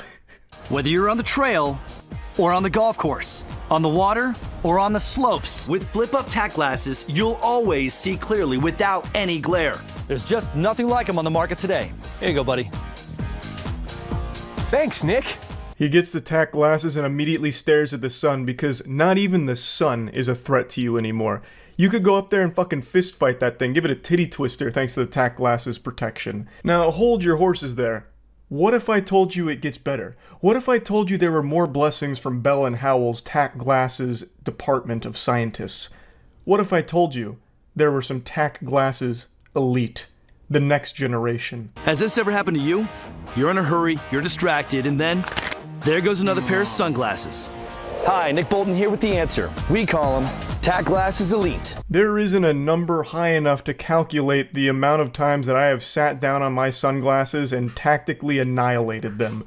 So luckily, the Tack Glasses Elite are here to solve that problem. They're so fucking elite that Nick Bolton himself had to abandon his mission in an active war zone and scoot his Humvee on over here in order to tell us about these Tack Glasses Elites.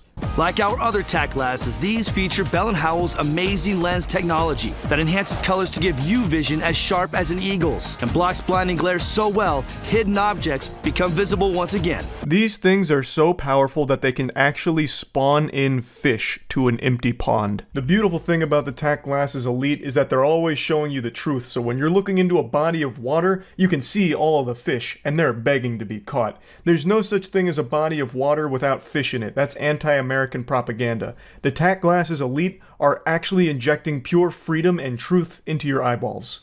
But these tack glasses are even more amazing. You can twist them, you can step on them, and yes, even accidentally sit on them. And they always spring right back into shape. The secret is the special composite frames. So durable, it can survive getting run over by my 6,000-pound Humvee. It's actually more impressive that they were able to withstand Nick Bolton himself twisting and turning them, fucking working them like a Thanksgiving turkey. He's been able to handle the Tesseract barehanded. That's a man that could dip his hands into a volcano and feel nothing. His hands are so powerful, those fucking bear claws, if he can't rip them apart, nothing can. I don't care if the 6,000-pound Humvee couldn't damage them, the fact that Nick Bolton couldn't do it is far more impressive to me. But that doesn't impress you anymore, does it? So, we need to go bigger. And to make things really interesting, let's add a few other brands to the mix. Here we go! As you can see, this 10-ton troop carrier just destroyed these other sunglasses. But our Tack Glasses Elite, still in one piece and ready to wear. Holy shit. Anything is possible. Science said it couldn't be done. But science could have never predicted that someone like Nick Bolton could exist in our world. Maybe science just hasn't caught up to what Nick Bolton is capable of producing. Now that's what I call military tough. Okay, what else? How about freezing them in a block of ice? No problem. Boiling them in 212-degree water? Good to go. Okay, but what about smashing them with a sledgehammer? Barely a scratch. I mean, there's just nothing like them on the market today. Completely indestructible. You couldn't blow the Tack Glasses Elite up with dynamite. Now, this protection may not always extend to the wearer of the Tack Glasses, like if you got hit by a sledgehammer, your glasses would be fine, but you probably wouldn't be. If you get frozen solid in a block of ice and then thawed out 1,000 years later, researchers are going to be far more happy that they're able to preserve some Tack Glasses Elite. And if you're boiled alive in 212-degree water, your tack glasses will float to the surface and at least we'll be able to recover those. Like, you might not make it, but you can at least rest easy in the afterlife knowing that your tack glasses did. But yeah, I love these infomercials. I haven't checked in on tack glasses in so long. It's actually heartwarming to see they still make these fucking things. So these are actually pretty modern commercials for the Tack Glasses product. And that whole line of tactical products is actually still booming, I guess, because they have so many now. Significantly more than they did a few years ago, I feel. So I'll probably check in again in a couple days for more tactical products because these put a big smile on my face. so incredible. What's up everybody, it's Critical. I come before you today as a man, a very sad man, because another fucking stupid Kickstarter project annihilated its funding goal, and it's nothing more than overcomplicating a product for no reason and adding nothing more than a fucking goddamn smartphone app to it. If you've been watching my videos where I shit on Kickstarters for the last month or so, then this is the final boss of everything I've been shitting on. This is the unholy amalgamation of every possible complaint I've had over the last month with the fucking horrible Kickstarters. The Smart Suitcase, introducing this pile of shit. Strike number one in the name alone. I know it's called the Samsara, but it also calls itself the world's first smart suitcase. That's strikes 1 and 2 in the name alone. World's first, that trend needs to go away, it's fucking dumb. No one gives a shit if it's the world's first if no one's been asking for it. It's like me saying, you know what, I invented the world's first toenail condom. It's a condom made out of toenails, it's the world's first. That means people must want it, right? No one wants a condom made out of fucking toenails. It's nothing to be happy about that I created the world's first condom made out of toenails. And strike number 2, smart. Putting smart in your product's name doesn't make it a better product. If anything, that just turns a lot of people off. It's like wearing a tap-out t-shirt where you can identify a douchebag from across the room. Putting smart in front of your gadget's name just lets you identify a piece of shit. We created the first aluminum alloy smart suitcase. We live in a world of continuous movement. Creativity is everywhere. There's no creativity here, it's just a giant aluminum brick with a handle on it. This is something I could have made out of tinfoil as a toddler. The only plus I can see to this design is it looks like you're carrying around a fucking nuclear football, so I guess that's kinda cool. And we are no longer limited by geographic boundaries.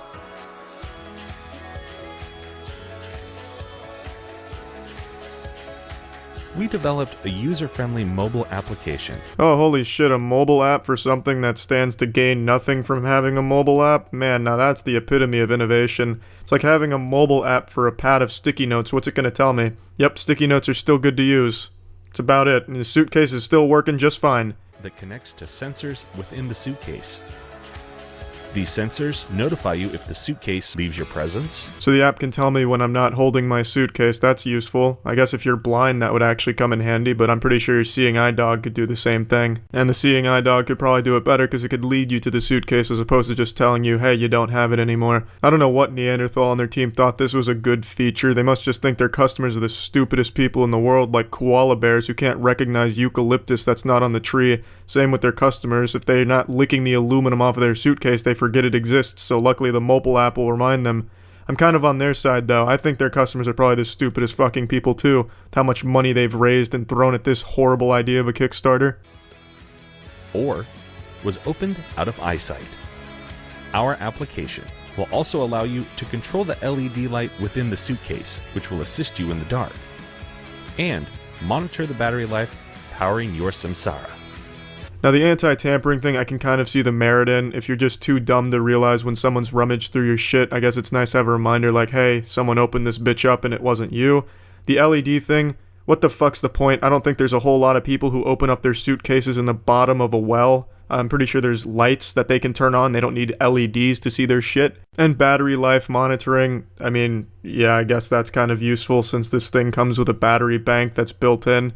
That's basically all this whole thing is an aluminum suitcase with a battery bank and LEDs. So, I mean, monitoring battery life, I guess that's good. The hardware will enable you to charge your electronic devices via USB-C cable. It will also allow you to charge your mobile device up to 10 times. You know what else can let you do all of these things? Other products that are cheaper than this and aren't built in and constricted to a fucking ugly suitcase. Our unique wheel design maximizes packing space and allows you to move effortlessly across any surface.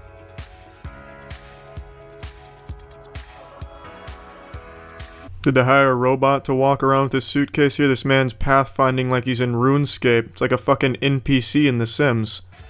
And we ask you to join us for this exciting journey and support the creation of a new and better way to travel. And there you have it, pussies. It's the Samsara. With every successful Kickstarter, that's nothing more than overcomplicating an already simple and effective product and adding nothing to it except a mobile app. I get closer and closer to launching my own tungsten-coated mobile phone app-compatible pair of underwear and put my own little pseudo-intellectual spin on it. The first smart undergarments, and give it a cool little slogan. It's so smart, it's nuts. You see it's like a play on being underwear because it's going to be holding the scrotum and shit. I think it's pretty clever. And then the mobile phone app, I'll give it a little science-y spin on it. That's nothing but pseudoscience. The app would tell you what the temperature is down there, and then I'd come in with the fake science. According to Harvard academia scientists and the top neurologist cryptozoologists in the world, 90% of all human diseases could have been prevented if we could have only effectively monitored our genital biomes. And thanks to this new smart underwear, we can. You'll be a healthier, happier person, your balance will improve because it'll increase your chakra pull to the Earth's gravitational core. Get your smart pair of underwear for only $300 a package. I'm gonna give them 2 or 3 just for a good value. As seen on TV, with his British accent and flamboyant style, Anthony Sully Sullivan is the most recognizable and trusted name in the Hey world Allie, of check out my infomercials. shredded arms. Over $1 billion worth of merchandise in 60 countries. That's right, $1 billion. Put your clitoris on my lips. What do you want, Mom? Just be a great Richard. Sully here with new stuff and new tips. Is it the merit of the product or the merit of the pitch? Well, Sam, it's the merit of me. Let's be honest here. These products are complete pieces of shit. Let's face the facts. But in my hands, these are fucking golden. I'm Anthony Sully Sullivan, bitch. Here's the thing about life. We all kind of need to be our own pitchman. You're wrong. What are some tips that you can give all of us on how to sell it? Shit. Make people believe in it. Well, I can do neither of those things, therefore I can offer no sound advice on that matter, so I'm glad you asked me that question and caught me off guard with it, Allie. But let me show you what I'm about. I'm going to take this cylindrical piece of American cheese we like to call the Sticky Buddy, and I'm going to show you its usefulness. For my first demonstration, I've collected a small piece of the rug from your bathroom, Allie. I snatched it when I was rummaging through your drawers, stealing your panties. Let me show you how you can rectify that pubic hair issue you clearly have here. You just take the Sticky Buddy and you scrape it. You take it and you scrape it, that's all you do. Then, when you think you got it, you turn that bitch over and you smooth it out. You see, it's so easy a caveman can do it. And judging by your carpet, Allie, a caveman has probably shaved his balls in your bathroom. The Sticky Buddy, bon appetit. I like the name Sticky Buddy. Don't try and seduce me, Sam. It's very unprofessional. I'm just here to promote these products. That's all the time I'm willing to allocate to the Sticky Buddy, so remember, if you're caught in a sticky situation, call your buddy.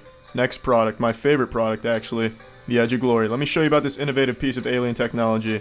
This right here, this is your credit card, Allie. I stole this from your wallet. Now I'm gonna turn this once usable item into a lethal weapon that not even Ip Man would like to tango with. You see, you just put it in the razor sharp teeth here, you give it a 1, you give it a 2, you give it a 3, and you give it a 4 for good measure. And just like that, presto. You can never buy anything with this again, mind you, but look at what you can do to tomatoes. You can make them fucking miserable. And that is worth more than all the money in the world. How is something like this even possible, you're asking yourself? Who gives a fuck? I've got a pineapple right here. You like pineapples, Sam? Fuck pineapples. Get the fuck out of here. Who needs pineapples? That's right, I'm Anthony Sullivan. Now this one seems so dumb, it's like why didn't anybody think of it? How about you sniff my scrotum? Disrespecting a Sully-endorsed product on live television? You have some nerve, pal. You've crossed a line. Get the fuck out of here. This is more than just a light bulb, baby. This is the Instabulb. You see this little string right here, Sam? That ain't no noodle, Sam Rubin. You can't wipe your asshole with that. It's just not a noodle. This is light. This will illuminate shit. This is a fucking provider. Find me something else that can do what the Instabulb can do. For the same price, mind you. Okay, OxyClean is mainstream now. I'm about tired of you, Sam. But yes, OxyClean is more than just mainstream. It is a piss stream of success. Let me show you how this works. Both of you just sit right there and be amazed. Alright, I got a bowl of blood. Looks like a little small intestine in there too. I'm not quite sure. But I'm going to take the OxyClean secret formula. I'm going to dump it right in there. It's not cocaine, Sam. Calm down. Now I'm going to give it a little swirl. Say the magic words, Alakazam. Allie, sit on my face and look at this. There's no camera tricks here, people. This is no smoke and mirrors. This is genuine. That is drinkable milk. And that is Santa Claus's right sock. The power of OxyClean. It's magic. OxyClean is the future. OxyClean is now. Sully is now. So this stuff we see on TV really does work. Absolutely not, Allie. I'm surprised you fell for that propaganda. Just look at these products. It looks like they're designed by preschoolers. I just make this shit look like it works. That's all I do. That's what I'm here for. That's just my job. Don't you want to take the $600 million made by OxyClean and just go off to the Maldives? I want to take the $600 million made by OxyClean and slap you right across the face with it, Sam Rubin. $1 at a time. Now, hey, let's give the people what they want. Put my face on the screen real quick. How about we get a still image of me? There we go. That's a good picture. And yeah, folks, that is a Sticky Buddy in my right hand. This is just before some Muay Thai training. Thanks for having me on the show. We're going to be back with Morton and Sully. Thank you so much. Wow. I was talking to Allie. Get the Hello and welcome to Solitary Confinement. You might recognize this area when Squidward wanted to be all alone. I'm Ruth Gluten, reverse Santa Claus. I steal all this shit from kids every Christmas, but I keep running out of space. Luckily, the Lord has answered my prayers and has given me the Space Bag storage packs, and now you too can experience one of the Lord's greatest gifts to mankind since the erection.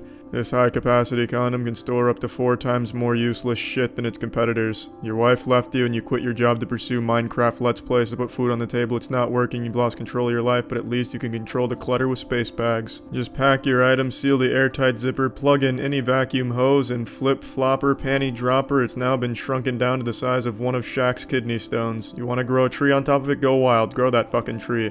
It's not going to penetrate the 4 layers of protection. We've used the finest tracing paper we could find and then put more tracing paper on top of it. Dirt, bugs, and moisture don't stand a chance. Look at this bad boy. Clean as a baby's taint. Whoops-a-daisy, camera cut. Go to a different shot with a clean jacket that wasn't even in the bag that got the diarrhea shower a second ago. Hope you're stupid enough not to have picked up on that. This is a real-life shrinking ray, ladies and gentlemen. Is your dirty clothes talking shit to you? Take them down to size with the space bags. Flat bags also work too. Compress your clothes into some type of fucking mosaic here. Is your car taking up too much space in the driveway? Go ahead and throw that bitch into a space bag. It'll shrink it. Roger Ebert raves it's a smart solution for cramped closets. It started out this big, but ended up being this big when I was done. Look at this shit. This is clothes, and now it's over here. But now it's back in my hand like magic.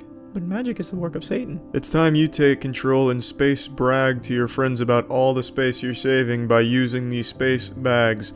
We'll send you 1 jumbo cube, 2 large cubes, and 2 medium fries for only $19.95, so go ahead and call now, assholes. Final Mouse recently released a new mouse. Now that may not sound like a big deal to you, because it's not. It's a fucking computer mouse. But Final Mouse's marketing hyped this shit up like it was a tool used by God himself. Some type of holy relic they were releasing. On par with the fucking Infinity Gauntlet. Like it was forged in the flames of Mordor. The marketing behind this new mouse was some of the most pretentious shit I've ever seen in my life. And it was absolutely stunning. They teamed up with Ninja and they pumped out some of the most pseudo-intellectual tweets I've ever read in my life, so I thought we'd go over some of the marketing material together. It really all started with this tweet from them when they really committed to the role of a douchebag evangelist. So it says, this new drop is going to get people outside, into nature. You will play less games. You will be happier. You will disconnect from AI. And when I read that, I thought, well, that's kind of, the exact opposite of what you would want for a mouse. A mouse so bad that it makes people want to stop playing games and go the fuck outside. That's not exactly something you should be hyping up. But for some reason, they view this as a positive thing with their product. Hope everyone's excited to go out into nature. We are all going to be outside this December. Once again, reinforcing the idea that this mouse sucks so much asshole, so many filthy rectums that you're going to stop playing games permanently and live outside. And then again, here's another one. This is when they really start getting very poetic and beautiful though. On this beautiful walk, thinking about how you guys are going to be blown away by the utter sexuality of this new drop. You really think we aren't going to live up to the hype? We shift the universe through love. Yeah, like I said, maybe I just don't get it, but to me it's just a fucking computer mouse. I don't think it's exactly going to vibrate my chakras, improve my luck, make my dick bigger, and make me one with nature. I think it's probably just a computer mouse. I'm not going to touch it and have like a Jimmy Neutron brain blast where I start seeing the fabric that holds this universe together. I won't become a euphoric, enlightened being like they're hyping it up to be. It's probably just a normal mouse, and it doesn't even look that great.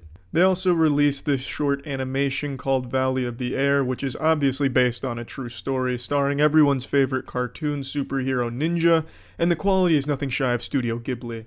This is the story of how we discovered the truth alongside @Ninja and finally bridged 2 worlds. On December 1st, we will share this truth with you in person and shift the consciousness. That's something they keep saying, shift the consciousness, but I just don't understand what that means. What does that mean? Like, I'm going to touch the mouse and you're going to steal my soul? You're going to mind control me? That sentence doesn't really mean anything, that phrase. It has no meaning. It's like me saying my new wet fart is gonna gloomblify the bloomblops. It's completely fucking meaningless.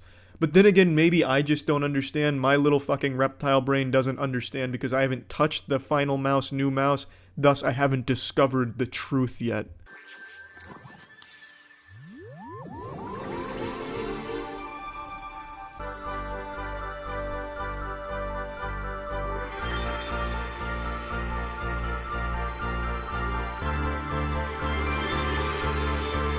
You thought this was still about mice? This is our time. The next century is our time. No, it's not. Something magical is happening, and I wanted to further bridge lifestyle and gaming. You know, I just don't know what that means. I have a lot of respect for Ninja, but what the fuck does that mean? Bridge the gap between lifestyle and gaming? If you're a gamer, there is no lifestyle. You live, breathe, sleep, and fuck video games. You don't bridge that gap. You keep that lifestyle shit for the normies. If you're a gamer, you fucking bleed games. And even if, you know, all jokes aside, what the fuck does that even mean? Bridging lifestyle and gaming. The fuck does that mean? It's a mouse. It's not bridging shit. You just put your hand on it and you play games. It's not gonna have like an effect on your social life.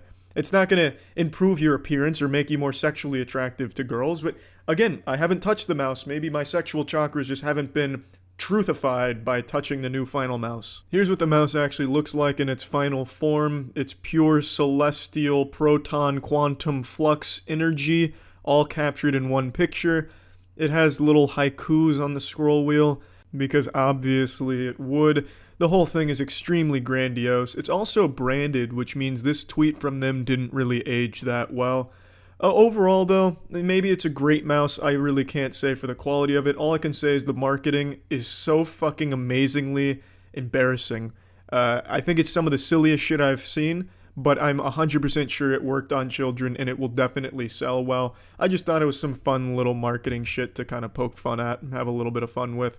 Well, anyway, don't forget to get your final mouse if you want to cure all potential human... Searching the toilet for a stinky snack, but we caught you red-handed? Are you allergic to phones? Perhaps even addicted to phones? Addicted to shitting while on the phone? Married man getting a phone call from the 18-year-old he's paying for sex? But what do these all have in common? It's germs. And how do you fight germs? You don't. We do it for you. With this coffin for your phone. Just slap your dirty device into this sarcophagus, press the button, the lights come on, and it'll sanitize in 5 minutes. It's like a private EDM concert for your phone. This product also ships with our revolutionary 4-dot system that lets you know when your phone is done cooking. Just pop that bitch on out, and you'll see that your phone is now 99.9% bacteria-free. As well as charging it, we promise this will be the cleanest your phone has ever been, you filthy pig. And if you're not totally satisfied, then please feel free to call us and I'll send your money up my asshole. Here's a scientist playing with the corpse of Walt Disney.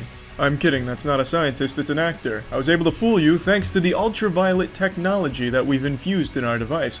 And of course, there's no harsh chemicals that'll lead to a burnt cell phone, nor will it hack any of your private data.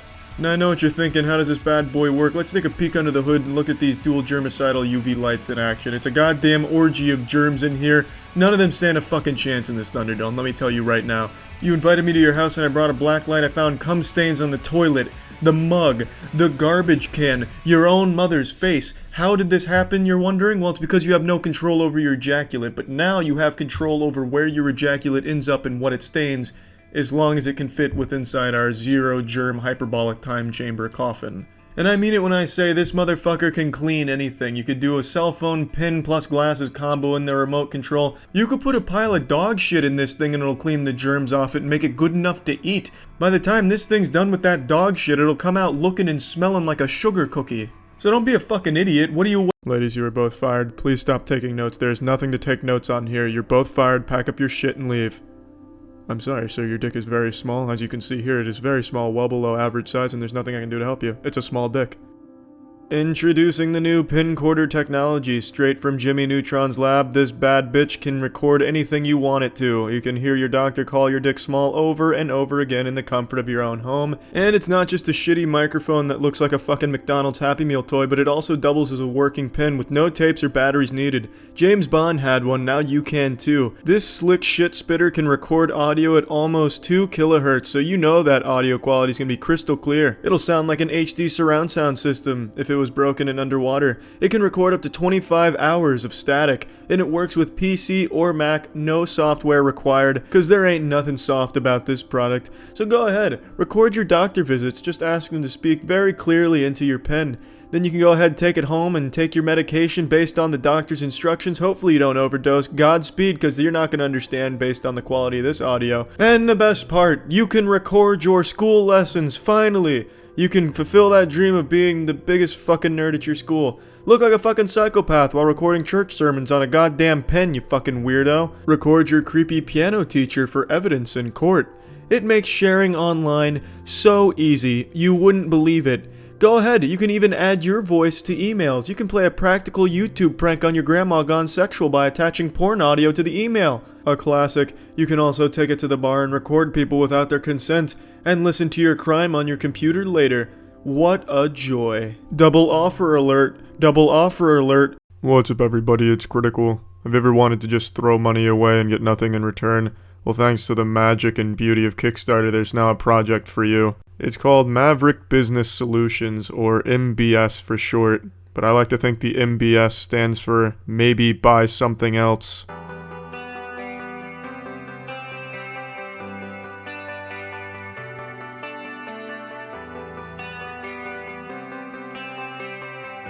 Welcome to the currency auto trader of the future. I'm going to go ahead and spoil this. There is no explanation of what the currency auto trader is, how it works, what it does. This whole video is nothing but pictures of these bulls and these bears. I guess it's trying to hint that, hey, this is bullshit, or you're barely going to get anything in return for your investment.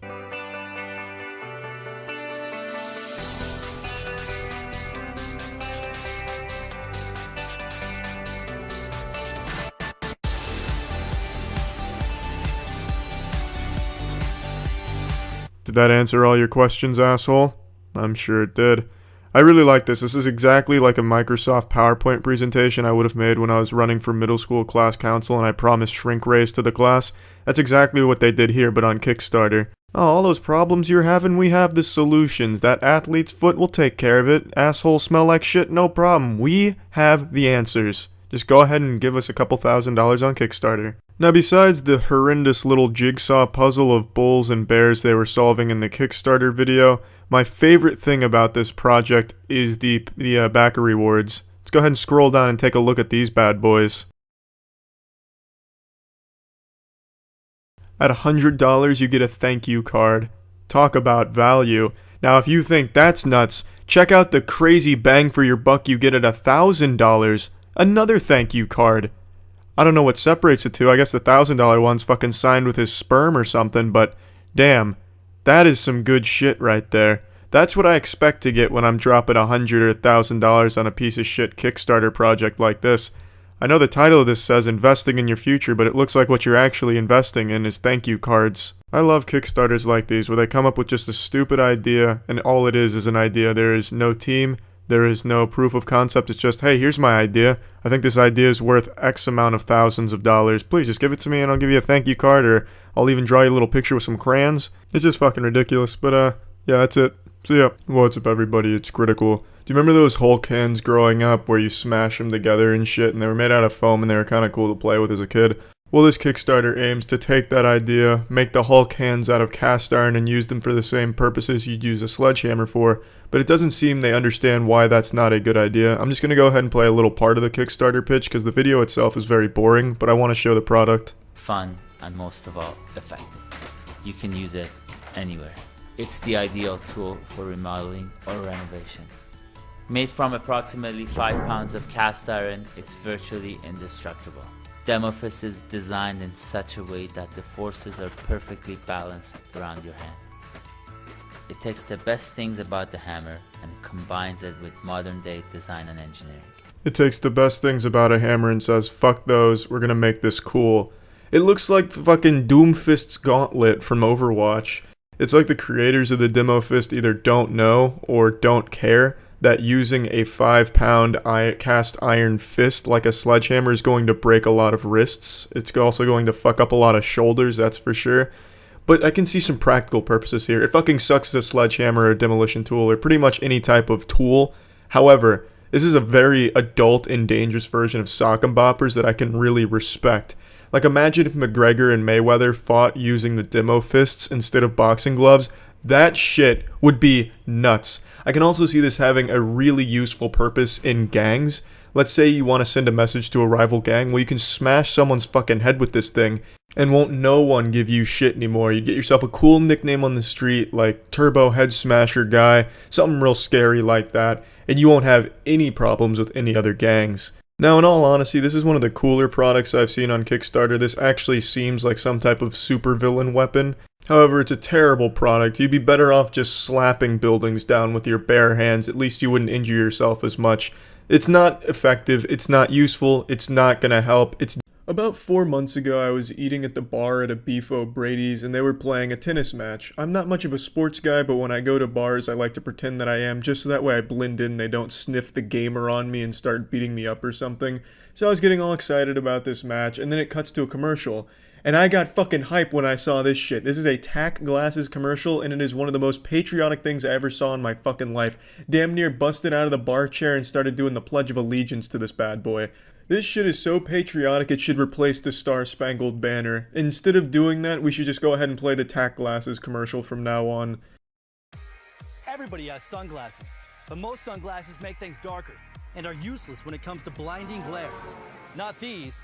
Nick Bolton here with the latest from Bell & Howell. Just his name alone is perfect. Nick Bolton. That's like an actual G.I. Joe name. Cobra Commander's got an evil plot up his sleeve, but Nick Bolton's not gonna let it fly. Like, Nick Bolton is a name you'd hear and immediately think of like some high-octane shit like Triple X doing backflips off a dirt bike and then parachuting down with a parachute made out of the American flag. Look at this, he's even blending in, letting you know that it's tactical. His fucking shirt camouflages himself with the cactuses behind him. We call them TAC Glasses. Inspired by the sunglasses worn by our heroes in uniform, TAC Glasses can do things no ordinary sunglasses can do, like block blinding glare so well, invisible objects suddenly become visible. Now, while I can't say for certain that putting on TAC Glasses will turn you into an American hero, super soldier, or anything like that, I don't think you're going to become Steve Rogers just because you're wearing a pair of TAC Glasses. I also really like this shot right here. It's like the trucks were using cloaking technology, like they picked up the Halo 2's active camouflage and then just hit the fucking road just to cause some chaos. But thanks to the TAC Glasses, we were able to see right through the cloaking technology. Enhanced colors to give you vision as sharp as an eagle's and survive even the harshest conditions. They uncovered the TAC Glasses like some kind of Egyptian relic. Like this guy here was just exploring the desert looking for buried treasure, but instead found something far greater. Look, ordinary sunglasses just make things darker, which could be deadly in a tactical situation. But TAC Glasses improve optical clarity, so you can see clearly even in low light. This is when the commercial really started to hook, line, and sinker me. This is when it started to actually sell me on the product here. If I only had a nickel for all of those tactical situations I find myself in without the proper equipment, I'd be a rich man. I don't know who this is supposed to appeal to, maybe like paranoid people out there. They'll watch this and be like, shit. Oh my god, all of those sticky tactical situations I found myself in. I have night vision goggles, I have infrared scanning, but I don't have TAC glasses. Maybe with these I can finally catch my neighbor red-handed when he's spying on me through my window when I'm changing my boxers in the morning. It's such a goofy thing to throw in here because the majority of people buying these glasses are just going to use them in the car. I don't think they're necessarily planning for a doomsday where they're walking around the desert and need them for a tactical situation where they're being spied on by a man dressed in fishing attire using binoculars to look at them. It's not really a selling point that people at a Beef O'Brady's are going to hear and go wild for, pumping their fist. Yeehaw, finally! A pair of glasses that's going to give me the competitive edge when I'm wandering around the desert playing hide and seek with my friends. If you've never seen how this light filtering technology works, check this out. Nothing to see, right? But look again as we hold up our TAC Glasses. A colorful American eagle is revealed. Amazing. Now this absolutely is amazing. You can look at a computer screen and see a colorful American eagle. It's like magic, but a lot more patriotic. Look at the screen. Yes. What do you see? I see a white screen. Just a plain white screen. Now look at them through our sunglasses. Whoa, this is cool. How tactical is that shit, huh? Someone could be hiding a colorful American eagle right in front of you right now and you wouldn't know it unless you had TAC glasses, you fucking idiot. These poor fools had no idea that just behind that computer monitor laid an American eagle, but luckily the TAC glasses are like a dimensional portal to the realm of pure freedom. It's like a crystal ball for your eyes, but all you can see inside is the colorful American eagle, baby. And what else do you need? How does it do that? That is so awesome. What? Oh my. Whoa, what? That is so cool. That is amazing. How's it do that? It's like an eagle pops out of nowhere. Very, very cool. The testimonials don't lie, pussy. That's right, you too could see an American eagle at a computer monitor with the right pair of glasses. And these are real reactions. You can tell because this is how I reacted when I was a kid that got a Christmas present I didn't really care for, but had to pretend that I kind of liked because my relative that got it for me was sitting right there. That's the vibe I'm getting from these actors here during this commercial. You know, hey, can you just try and be excited? Like, we know it's not super cool, but can you just give us like a wow or a ooh or something, please? We need it for the commercial. So they're out here doing their best, like, whoa, that's amazing. And I respect that. I do respect that. But if they really wanted to impress me at the Tac Glasses headquarters for this commercial, what they would have done is brought these people over to the computer monitor, and when they put on the Tac Glasses, instead of revealing an eagle, it revealed Nick Bolton's cock. Just a giant dick pic of Nick Bolton. That would have been impressive. There's just nothing like them on the market today. Yeah, that's just about it for the commercial. I just fucking love this commercial. I saw it a few months ago and I forgot about it, but I was going through my phone closing old Safari tabs, and I had one tab open for the Tac Glasses commercial, so I rewatched it today, and just, I had that same jubilation and smile on my face that I had the first time watching it at the bar. Truly just an incredible commercial of freedom and just red-blooded patriotism. Just great shit. The Tac Glasses. How many times have you been at the beach with your friends, just cracking open some cold ones with the boys, kicking back with a nutsack, looking at your bro's butt crack, and all of a sudden you want to start grilling, but you don't want to go to land where it's safe to grill. You want a grill in the water with you. But unfortunately, there's nothing like that on the market. And luckily, with the way the funding for this and the unrealistic goal of $200,000, it's looking like there's never going to be something like that on the market, and for very good reason.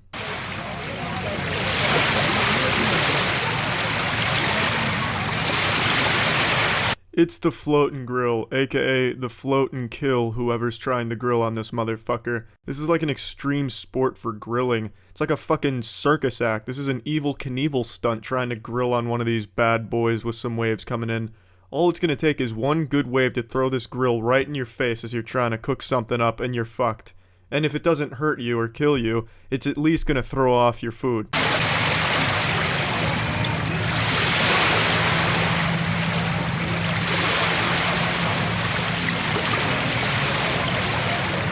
There's nothing to prevent the food from even sliding off. You would have to be grilling on straight glass, just absolutely waveless, windless, and no one within 5 yards of this grill who could accidentally breathe a little too heavy and push the food off of it. I also like how the clip is in slow motion, because I imagine they did this 4 or 5 times and the food kept flying off because of the waves, so they had to do it in slow motion. This is all the time they could get.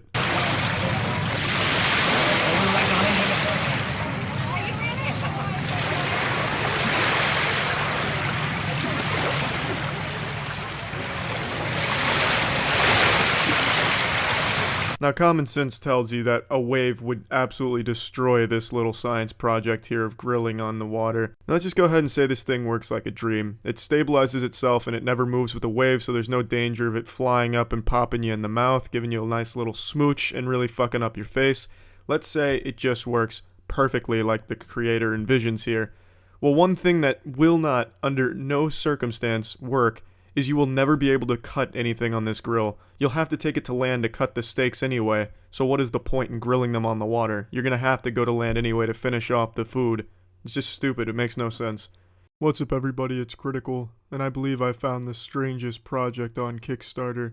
It's called the Butterfly Romper. Sounds innocent enough, just your standard fashion Kickstarter project, and I'm pretty up to date on fashion myself, so I know what a romper is. I also know about the backwards baseball caps, the fingerless gloves, all the cool shit that kids wear these days. So I understood right away what this was going to be about, but the Kickstarter video will leave many of you scarred.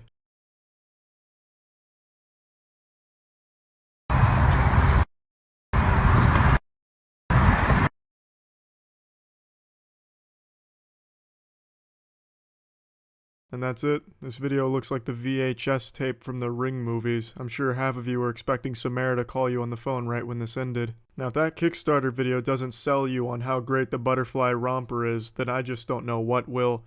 I can't believe that this project wasn't funded. I can't imagine what turned people off from backing this one. The fucking Kickstarter video was a masterpiece. It was like the I Feel Fantastic YouTube video. Now let's slow it down a little bit and go frame by frame to see what we missed. So here's the first frame. I'm guessing this is her showing off the Butterfly Romper. I don't understand why she went with some type of fucking subliminal advertising Kickstarter video here. It would have been better just to kind of show it off in one fluid shot.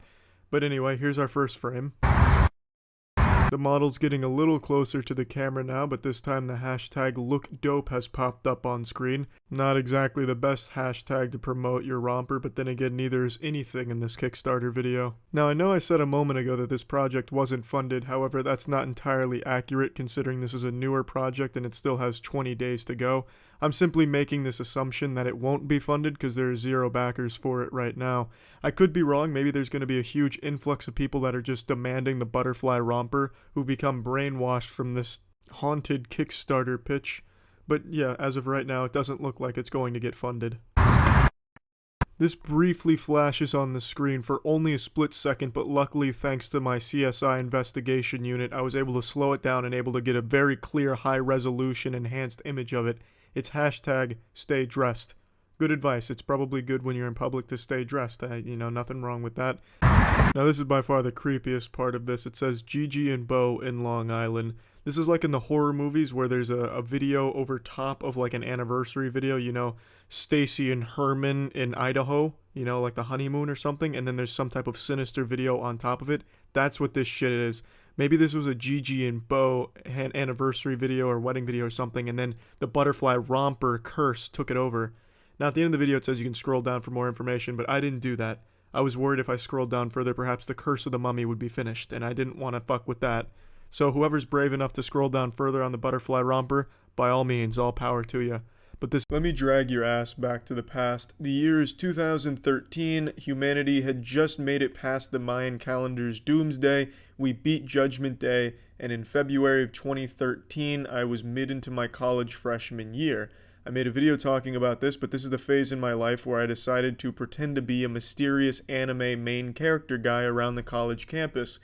Obviously, no one wants to associate with the guy they're afraid is about to light the church on fire, so I didn't have very many friends. During this time, I'm also a digital arts major, but I'm not good at art nor digital arts for that matter. I was getting assignments for making a manatee in Maya out of 3D polygons, but it came out looking like one of Lara Croft's tits.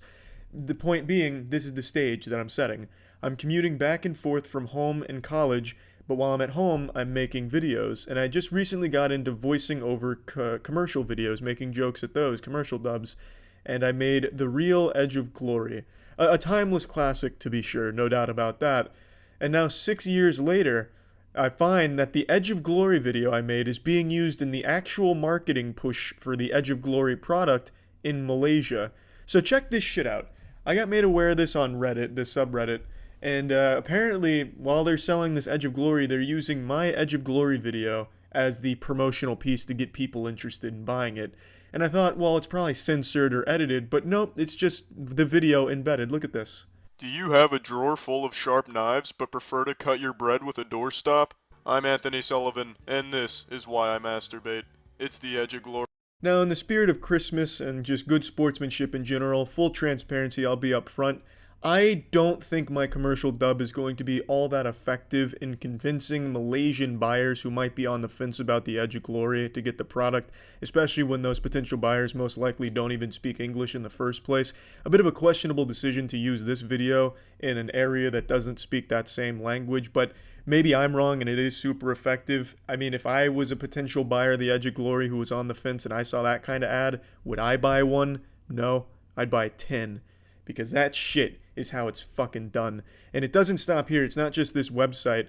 Apparently, and this is anecdotal, I can't confirm this via proper channels, I can't verify this, but I got an email a couple days ago from someone who said they saw my Edge of Glory video on a Singapore TV ad for the Edge of Glory.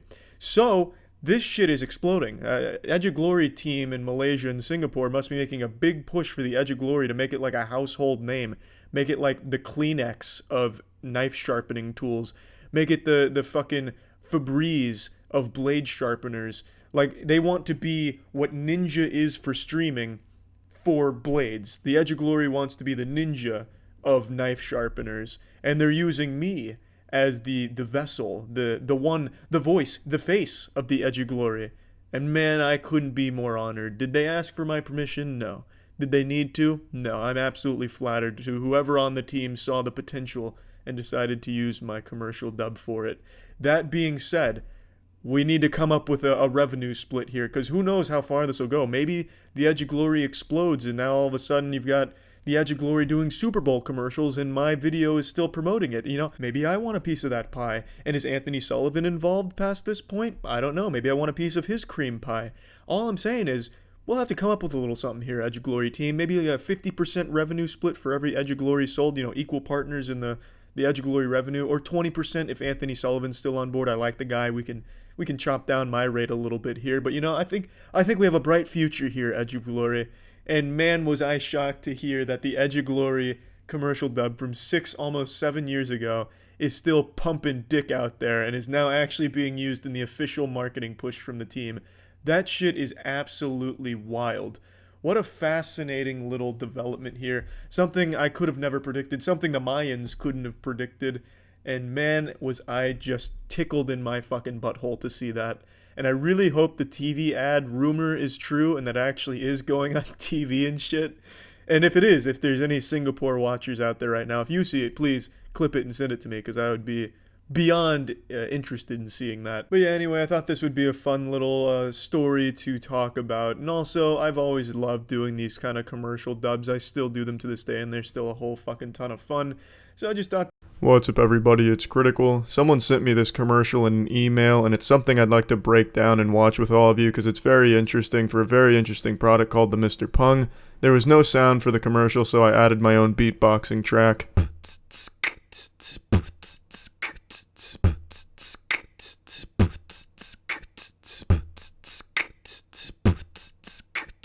Now the first scene, obviously their house is haunted by a dirty, stinky toilet. That's just yucky. But now I don't get this scene. Obviously I understand what the little girl on the right's trying to convey. She's got a tummy ache because she got to take a big old shit, got to drop that steaming loaf.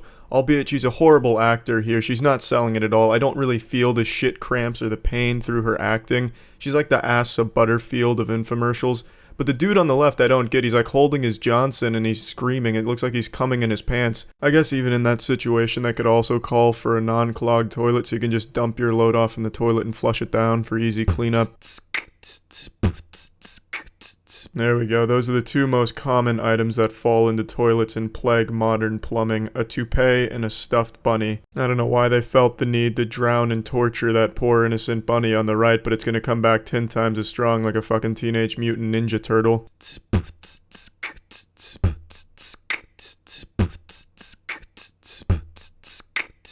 This is what happens when you eat too many marijuana cigarettes. You shit them all out and you clog up your toilet.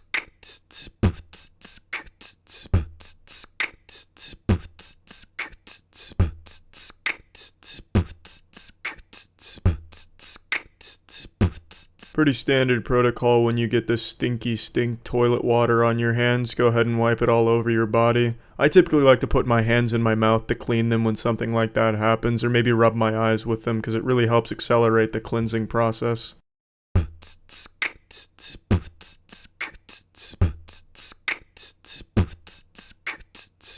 So here's the product, and you saw a little bit of the tech there. It's a little mustard capsule that makes its way into the Tesseract energy conversion beam, kind of similar to how Iron Man's chest piece works.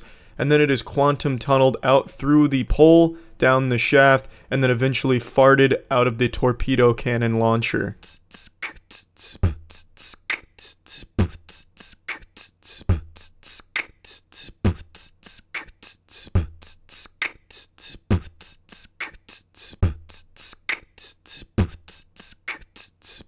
So that's how it works. You just lodge this device right into your toilet's mouth, or as they call it in the plumbing business, the toilet's asshole. Pull the trigger and it fires a fucking missile down it. Now I know this product has a Japanese origin here, however this is the most American solution to any problem I've ever seen. Oh, what's the problem? Just shoot it. You know, toilet's clogged? Fucking shoot it. It's that easy.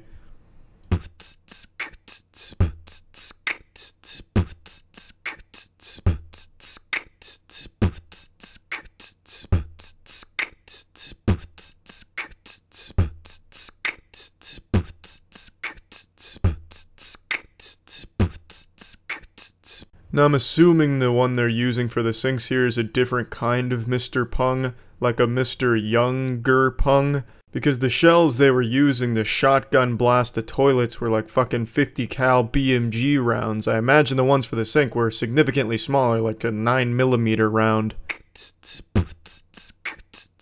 When I say the word sex, the first thing you think of is a gamer, because sexual intercourse is such an ingrained part of gaming culture. All serious gamers fuck on the daily, slaying mad punani left and right in between fat victory royales on the battlefield. But let's say you're not a serious gamer, but you might be in a serious relationship, and the sex just isn't quite what it used to be.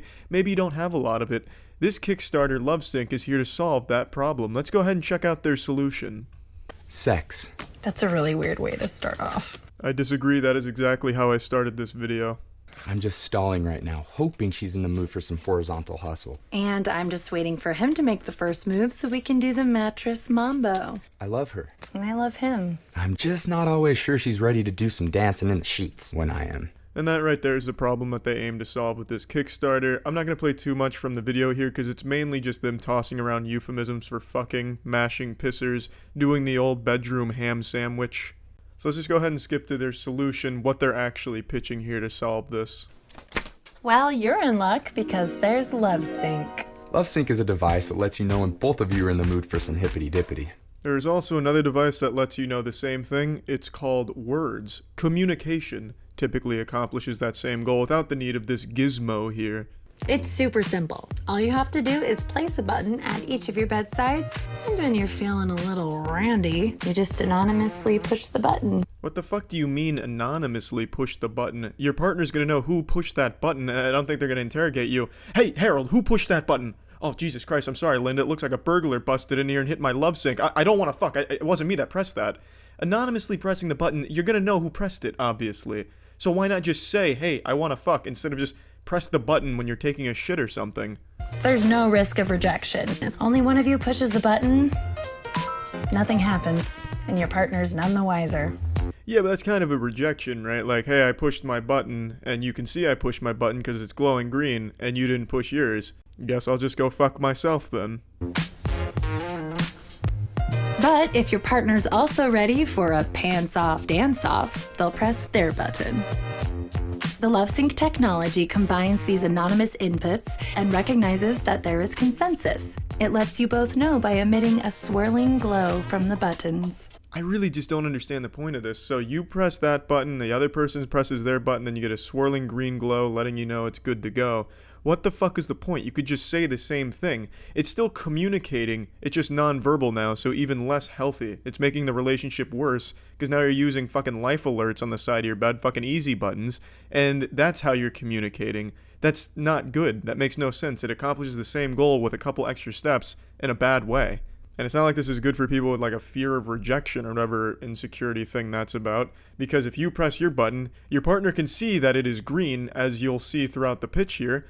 So your partner obviously knows it's green and they don't press their button, so you are getting rejected still. I don't understand what problem this aims to solve. It just aims to stop communication between couples. Pressing the button multiple times sets a longer time period that you'd be down for bopping squiddles. We surveyed couples across the globe, and over 50% said they would initiate more often if they knew they wouldn't be rejected by their partner. So I'm guessing the purpose is to stop rejection, but you're still getting rejected. You could every single night just fucking slap that button like you're trying to answer a question in Jeopardy, and if your partner doesn't ever slap the button back, you are still getting rejected and you still know it. So this genuinely serves no purpose, and the fact that this is fully funded makes me feel like a fucking idiot for not understanding. I read the comments and I still don't get what people find useful about this little button here. I don't know what I'm not seeing. LoveSync is perfect for partners because it alleviates sexual frustration. Now you'll always know when you and your significant other are ready for sexy time. Okay, hold on. I think I understand. So this is to stop you from making a fucking idiot out of yourself in your efforts to get sex, maybe. Like, let's say you really want to get wild, so you buy flowers, you buy triple XL condoms that don't fit your penis or something, and you're ready to try and woo your partner into having sex, but they're not in the mood. So I guess this button... What? No, that still wouldn't work because you'd have to press that button like 3 hours in advance to prepare something like that. Then they'd have to press their button like 3 hours in advance, and then you would have to go out and prepare yourself. I just don't get it. If it's to stop initiation failure of sex, maybe I could kind of see that. If your initiation is literally just saying, let's fuck. Then I guess you could be like, well, you didn't check my button, Harold. You clearly don't care. I'm not in the mood. I didn't press my button this morning. but I don't know what the duration on the button presses is, so I guess maybe if you press the button in the morning, that means you're good all day if you want to fuck. But even still, that would be subject, Jesus Christ, to change throughout the day, depending on your mood and what goes on. I just don't get it. I don't see how this could ever have a practical... It's been a little while since I've seen a product so bad it leaves the taste of ass in my mouth. Allow me to introduce you to the Nightlight Mat. I'll share the commercial with you all. As you can immediately tell by this man's face, he's having some nightmares. His face is all scrunched up like someone planted a wet fart on it and he's grossed out. He's having a rough night's sleep, and it's about to get even worse when he wakes up and his worst nightmare has been realized. He's fucking trapped in a Nightlight Mat commercial. Nature calls, it's the same problem. You gotta go, but your bedroom is so dark, you stumble, fumble, and bang your toe. Now, this is absolutely a real problem I can see people struggling with. I'd be lying if I said I've never gotten up to tinkle in the middle of the night and hit my shit on a ton of things on the way there. But it's not that they're trying to solve a non-issue, it's that their solution is so fucking stupid it's convinced me Jesus isn't real. Ow! Introducing Nightlight Mat, the sensor-activated floor mat with built-in LED path lighting. Now you'll never walk in the dark anymore, because the lights come on. Ta-da! They're very tiny mats that barely light up, and you have to string them all together as if you're following a quest marker in a video game. Even in their own commercial, these lights look weak as shit. It looks like they run off half of a AAA battery. If you unlocked your phone screen, it'd light up more of a dark room than 5 of these put together in a huddle. It's super fucking useless, and especially because they're on the floor, you're not really even going to see what it's illuminating. It's still going to be mainly dark. Plus, it just looks terrible. Just these tiny random pieces of rug that are booby-trapped to shoot the world's weakest lights out of them. I swear to God, the light from a digital alarm clock is more illuminating than these. It's just super useless. Totally fucking useless. Especially when you consider that you have to remember exactly where you place these because they're only like 5 inches wide. So you're still going to be walking around in the dark, limp dick in hand, trying to find these fucking things and stomping around looking like you're playing Dance Dance Revolution. And even if you do get lucky enough to find one, you're still not going to be able to see shit except for that small platform. There's absolutely no reason why you wouldn't just use your phone light to find your way around instead of having these rug samples tossed around. It's just absolutely useless. The moment your feet hit the floor. The secret is the smart sensor technology that activates ultra-powerful LED lights when you step on the mat and then turns them off when you're safely away. So no matter how dark the room, the light you need is just 1 step away. Calling these LEDs ultra-powerful is a sin. That has to be the biggest overstatement of all time.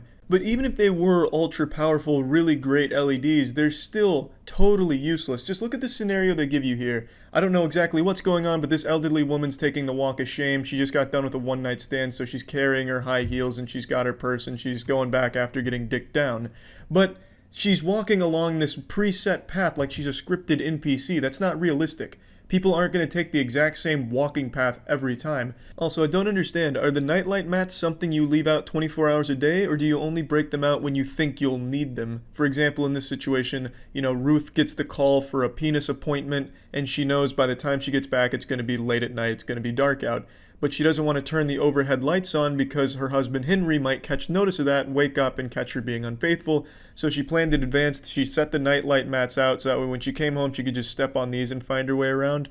I don't really understand the situation when these would ever be effective. Even in a fucking power outage, these things would still suck ass, and a flashlight would be far superior and easier and cheaper and a lot more versatile.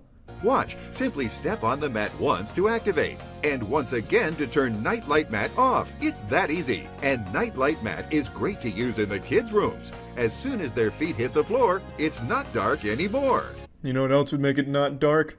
A fucking phone flashlight that every kid and majority of older people have these days. I'm no special effects expert, but this looks faked. This looks like it was added post-production. This does not look like it was the same lights that the LEDs have been giving off this entire commercial. This looks like the lights were so fucking weak that it didn't light up the teddy bear at all, so they added in a brightness to it in post-production.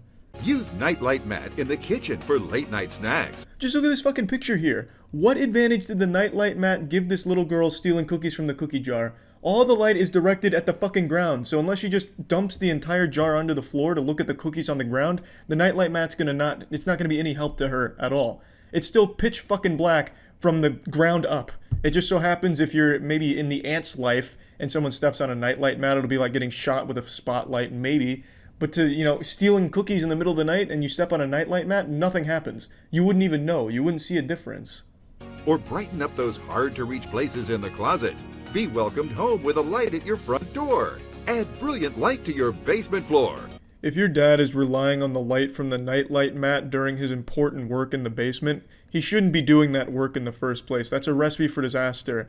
If there is something wrong down there, he should turn the light on in the basement or use his fucking phone light instead of the world's weakest flashlight on the goddamn floor. I don't think even doomsday preppers would think to use a night light for an emergency. I don't think there would ever be a situation where someone would think, if a disaster unfolds, I want a nightlight mat near it so I can still have light in case everything's going wrong. Because they just choose a flashlight over the nightlight mat. Or put one in the hall. Use nightlight mat anywhere at all. You can turn on the big light, but come on, that's way too bright. So why worry and trip at night? But with just one step, your floor is super bright. That is the only good point this commercial makes at all. Turning on the big light being intrusive to someone else, so there needs to be something in the middle. But the nightlight mat is not that middle ground. All this allows you to do is see maybe a couple of extra centimeters on the floor. Kind of. Maybe. Just getting a little scrub and sniff action going with the old shitter, and you're enjoying it so much you decide why not share the flavor with the bathroom floor to spread it around. Ooh, yucky, smells like shit. How's it going, everyone? It's me, the sphincter scientist Joe Fowler, also known as the Bill Nye of buttholes, here with the toilet spear. The tool that boldly goes where only my face used to in high school. Let me show you how it works. We took the ergonomic design of the human tongue, put it on a stick, and we shove it down here and give that shit a lick. The flexible design allows it to curl up and get the toilet's G-spot, as well as just ramrod it right down the middle. I bet you're wondering how it works, so let me show you. I took the design of the old Native American arrowheads, put it on a stick, made it out of rubber, and put nipples on it. But not just any nipples, they're made out of silver, so this is an effective weapon against werewolves as well. Oh, whoopsie-daisy, how embarrassing. You caught me just playing in my toilet with my toilet spear, one of my favorite hobbies. But just take a look at this. Who wouldn't find this fun? Wingardium Leviosa! Avada Kedavra! Did you squat over your goldfish bowl and pop your hemorrhoids over it? Pretty fucked up situation, and ordinarily you'd be in deep shit with these toilet brushes. But luckily, a little ass explosion is no match for the fearsomeness of the toilet spear. I used to lick my toilet bowl clean, but now I don't have to. Take a look at these measurements. The toilet spear is over 30 feet long, allowing even the hand from SpongeBob to get a little action in the toilet spear cleaning. I just punished this toilet with the fattest shit stack of my life, and I cannot wait to clean it. Yes. This weaponized toilet brush is coming at you at a modest price of $10, but just sit right the fuck there. I'm not done. Check this shit out. What's more fun than a toilet spear? 2 toilet spears for only $10. Now you can fight 2 toilets at the same time as long as they're both within... Will you kids stop running around and horseplaying? Honey, you succubus, please, control these children. I'm in the middle of important business. Stop having fun, goddammit! Can't you see I'm trying to watch the middle school football game? How many times has this happened to you? Then you end up cranking the television audio up to dangerous levels of decibels, risking blowing your entire family's eardrums out. Well, gone are those days. Introducing the OwnZone. It's a pair of headphones for your TV. Now you can enjoy the high school football game in perfect loud and clear quality. Hear every play the coach calls. Hear every bit of drama between the quarterback and the cheerleaders. It connects in seconds to any TV, but only if you're watching football. This is a man's device. Women cannot process the audio frequency these emit. These are made for man ears when watching football only. Your family has done nothing but hold you back from watching football, and it's time you come home. It's time you get back into your own zone. Now, for the ladies watching, we do offer a headset for you. This headset will allow you to listen to your husband listening to football. Hear every deep breath and gasp as his team performs admirably or terribly. The OwnZone works with enhanced digital RF technology, RF standing, of course, for real football technology, to broadcast up to 100 feet of crystal clear audio quality for the optimal football listening experience. Hear every wet fart from the sideline in real time. It's time to jack in. It's time to jack off. It's time to become the ultimate football watching machine you were born to be. Football waits for no man. It doesn't care if you're fucking mowing your lawn, so you gotta be ready to listen at any given moment. Your wife can't sleep because she's worried that you've become a football watching zombie, but like a real man, you ignore her and you put on the OwnZone to listen to more fucking football. I swear on a stack of John Madden's condoms that the audio quality is so clear you're gonna feel like you're at the Super Bowl. Wireless setup is as simple as can be. Just plug this into the butthole of your television and it will begin blasting Wi-Fi photon waves at your body to allow you to feel every single hit in the football game that you're listening to. When we were all simply a primordial soup and the first sea creature flopped onto land and slowly evolved into the human race, we reached our apotheosis of evolutionary development when we invented football. And now it's time we listen to football the way God intended. Get yourself a pair.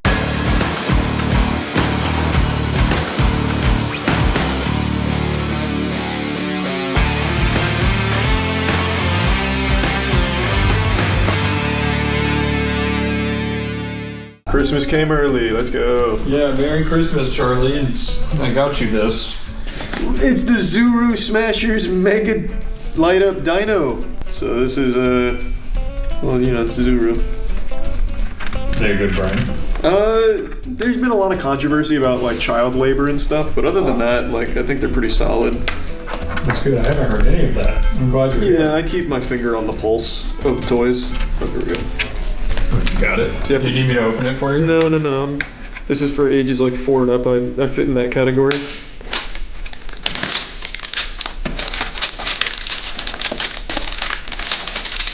You're getting there. I see I've only ripped off the cover. Right. And not the actual plastic. What are your initial reactions? It's a little hard for an adult to open. Here you go, big guy. I got it. No, stop. Here, do you want these? No, I'm more than capable. Alright, let me get those scissors. So how would you rate this currently? Right now, it's the worst toy I've ever played with. Alright. We're getting there. Now we're getting it. It's free. Nice. Whee! Alright, so I think, and I could be wrong, I'm just going off of like caveman brain. I think I slam that and it blows up. And then I get a toy. Alright, give it a try. You know what kind of dinosaur sound that is? What kind? Indoraptor. I think the name implies it needs to be smashed. Like with what? A sledgehammer? No, you're ready to go. Alright, what did we get in its intestines? A whoopee cushion. No, it's not. I think there's candy in here.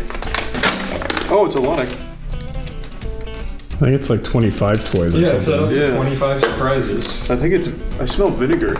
Do you? No, like it's actual vinegar. Oh, there's definitely some sort of slime thing in there. Toys you played with as a child, how does this compare so far? Jeez. It's pretty cool. Was that what you were supposed to do with that? Yeah, it was... Something went in here and something went over there. Yeah, it was... Oh, you got it! It was for this guy. This is a collectible. What? So here, this is what was stinking. It's the fizzing lava. It says it's not edible. It's kind of stinking, but I think something's stronger in there. Maybe. Oh, Jesus, there's another. Here, I'll open the fizzing lava for you. Okay, yeah, thanks, Pops. You're welcome, son. This is not food. It is not edible. Here, sorry, let me come down here. My collectible. That's a cool one. That is a cool one. No kid can do this, by the way. What the fuck is that? This is color-changing sand. This is the dirtiest toy ever. Just a lot of like sand and shit. Well, it's like Oopsie's one prize. I found fossil. Oh god, it's actually sand. It's literal. I'm not kidding. It's just sand. Why? All right, make your little volcano fizz. My baby's first science experiment. There were more. And it's kind of stuck on the side. I hear it doing something. Do you hear that? It's a chemical reaction. Are you sure that's all you were supposed to do?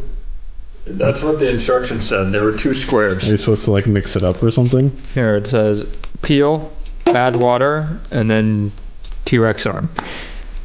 Can we get a refund? Could you imagine bringing all these pieces back? This didn't work. This toy sucks. Yeah, it just takes a second. Science is a patient game.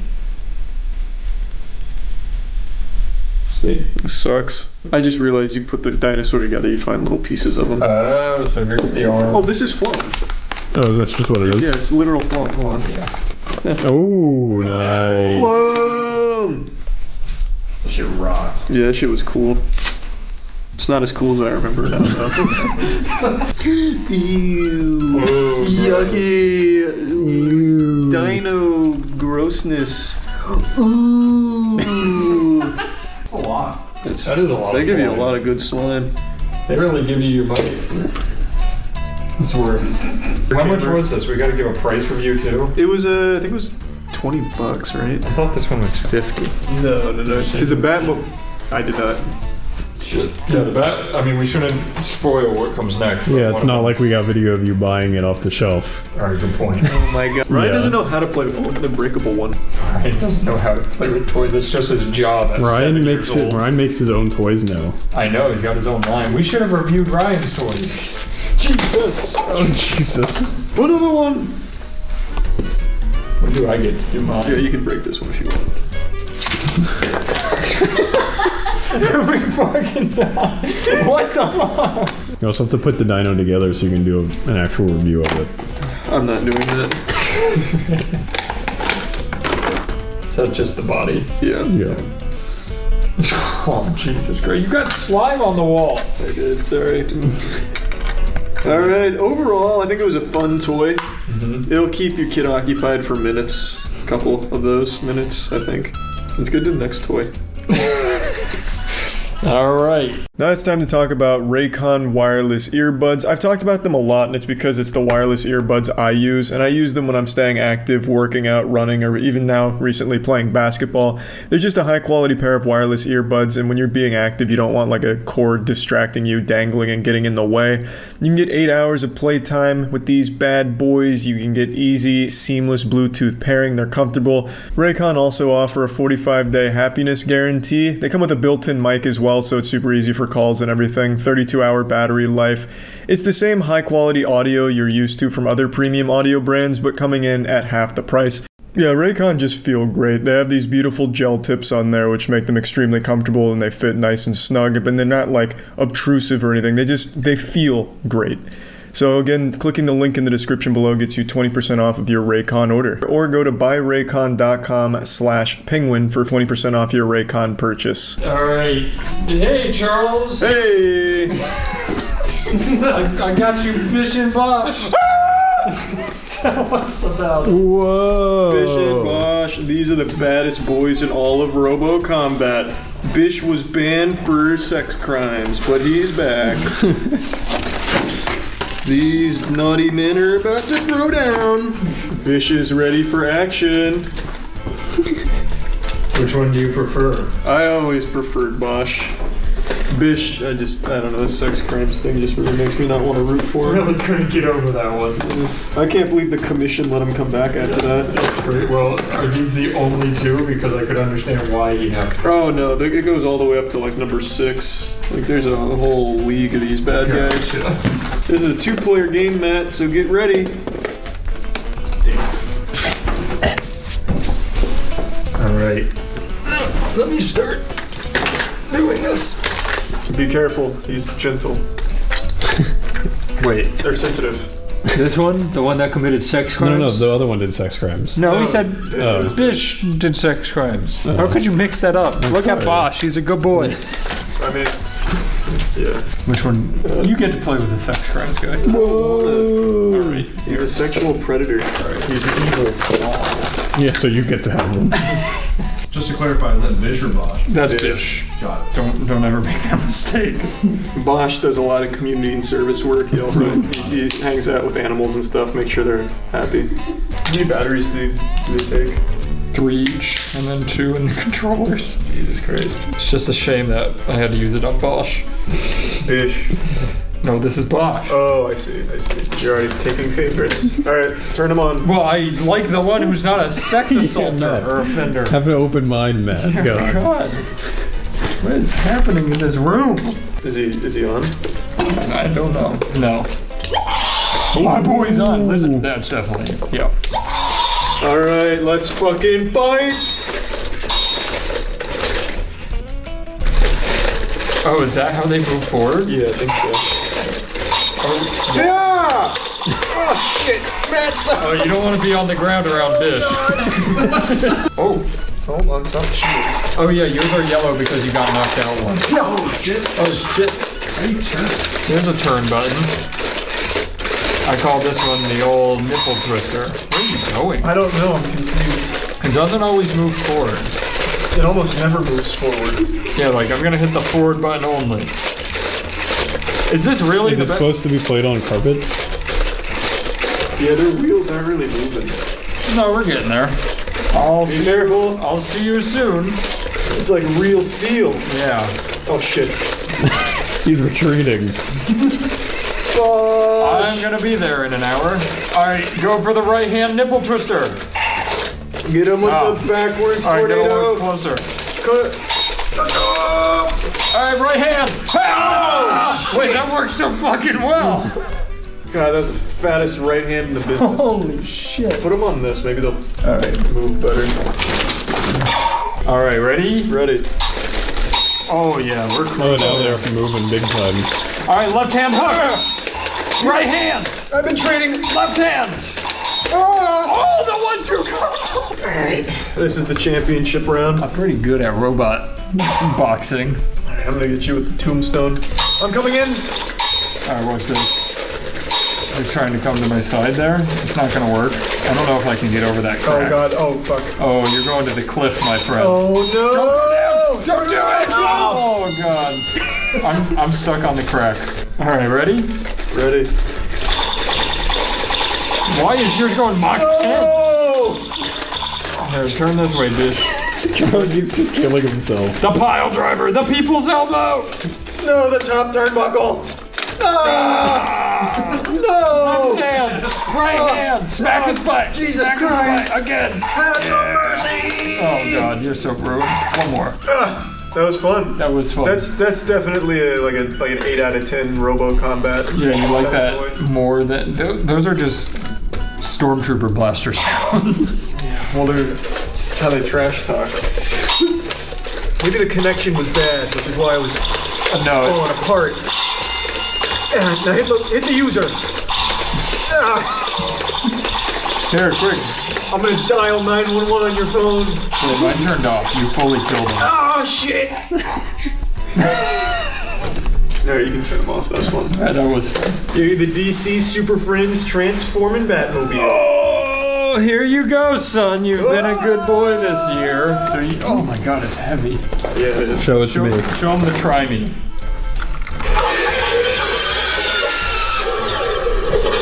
That's where I sit.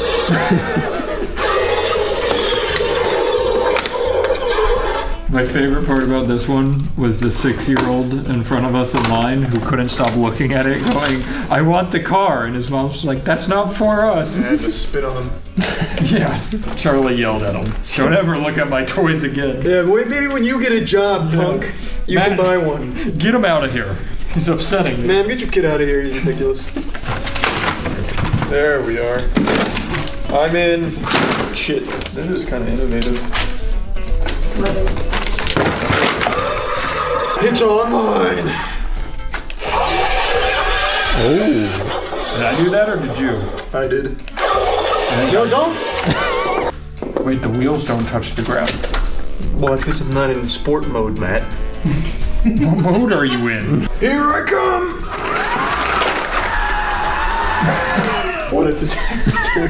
The Joker's done it again! This bad boy gets up to like 10 miles per hour. Wow. Transform! You think she's street legal? Oh. Is it supposed to be like a hovercraft?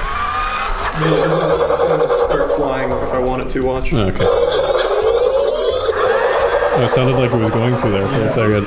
I'm coming! I'll be there. What kind of range does that bad boy have? Could you like attack someone across the house with it? Well, I could put it in autopilot mode, I bet, and it would just like sentry the warehouse if we needed to. Yeah. Transform real quick. It actually looks like it was made for this. Oh wait, what the fuck?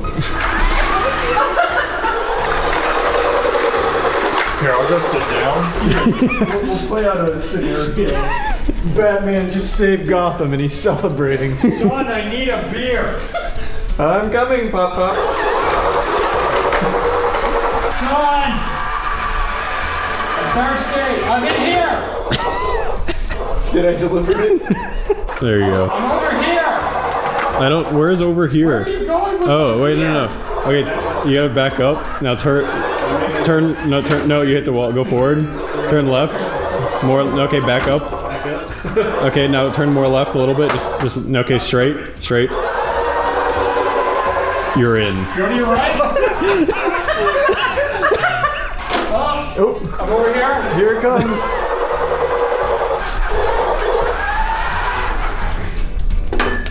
Now it's gaming time. Yeah. Now I go back to saving Gotham. That's a cool toy. That's a toy that anyone of any age can enjoy. Fuck yeah. Nuts. Alright, which one was your favorite? I just have a beer now. The robots. The robots. The robots are your favorite? Yeah. Second favorite? This. Batmobile. Yeah. Let's face it, men, shaving is a chore. Having to slap sour cream on your face, having to shave in the car when you're trying to look at the women on the treadmills through the gym windows, there's just got to be a better way. Oh, hey there, Nick Bolton here. I just got called on a special military assignment to go kill Osama bin Laden again. Apparently his spirit's haunting the grounds nearby. And I can't kill a man without my tack shaver on me. The tack shaver is designed by our finest aeronautical engineers and is the only shaver designed to fit any tactical shaving situation, whether that's a quick razor smooth shave that you'll need for your first day as a substitute middle school teacher, or if you're just in the car jerking off to your own reflection, you will always look your best with the tack shaver. It also comes with a built-in trimmer that fails to trim even a few small hairs on a man's face, so unless you're an 8-year-old boy with peach fuzz on his cheeks, let's just forget the trimmer is there. It works in wet or dry conditions, did I mention? It not only works in wet conditions, it fucking loves it. It loves to take a bath. Let me show you my favorite drink to order at the bar. It's a tack shaver shot. Just drop this tactical brick into a glass of vodka and there you have it, the tactical martini, baby. It's a well-known fact sharks are attracted to facial hair, so let's say you're stuck in the middle of the ocean but you got your tack shaver, you're safe from sharks if you shave your face. It's nice, small, and compact so you can take it anywhere for any tactical situation that may arise. Let's say one of your friends comes up to you, "Hey Nick Bolton, my asshole's a bit hairy, can you do something about it?" Well, yes I can with my tack shaver as I pull it out of my pocket. Gentlemen, if your wife or girlfriend is watching this commercial, tell them to just leave the room right now. Because I'm about to shave. God fucking damn it, this razor's not cutting shit. Alright, cut away, we'll edit it in post. I'll just use a real razor in between the shots here. Hey, and bingo bango bongo, just like that, a nice clean babyface shave thanks to the tack razor, and only the tack razor. I bet you're sitting there in your stupid little shirt saying, "Oh, Nick Bolton, you holy savior of tactical appliances, please open your armory of tactical tools and share it with us. Where can I buy one of these?" Holy shit, you're still cleaning the floors with a mop and a sponge? You might as well lick them clean. What the fuck is wrong with you? Hey, what's up? It's me, the magic mermaid Joe McDonald. Instead of being half fish, I'm half Swiffer. This is the Rejuvenate Click and Clean. Every floor, every door. Give you more? Okay, whore. This bad boy comes equipped with 4 state-of-the-art attachments that you can mix and match, wheel and deal with. This ain't Call of Duty, you don't have to unlock this shit. These aren't kill streak rewards. This is in-the-box garbage that you can just use right from the get-go. Just look at this selection like a kid in the candy store, am I right? You can use that blue cum rag in the top left. You can throw on the bristles right there for some scrubbing action like a broom. We even have that little diaper down there in the bottom right that you can snap on with ease. The possibilities are truly endless. Clean, scrub, dust, you can wipe away the footprints so you hide the evidence in a crime scene. It's a 5-star review from one man on Amazon. The value you're getting here is incredible. It's an easy click in. You don't have to be Hercules to pop that bitch in. It's so easy, no batteries. It's gluten-free, vegan approved, very low risk of cross-contamination, no plutonium in the handle. You almost never find E. coli with it. Streak-free hardwood. Polish marble and stone with ease. Using advanced swivel technology, dust and pet hair is a breeze no matter where it's hiding. Same with the baseboards. My father always told me there's 2 things that you can never underestimate the value of when they're clean. A clean house and a clean asshole. And this can do both of them if need be. With no batteries. Pouring water into a cup is hard as shit. So why bother when you can just click that shit? I haven't even mentioned that it's 70% larger than competing brands. That's a massive difference. But the best part, you're not wasting any of these pads because they're machine washable up to 400 times. But don't you fucking dare wash it more than that. If you wash it 401 times, I swear to God, it'll burn your house down. And if it doesn't, I will come there and do it myself personally. Don't play with me. Don't fuck with me. Don't toy with me. Knock knock, neighbor, you gonna invite me in? I can't come in unless invited. I'm like a vampire. Nah, I'm just kidding. I can go wherever the fuck I want. I'm Joe McDonald, you idiot. Wowee, Carol, look at all these shit stains. Maybe if you stopped dragging your ass on the floor, this wouldn't be a problem. You can't cook for shit and wonder why you have to keep throwing away your pans and no one ever wants to come over for dinner. Well, stay tuned. You're watching R.L. Stein's Goosebumps. In today's episode, Sticky Pans. Look at this sink of broken dreams and broken dicks, but now that's a thing of the past thanks to the granite rock, so go ahead and drop an egg in there and give it the ride of its life like Johnny Tsunami in the world's most durable non-stick pan. No butter or oil needed. We stole our children's Halloween candy and ruined their holiday. But you know what? It just didn't stick! I told my children I was gonna make them breakfast, so I put it in the granite rock pan with no butter, oil, or flavor, and you know what? I then replaced it when they weren't looking with a plastic replica, and it just didn't stick. The granite rock pan could commit a murder, and the evidence just wouldn't stick. Here's a little science experiment we did with some chocolate kisses and some cheese. You'd expect it to be burnt to the pan, but no. Just like blasting a fart into my mouth, it just makes me sick. Here's a little behind the scenes on how this bad boy came into existence. It was actually forged right before the Infinity Gauntlet by the same blacksmith using pressed aluminum for even heat conduction. Ugh, I fucking hate rocks. It's metal utensil safe, which means you can suck my asshole without scratching. And it's also salmon safe, with no added butter or oil, because we don't cook any of our shit with butter or oil. My god, Mrs. Winkleford, is that a cherry jubilee? Well, that looks superb thanks to the granite rock. It's also dishwasher safe with no harmful PFOA. No longer will our children be plagued by harmful PFOA rays blasted by gamma radiation telescopes down at the NASA super bunkers. Now, we are all safe thanks to the granite rock pan's PFOA radiation blocking technology. And if you call right now, we'll throw in the granite rock recipe guide filled with Miss Winky Dink's famous cherry jubilee recipe. So come on, get the granite. Is your gas can heavier than Thor's hammer? Are you trying to pour your gasoline into your vehicle like a fucking bartender doing a trick shot for tips? Well, do we have a solution for you? It's the turbo pump. Looks like an IV Dr. Mario would use. Here's how it works. You stick this tube in there, you flick the clitoris, and bingo bango bongo, you're easily transferring gas, water, oil, and more. Now check this shit out. Watch how fast it's able to drain my piss jug. It is emptying my PP tank into this drinking glass in record time for me to enjoy this beverage later. Too fucking stupid to understand gravity? Well, don't worry. We'll go ahead and take the thinking right out of the equation here. Just press a button. You can do that, right? You fucking idiot? You goddamn troglodyte? No problem. Turbo Pump has turbo siphon technology. Look at this shit. Look at how fast it drains this. If you put this shit in the ocean, we'd have no ocean left. Gone are the days of dipping the straw into the gas tank. Now, look like a supervillain with a James Bond gadget sitting on top of your lawnmower. Fill up your weed whacker looking cool and shit like a secret agent. Dinosaurs are extinct and now so are your problems thanks to the Turbo Pump. Okay, you know what? Go ahead, asshole. Fill up your boat. Turboize it. Turbo pump that bitch. Go ahead, suck some diarrhea out of your sink, I don't care. This bad boy would suck every last drop of semen out of a penis if you wanted it to. Are you some type of sick sociopath that wants to murder their fish? Go ahead and fucking drain the water, kill him, go wild. Fuck the bathtub, get rid of that water. Who needs water in a bathtub? Look, just stop sucking wet farts out of your lawnmower. Get the turbo pump. Go turbo. Hey douchebag, it's me, Eric Thies, the guy your girl's cheating on you with, and I'm here with my latest invention, the Toss and Go One Pot. Put down the crack pipe because I got your next new addiction right here. It's cooking chicken and burning vegetables. It's never been so much fun to be shitty at cooking.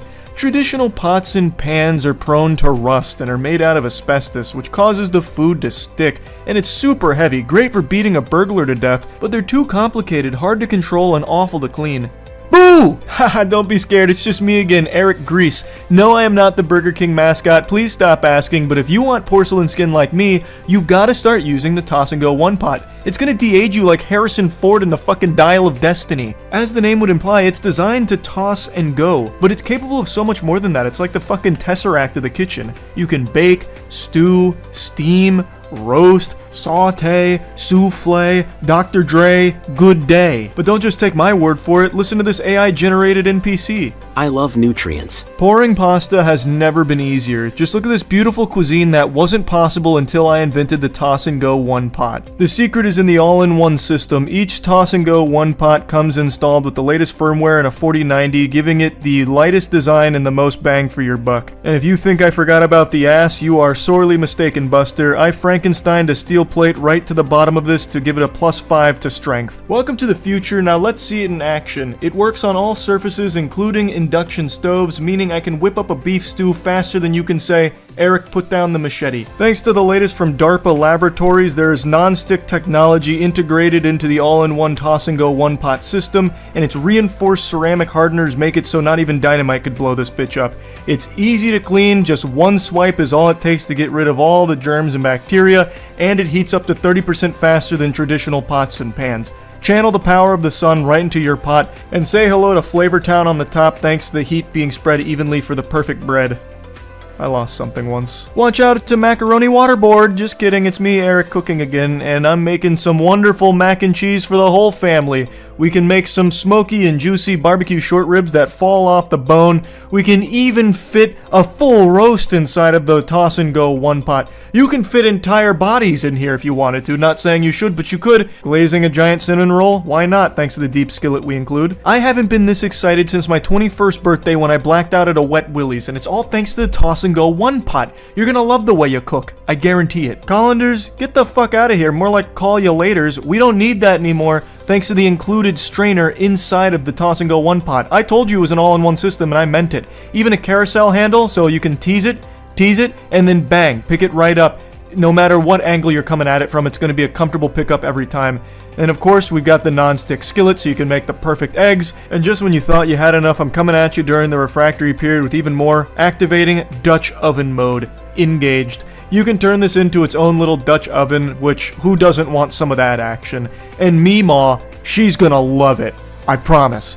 Just look at how much fun my grandma had. There's just nothing like it on the market today. Why poop? Goodness gracious, that dream was convincing. I really thought Riley Reid was on top of my penis. No wonder I woke up with a full load. Now I gotta dump it all. Turning on the bathroom light at night's like a fucking flashbang, and you'll miss the mark when you pee-pee. Enter the bowl light. It's here to guide your eyes and your penis right into the bowl. Whoa, did somebody drop the Tesseract in my toilet? Nope, that's just a gentle night light delivered to you thanks to the bowl light that you can clip onto any toilet and turn that ordinary boring toilet into a fucking rave in your bathroom. That's right. Transform any toilet into a nice little light-up show at an EDM concert and piss and shit right in that bad boy. What's up, fam? My name's Jim. I'm 18 years old, and I recently installed a bowl light, and I've never looked back. It's just really amazing the things you can do with a bowl light. It can change colors.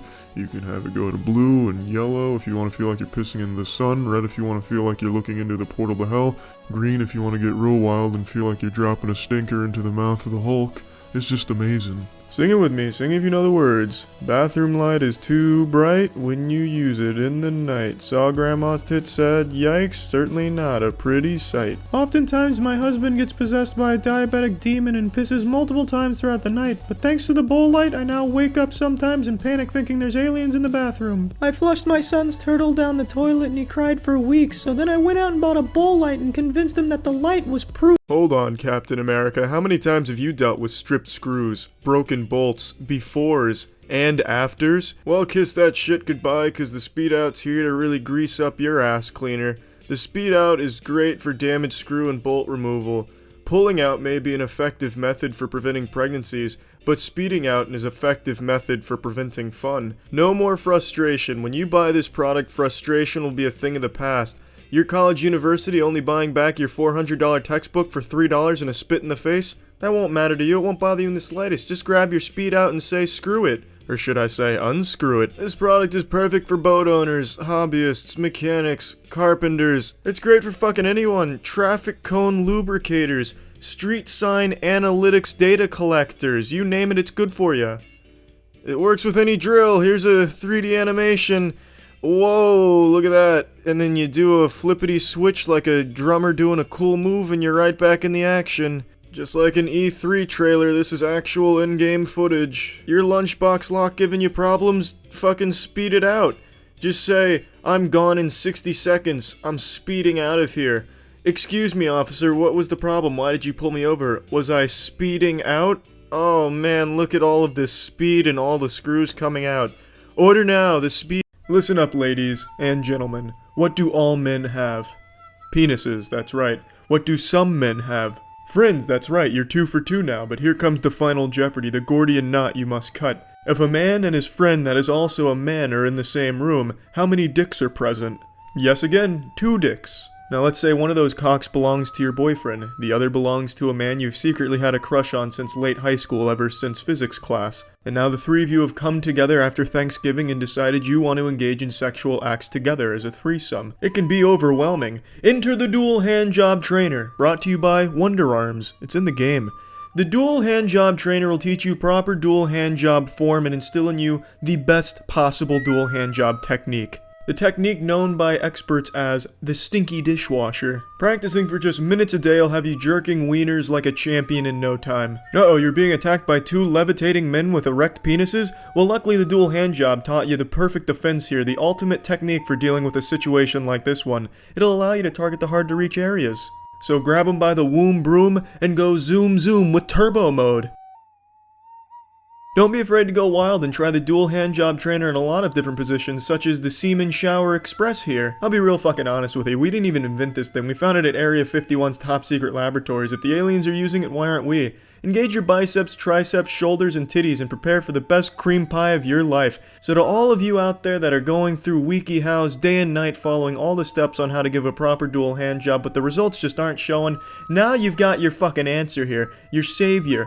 So please, backing projects on Kickstarter or Indiegogo is a lot like sticking your penis into a glory hole. You never know what you're gonna get, or in most cases, what you're not going to get. You roll the dice with your wallet by backing something you think looks good, but a lot of times it doesn't deliver, it never had a chance of delivering, or you get something that's super shitty or not at all what you thought it would be. But Indiegogo, I think, is far worse than Kickstarter in this department because a lot of the projects that go up there just seem like they have no vetting whatsoever, where they'll have these products that aim to cure climate change by making you put a butt plug in your asshole or something for $50 on their campaign. It's just outrageous pseudoscience nonsense. And to illustrate this point, I found the latest one that I think is quite the banger. This is the Lucha T8. Life on our planet exists in balance. Or at least it should.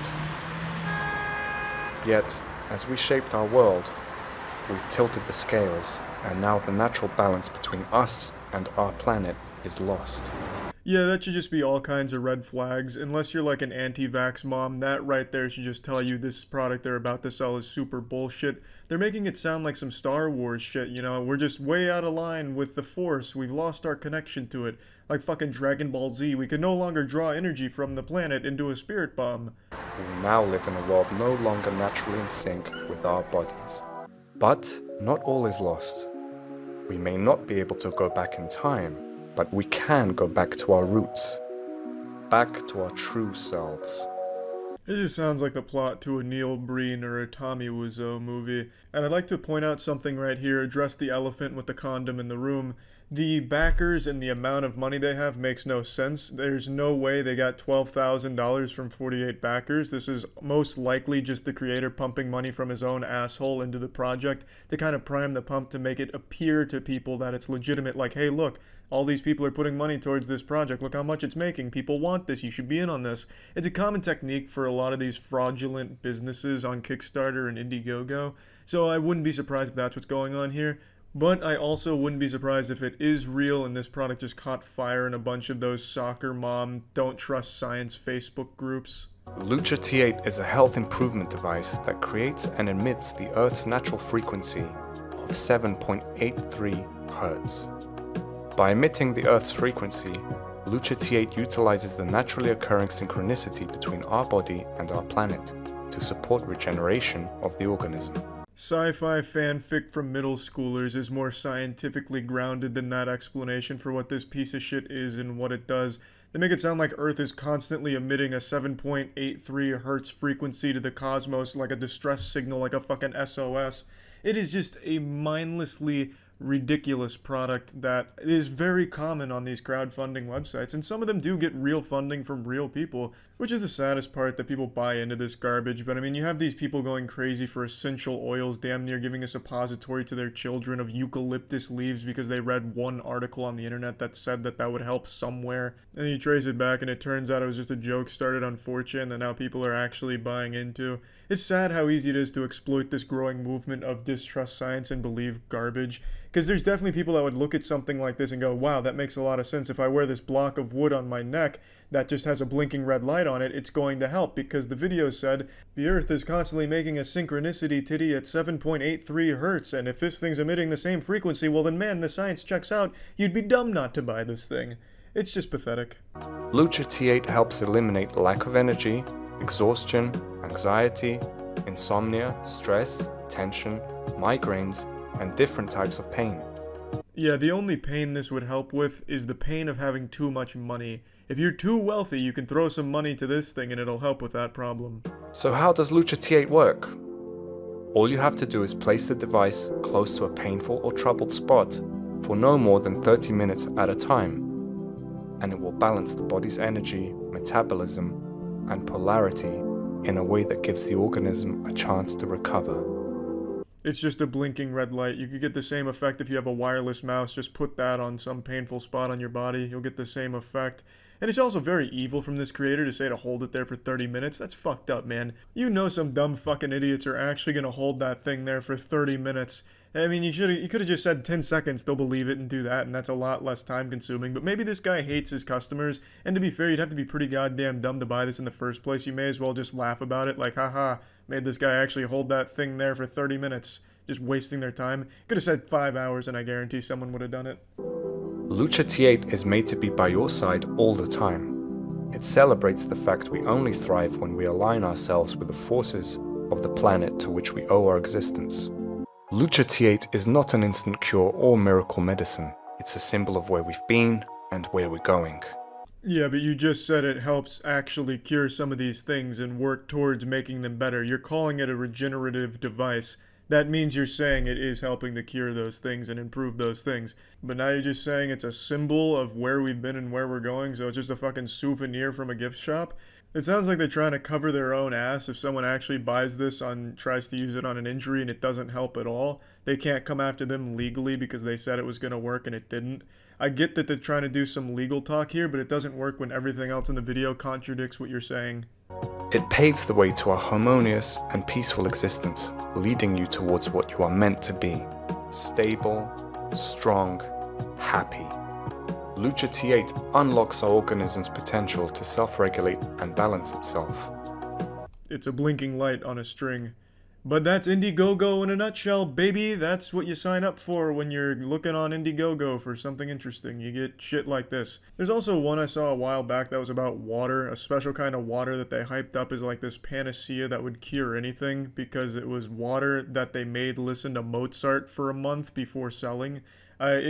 Stop putting fingers in your ass and pay attention. I'm Professor Amos here with this Shock It Clean. Now what does every 12-year-old on Fortnite say about my mother? That's right, she's fast, safe, and easy. All adjectives also used to describe the Shock It Clean. They say one man's trash is another man shitting in a bathtub, but what about the stovetop? You can also shock that bitch clean. What the fuck is a drip pan? Patio furniture misbehaving? Shock it. Here's a driveway. Here's that driveway being waterboarded. Works in all carpet machines, all 2 of them. Did a burglar break in and throw cocaine in your shower? Well, you already know what time it is. It's time to shock it clean. Furniture, that's for sure. Porcelain, where's your chin? Cabinets, cab tits. But what about upholstery? Shocking. Are you about to come? Well, stop, cause I'm only just getting started. This one product will replace everything you've ever bought. Your Legos, your car, fuck it. Now you got Shock It Clean. Who needs those things? This is better. The Shock It Clean came into existence when Jesus ejaculated into a bottle of Windex and we found the bottle. It was like finding the fucking Holy Grail. I absolutely love Shock It Clean. I tell ya, I'm not even attracted to my sister most days. Now let me ask you a science question. I am a professor after all. What happens when you stick your titties into a toaster and toss it into your bathtub? Foot pain. Cocaine. Light rain. Insane. You rubbed a magic lamp, but out popped the worst genie of them all. The ankle genie. This genie doesn't grant 3 wishes. Instead, this genie hugs your foot really tight like a toddler with bad separation anxiety. Science has confirmed that our cell phones are emitting dangerous levels of gamma-photonic midichlorian chlorophyll nucleobeams that are directly affecting our ankle health. But thanks to our tight sock, You won't have to worry about that anymore. Take that, reptilians at Apple. Are you trying to murder your grandmother by breaking her foot off and shoving it up her own ass? Well, Godspeed. If you're the grandmother with a rampaging, bloodthirsty grandson, at least protect your feet with the Fort Knox of socks, and let's not forget it adjusts to your size. It's basically a chastity belt for foot fetishists. You'll never break in thanks to its advanced Neosporin construction. Are you still not convinced, asshole? Is it because you don't trust me? Alright, I'll lift up the curtain. Who am I? I'm Dr. Anthony Ferraro, bitch. But my friends call me the fuck man, cause I don't wait till marriage. I fuck, man. Yes, he fucked me. When I'm not busy fucking your wife, I am a scooter injury specialist. If your scooter falls down the stairs or gets hit by a train, bus, or plane, I can analyze what exactly it's experiencing, the kind of pain it's in, as well as how to fix it. We use cutting-edge medical technology such as tape. We usually don't have to euthanize, but unfortunately there has been a few cases where we've had to put a scooter or two down. It was beyond my control. 9 times out of 10 I can get scooters back on their wheels. It's the Ankle Genie for only $12.99. But wait, you have 2 feet, which means I have to double this offer to make this make any sense at all. So you get 2 Ankle Genies for both of your feet. Quite sure the plural. But anyway, you don't take my word for it. Check this shit out. Let's blast some big old boner jams with no wires and no plugs and no hands, because I gotta call my girl real quick. Hey Sully, it's Carla. I need you over at the studio for a production meeting. Carla, I'm busy. I'll pop my dick in your mouth later, alright? Can you just wait a minute? Okay. I'm not going to that production meeting. Listen here, assholes. You're losing money not buying the Jupiter Jack, honestly. I'm gonna change the name from the Jupiter Jack to the Jupiter Jack Off. Because you're gonna be jacking off with this hands-free phone system. You're gonna have both hands-free, might as well put them both on the dick. You know what I'm saying, boys and girls?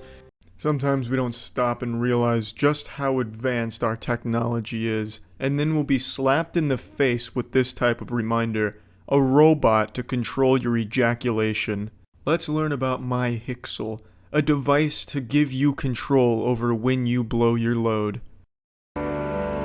MyHixel is a revolutionary medically proven method which allows men to last longer in bed and control when they climax. This technology sounds like some shit that the world's worst Marvel's Avenger would have. For instance, Tony Stark has the suit, Captain America has the shield, Thor the hammer, and then this new candidate for the Avengers has this smartphone app to control when he comes. Medicine and science have made important advances in female intimate health in recent years. But what about men? This looks like a man that needs to improve his stamina by thrusting his penis into a plastic pencil sharpener. Who looks after their sexual health? MyHixel has demonstrated that by following... At least make it look like a pussy, for God's sakes. This just looks like the Michelin Man's asshole, or perhaps Boo's mouth from Mario Party. However, there's nothing to improve their sexual stamina without complexes or fears so far. What do you mean there's nothing to help with sexual stamina for men? What's wrong with using their hand to jerk their little wiener off with? And what do you mean complexes and fears? Who's afraid of their fucking hand? Who looks at their hand and recoils in fear saying, Jesus Christ, what is this terrifying thing? I can't let this anywhere near my cock. MyHixel combines a unique masturbation aid device with specific online gamified treatments. MyHixel TR Play is an up to 10-week online playful experience. Ah, so it's like a video game, huh? Like an MMO of ejaculation control where you compete against other players to see who can outlast the other in a jerking off contest? I'm sold. I hope there's stat tracking and a leaderboard that I can share on Facebook with my friends and family so they can keep up with my improvements in my sexual stamina. A team of sexology professionals, together with game designers, have created this online game program where you can exercise and improve your sexual capacity thanks to ejaculation control. I'd love to know what video game designers helped create this bad boy. In association with Bungie, creators of the Halo franchise and Destiny, we present MyHixel, the ejaculation control MMO. Or if it was EA that they hired here, it'd be fucking microtransaction the shit out of it. They'd charge you $10 per every 30 seconds of stamina gained. Like each level you go up is more stamina and it costs you like a $15 DLC download. Ejaculation control, I also just really love the sound of that. It sounds like a setting you'd find in a car, like there's cruise control, which just so happens to be right next to the ejaculation control button. Los ejercicios son muy sencillos y muy fáciles de realizar. Ahora somos nosotros quienes decidimos cómo y cuándo tenemos nuestros momentos de intimidad. Yeah, buddy, that look on your wife's face says otherwise. She does not seem pleased with the results from the MyHixel. It doesn't look like it solved your premature ejaculation problem. MyHixel además ofrece un servicio de consultas confidenciales. They increased by 2.89 what? What units are you using? 2.89 seconds? 2.89 minutes? 2.89 hours? 2.89 loaves of bread? What units? And what is ejaculation? I think we're thinking of two different things here. I want to control my ejaculation. I couldn't give a fuck less about my ejaculation. Also at the bottom. Furthermore, MyHixel offers a confidential and discreet. Well, thank God, that was one of my biggest concerns. Will it offer confidential and discreet? Luckily, it clearly does. I mean, yeah, you know, MyHixel might be able to control my nut busting, but does it offer confidential and discreet? Clearly the answer is yes. Yahoo. Our project was born from a need. That I have no doubt. I can honestly see how this project came into reality. This woman was very upset with her boyfriend's performance, and, you know, in a fit of rage, she shook her fist in the air angrily. If only there was some way to make him not come the second he looks at my nipple. And then bang, the MyHixel was born. That's basically the end of the pitch. They keep talking about a scientific masturbation method, but they don't reveal it. It's like the Krabby Patty secret formula. They keep it hidden from us, which is a goddamn shame, but that's about it. It got funded on... Remove the contents from any container in just seconds. I'm ready to enjoy my freshly cooked, juicy hamburger, only to find out I didn't buy ketchup and mayonnaise. I am not going to go spend 20 minutes to go to the store and $8 in gas, only to come home to a cold hamburger? No, because I own your Shakedown. Your Shakedown removes ketchup, mustard, jellies, jam, mayonnaise, shampoo, hair conditioner, car wax, and even peanut butter in just 8 seconds. Get your Shakedown at yourshakedown.com. Your Shakedown comes with a lifetime warranty. Hi, I'm Max with Blue Tax. Due to the current economy, the IRS and state tax agencies are being more lenient, but this won't last long. Here's how it works.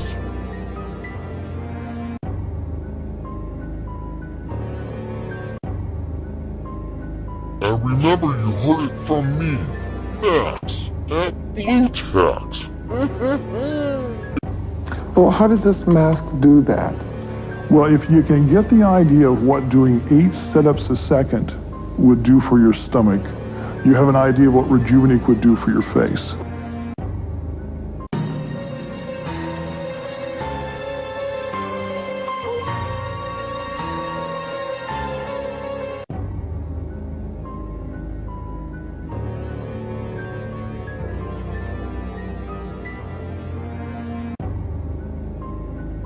Hello friends, and welcome to the Loose Leaf Beauty Report.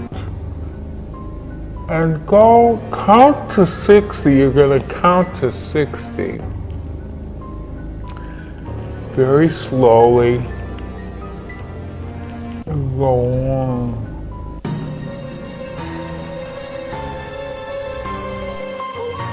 What's up everybody, it's Critical, and I'm proud to finally be able to say I can answer a question every pet owner asks themselves every day. Can I give my beloved pets some earphones so they can listen to some boner jams? Well, the answer is no, because for some unfathomable reason, the mongoloids of this country did not want to fund the Kickstarter project for the very first set of pet earphones. I know, it's unbelievable. As dog whisperers have told us for years, animals would love a set of Walkmans or some iPods just for them so they can listen to their favorite tunes as well. And these fucking Beats by Dr. Drehound for some reason just didn't get funded. But let's go ahead and look, what if they did get funded? Let's see the Kickstarter pitch. Let's see how great these could have been. Oh, thank God they've further simplified the menu. My pets were complaining about how difficult it was to navigate these bad boys, but thankfully they've listened to the feedback and they have made the menu simpler for my dogs. It sounds like a ransom video that the kidnappers would send to the family. Why is there no background music? This is just creepy. This is a very odd vibe you're sending out right now. This looks like the menu to an old Nextel phone. Come on, this is a 2017 product. Make it look like it. Holy shit. This is why it wasn't funded. Pets don't like the design. What are those? Barcodes? Serial numbers? What the fuck? This looks like a McDonald's Happy Meal toy from the early 80s. Well, unbelievable. How are the pets supposed to navigate through this and choose different artists? They're gonna be stuck with one song on loop for like 14 hours or however long I decide to keep this on them. Now what is he playing? Is this the Air Bud soundtrack? Oh, I can't wait. What kind of music does his dog like to listen to? Oh, it's Britney Spears? Yeah, oh great. Yeah, my animals also love to listen to modern pop music. I'm sure they'll be thrilled. Why does this plastic ass wipe have so many options? Why wouldn't it just be music? If you want it to be a pet boner jam device, why wouldn't you just have music on it? Why do you need 3 separate menus? Is it internet compatible as well? My pets can check their social media accounts on them? Is one of the other menus an old Tamagotchi shit show? This thing looks like an awful boomerang that Captain Boomerang would use, that piece of shit superhero. Yep, that dog looks thrilled to have this on him. You know, I do know that a lot of animals respond positively to music, but I don't think they're begging for a portable music device. In fact, I think that would probably scare the shit out of them to have constant music in their ears. But how would I know? I can't talk to animals. I'd have to ask Eliza Thornberry if she could help me out here and get me a conclusive answer. But yeah, I'm just surprised this product wasn't funded with some of the shit that gets funded on Kickstarter. And can't wait to see the next step of pet music earphones. I'm sure they'll start to evolve. It's been a little while since we've taken a deep dive into the dumpster on Kickstarter, and I know I've always had a negative impression of Kickstarter and Indiegogo, because I think a lot of these crowdfunding sites just have way too many fucking scams on them where you'll donate this money and get nothing in return for it, and a lot of them promise impossible things. A lot of these people think there's some garage Da Vinci who's created this revolutionary product like, behold, this is a device that you put in your mouth that'll instantly clean your teeth. No more wasting time brushing your teeth. This is going to change everything. And I've imbued it with an intelligence spell, so by continually using my product, you will supercharge your IQ. And then they have a fucking funding goal of $100,000, and a lot of times these projects reach it, and it's just terrible shit. But today I found a product that has completely changed my perspective on Kickstarter. It's called The Pussy in Her Face. Let's take a look. This is a brand new Kickstarter campaign from the unmatched genius mind of Oliver Redlight. Oliver Redlight, as I'm sure you well know, is a renowned author and credited with inventing the human erection. Legend says before Oliver picked up the pen, men couldn't get their dick hard. Blood wouldn't even flow to the cock region, but one day Oliver said, "Let there be light," and eureka, thus there was, the boner was born. Oliver Redlight is to penis what Jesus Christ was to all of humanity, a savior. So it should come as no surprise that Oliver Redlight is writing again, and undoubtedly The Pussy in Her Face is going to be another landmark achievement. So The Pussy in Her Face, every part of a pussy can be found in a woman's face. As you can see here from the cover of the book, you have the eyes plus the lips equal the pussy. Story. 7 years ago, my book, The Pussy in Her Face, was published in German language, but now I want to make it available to a wider audience in the English language. And Oliver, I think I speak on behalf of everyone that speaks English when I say, thank you. I had to blur out the actual pussy on the cover of this book. It's not a real vagina. What Oliver's done is he has photoshopped the human lips into a vagina, so he's meshed the two together and created like a chimera pussy of human lips and vaginal lips. It's some pretty interesting Frankenstein play there. For some, the title of the book may be a little provocative, but it is best description of the content because the book is about how a woman's facial features tell you what her pussy looks like. After a long development, I turned the curiosity into a science and a formula how to reveal the secret in the panties of every woman by looking at her facial features. So in a nutshell, The Pussy in Her Face is a guide, a hitchhiker's guide to the pussy in a girl's face. What the book does is it breaks down the simple science of analyzing a girl's facial features to see exactly what her vagina is going to look like should you ever get that far. Now the problem, and there isn't many problems with this book, but the main problem I have with The Pussy in Her Face is it's almost too powerful. Like, what's to stop you from accidentally seeing the pussy in a man's face, you know what I mean? Because in his book, the formula is laid out plain and clear. You're analyzing eyes, nose, and lips, and you're putting all that together to create a vagina. Men also have eyes, nose, and lips, so What's gonna stop me? What if I just go around and start seeing pussy on everyone's faces? You know, after reading this book, what if I go to my parents' house and I start seeing their pussy in their face? You know what I mean? It's just, the formula is just too strong. The science is just too much. I don't think we were ready to have these secrets thrust upon us here. It's opening Pandora's box. We're just gonna see face pussy everywhere. You'll be at the gym talking to that really sweet old man who's been battling alcohol addiction for the last 20 years. You'll be deep into a conversation, then all of a sudden you'll have like a That's So Raven flashback, stop for a moment, and then just start seeing the vagina on his face. You'll analyze his eyes, his nose, his white mustache, so you know he's got a bit of a white pubic hair bush over his vagina, and then all of a sudden you can't even look at the guy anymore because you just keep seeing his vagina that he's wearing right on his face, because now you just have all of the information right there because Oliver Red Lights pulled back the curtain, and now we can see everyone's pussy just by looking at their face. It's too much. It's too powerful. Continuing on, we see a wonderful photo of the author, Oliver Redlight, in all of his glory, proudly holding up his book, definitely signing copies here, I imagine, and no doubt in my mind he is about to go have some real good sex. He's about to have sex, but don't worry, this book is neither sexist nor inhumane. This book actually helps to look at a woman first in the face and not on her breasts or butt. So you're wrong if you think there's something wrong about this book. Though one could argue by constantly looking at a woman's face, just picturing vagina, it's not the best. That's not probably the right way of approaching a conversation with a woman. But hey, I'm no Oliver Redlight, and he said himself, it's not sexist. So it's just not sexist. The first part is about the parallels in the face of the vagina and how to get the details with a few steps of the formula, such as can recognize the basic shape, characteristics, proportions, color, hair, etc. As you can see, there's some hand-drawn scribbled notes for his formula. This is probably something that just came to him in like a brain blast where he just all of a sudden started connecting all the dots of the universe and figured out exactly how to draw these parallels to a pussy, so he started writing them down on a napkin, the closest thing he had nearby. And very good hand-drawn pictures of vagina here that I'm going to have to blur out, but overall, I mean, you can't argue with the formula, of course, it's infallible. The second part consists of photo montages where the formula is applied step by step to various examples, from blonde to brunette to black hair, from young to old, from skin tones and countries of origin, and much more. Many step-by-step examples are shown you this. I can't show any of the examples there because it is just a photo montage of Photoshop vagina. So moving on, in the third part of the book, you can apply the knowledge from the first two chapters in the form of a puzzle by assigning the right face to the right pussy, or vice versa, the right pussy to the right face. And as you can see, here's Oliver using the book in a bar setting, saying, hey, I know exactly what your vagina looks like, I'm going to describe it, and here's how I know this. So he hands over his, Back to the Future sports almanac that kind of reveals how he got all the information. As you can see here, this woman is beyond impressed and beyond interested. Now, obviously, this is perhaps a paid actress to tolerate the pussy in her face promotional material here, but I like to imagine he truly does just travel with the pussy in her face book in his back pocket and uses it as maybe like a pickup line, like, hey, I know what your vagina looks like. And then they like slap him and he's like, no, I'm serious, check this out, and then he whips out his book.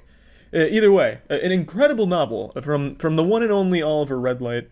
Now there's a lot of things that can be said about the pussy in her face, but there's one thing that can't be said, that it's a scam, because it's not. I mean, it's an actual tangible product, apparently. The book exists in a German language. It shouldn't exist, but it does.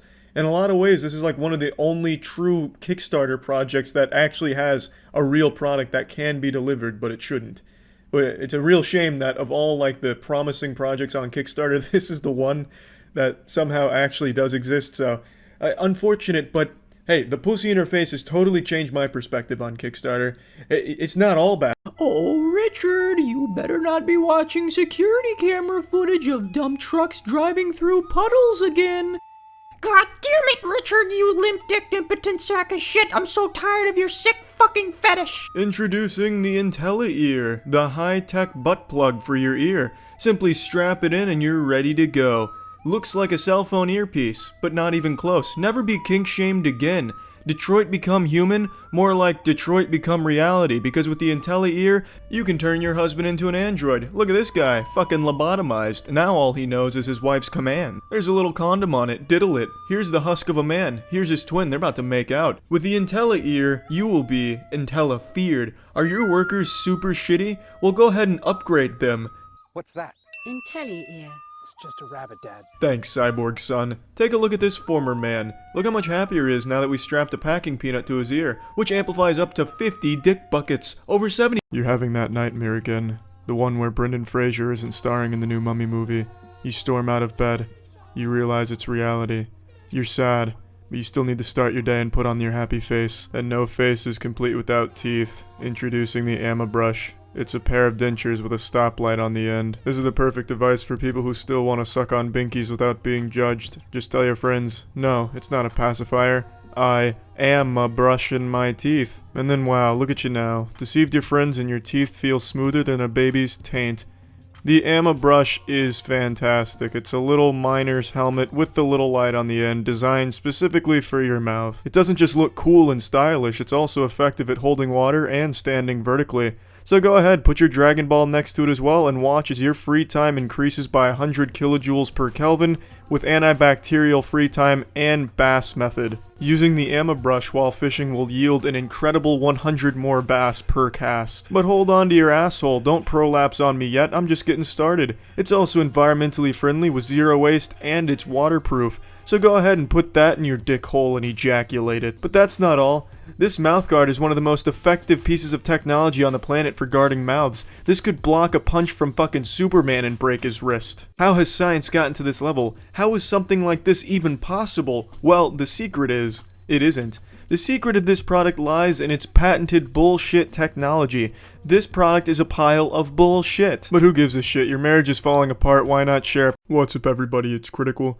How many of you wish that your iPhone charger was a little bit sexier? If you're anything like me, you're disappointed every time you plug in your phone to charge it because it's just so boring and standard and generic. It's not hot at all. It's too small to go into my asshole and it's too big to go into my urethra. So what am I going to do with it besides just regularly charge my phone, which is just not sexy? Well, finally, there's a solution to that problem. It's called Paul. And it was a Kickstarter project that I just cannot believe was not successfully funded. And I'm going to say it's probably the name. I think Paul is a pretty stupid name for a sexy product like this. I would have given it a much cooler name, like fucking Titanius Thorgore. Now let's just check out the fucking pitch.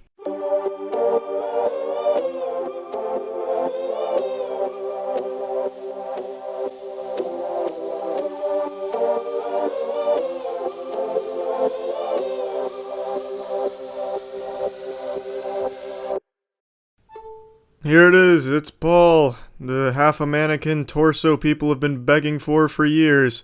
I too like to caress the chest of mannequins as well as wipe their ass crack with my finger. Finally, I can have a statue at home I can not only molest, but I can also charge my phone on. We live in a world where the number of Facebook friends you have and the elegance of your... Oh yeah, nothing gets my engine fired up quite like girls blowing on charging ports. Yum. selfies determines the quality of your mate. In this type of environment, it has become important to own really sexy technology.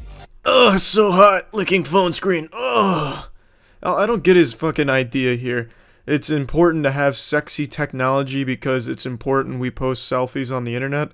Why does the technology have to be sexy? If I'm a big-tittied sexy girl who wants to post a sexy picture online, I don't need a slick sexy piece of technology to do it. I could take the picture with a fucking rusty toilet paper roll that happens to have camera functionality, and it would just be the same. It would be the same fucking result. Meet Paul. Hi, Paul. Paul is the sexiest smartphone charger on the planet. Hi, I'm Justin, father of Paul. I created Paul because I wanted my technology to do more than just represent my sexuality. I want my technology to literally be sexy. Yeah, nothing says sexy like Paul shitting out a charging cord wire. Oh yeah, that's great stuff, just pulling the small intestine out of his fucking anus. Why do you need your technology to be expressive of your sexuality? What's the point? I like fettuccine alfredo, but I don't expect my technology to look or taste like fettuccine alfredo. It's just stupid. Why would it? What's the point? This versatile design object doubles as a beautiful piece of classical art. It is a fantastic conversation object and can inspire creativity in the work. Yep, that looks good to me. Just yanking a dingleberry out of his rectum here. Wow, that's great looking. I don't understand what he means by inspire creativity in the workplace. I don't exactly imagine a future where these are mandated by companies. Excuse me, employees, if you need to charge your phones, we have a room dedicated to some Paul outlets over there. They help inspire creativity. Feel free to use them at any point throughout the workday. And I don't think they'd see their productivity jump up 20% per quarter. Paul is more than just a fun way to charge your smartphone. This project is about exploring mobile technology's effect on human sexuality. I need your help to move past the prototype phase and to be the first small production run of Paul's. I'm really excited about this project, and I know that Paul will love it in your home. Adopt a Paul of your own by backing this project today. Thanks, Kickstarters. Yeah, she's just square dancing with the Paul. How many of us dance with mannequins? Let's be honest here. Pretty much everyone's done it at some point. Really don't understand the point of this project, but, I'm sure there was a market for it. I'm sure there still is. Now say, new Fact toothpaste helps stop cavities before they start. Go fuck yourself, shitstain. Are you kidding me with this commercial, you toothpaste dweeb? New Fact, the toothpaste that helps stop cavities before they start. Whoopsie, were you thinking of sleeping tonight? Not on my watch. I've got some news for you. Let me just get up out of my dungeon here. I was busy castrating a moose. Now let's take a jolly old jog over to my new cereal. Post Sugar Rice Crinkles. Delicious. You've never seen sugar nor rice harmonized quite like this. They have the perfect symbiotic relationship to form the perfect cereal. It's called Post because the cereal is post-mortem. Look closely. You can see that the cereal is derived from the body parts of my last victims. Oh, I just can't get enough of my own cereal. It's so addicting. Here, take this, cameraman, before you end up in here. Yeah. Post Sugar Rice Crinkles. Best cereal on earth. You better like it, or you might become it. It's getting very late in the night. You start to wonder if he's coming at all. Did you do something wrong? Time stands still and you ponder. What's wrong with me? Is my vagina not as tight as it once was? Why? You're getting too horny. So horny all you see is penis. All your eyes can process is wiener. You find a chocolate bar in the palm of your hands. You eat the chocolate bar and wrap the rest up. And then you realize you took an X-Lax. Now you have fucked up. Is that a lion? Stamp that bitch. On the spot. This is a car. Everyone knows you can't stamp a car, you lunatic. Chemical New York. Bird. We stamp birds over here. On the spot. Another car. Can't do anything about that. But we can stamp this stingray. Oh, no. Car. Stingray. Car, Barracuda. Stamped. Car. Loch Ness Monster. Stamped. Goat. We can stamp those. Even when they're leaping. Chemical New York. We have stamps in cars. Horse legs. Running. Horse running with legs. Stamped that bitch. Thought I was getting away. We stamped it. Another car. Can't do anything about that. This is a building. It's made out of not animal stuff. Doors. More animals. They've all been stamped. That's why they're here. Chemical New York. We like to stamp animals. And when I say RuneScape, what is it you think of? Testosterone? Masculinity? Perhaps all of the above. For me personally, when I hear RuneScape, I think of efficiency. Now, I stumbled upon a video of a very intelligent scientist, straight out of college, no doubt went to Harvard, and he made an auto-clicking device, a homemade homebrew auto-clicking device out of a children's toy. And it inspired me to do something very similar. To the untrained eye, this device may seem to be an ordinary, simple children's toy designed to give toddlers hours upon hours of entertainment. But using the eyes of an advanced engineer, I was able to deduce the true purpose of this contraption, to give an adult hours upon hours of RuneScape XP training. I was able to redesign, repurpose, and re-engineer the toy drill into something holy, something biblical, something Jesus himself smiled about. I transmuted the toy drill into the world's most advanced automaton, the most incredible and intricate auto-clicking device. I am the Frankenstein, and this is my monster. I didn't need state-of-the-art technology to pull off such a legendary feat. I used simple kinesiology tape used by athletes all over the world, and today it was used by a gaming athlete. I used it to hold down the power button, hold down the mouse, and keep everything all steady, so that way it would constantly click the mouse every rotation, getting up to 2 billion clicks per minute. This groundbreaking technological achievement, this medical miracle I was able to create using a toy drill and kinesiology tape extends far beyond RuneScape training. You could use this anywhere in the world. This is a game changer.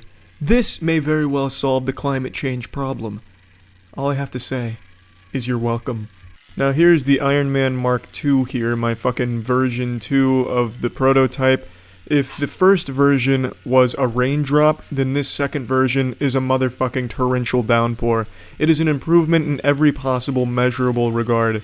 You see, what I clearly forgot is that now there's coin pouches when you do the Artie Knight pickpocketing, so it's not as AFK as it used to be. So I needed a way where I could click on the coin pouch and then put it right back in there for the more AFK training. Here, it's very free. It's all very breathable. I can pull the mouse out, I can click on the coin pouch, and then get right back into the grinding action.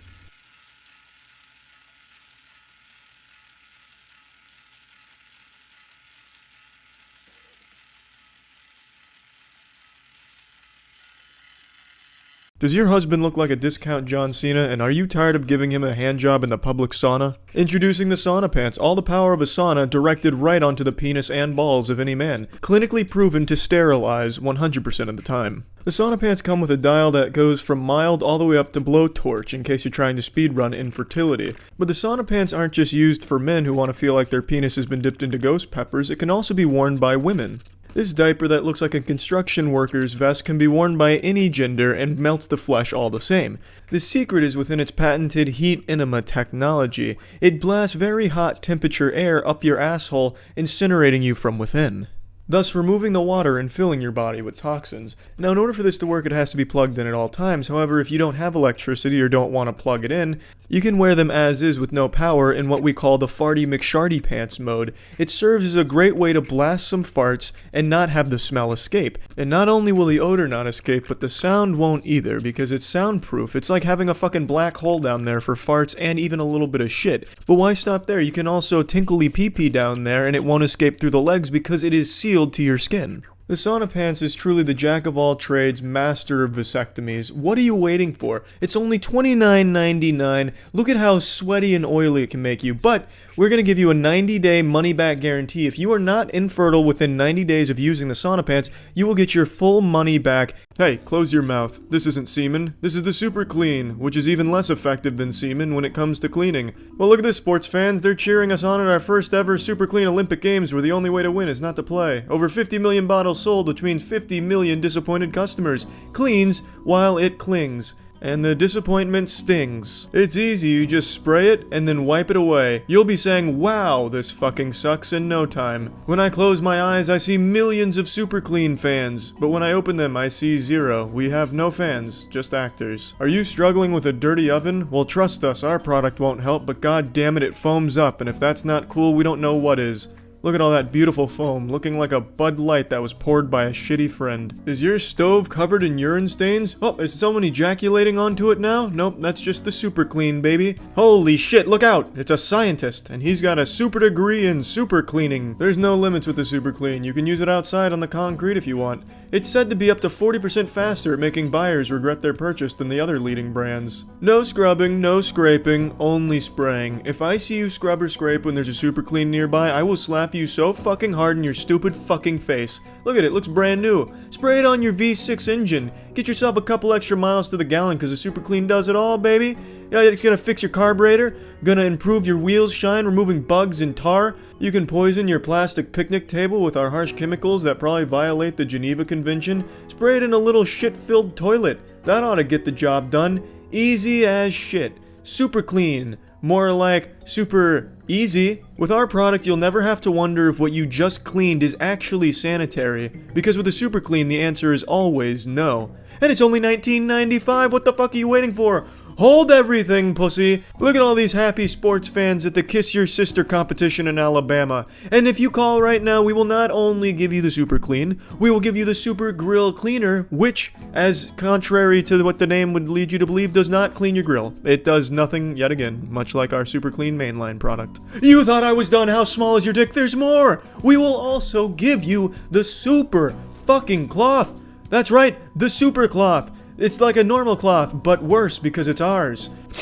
You smell that? It smells like free shipping. That's right, you can get... Hello, I'm world-renowned author Genghis Swan. The New York Times has called me literature's next evolutionary step. The author most likely to make George R.R. Martin finally give up on the Game of Thrones series and lose a significant amount of weight. I am the sole recipient of the first and only Magic School Bus International Academic Full Ride Literary Scholarship. I am a 3-time WWE Hell in a Cell pay-per-view spectator. I have not missed a single Super Bowl in all 23 years of my existence. I am also just looking for someone to vibe with. Please swipe right. I'm here to introduce to you my most recent novella, The Man Who Forgot How to Poop, written by me and illustrated by Chris Metzner, the sole son of Salvador Dali. He had to change his name in order to avoid the spotlight, but he's come out of hiding to illustrate this book, and my god, is it a fucking work of art. Now let's go ahead and dive into this book and see why they call me Genghis, He Won't Make You Yawn, Swan. Title page, bitch. Now let's get into the action. A beautiful town from the sky to the ground, a place where no one grows old. Not a problem in sight, full of delight, or at least that's what I'm told. It's all thanks to one guy with the power to fly, a hero abiding his oaths, saves kittens from trees, always says please, defeats the villains and ghosts. Ice beams from his eyes, knuckle sandwich surprise, bad guys stood not a chance. Strength of an ox, biceps like rocks, and a smile that compels you to dance. An agent of justice, a god amongst us, people can't help but cheer. Despite his talent and efforts valiant, there was but one thing he'd fear. A rumble in his tummy, after sushi so yummy, he felt nature's call. He sat, squatted, his bowels knotted, the feces refused to fall. He waited a week, situation was bleak, he simply forgot how to poop. He'd sit and he'd think, the bathroom would stink, but still, the effort was moot. To the doctor he went, his money was spent, but the problem deemed unknown. Gave him some pills, paid hefty bills, but still his anus was sewn. His condition worsened, left barely a person, he was devolving into a slug. His skin turned green, his powers lost steam, it looked like his grave was dug. With his time almost done, the town overrun with crime and evil and sadness, his family wept as the town crept deeper into madness. Not ready to leave, his wife left bereaved, the fat lady's last note was hit. Final moment he cried, this man had just died because he was so full of shit. It's a tearjerker, I know. At some points it can even be hard to read, hard to look at, and for me, hard to write. Sometimes I thought I got too dark, it was too gross, too gruesome, but I had to press forward. This is a story that needed to be told, and if I didn't tell it, who else would? You should have read this bad boy before I took out the plane crash and subsequent cannibalistic society that formed among the survivors. Now there's 6 pages left in this book, but I'm going to keep those a surprise for anyone who does buy it on Amazon. I know this is in the style of a kid's book, but as you can clearly see now, this is not a kid's book. This is anything but. This is a very critical look into the psyche of humans as we know them. This is a book that will challenge your very understanding of what it means to be sentient. It's a book that, kids could probably enjoy. It'll teach them the importance of shitting, but upon closer inspection you can find something far deeper than you ever bargained for. Now you know why they call me Genghis, he's shitting on your lawn, Swan. This book can be very difficult to read, very graphic, very intense stuff. 24 pages of pure pain. The reading painbow. Shit's intense. The book is real if anyone does want to check it out on Amazon. And there really is actually 6 pages at the end. Apples. Nature's testicles. Founders of gravity. But you don't like testicles. Or gravity. In fact, you don't seem to like much of anything these days. Colors have turned to gray. Sounds turned to silence. You're a prisoner of your own mind, asking yourself the same questions over and over again. Is there a purpose to this never-ending rat race we call life? Is there a reason to go on? You find yourself lost in a cosmic despair which poisons your healthy chi vibrations. Your spiritual frequency has gone awry.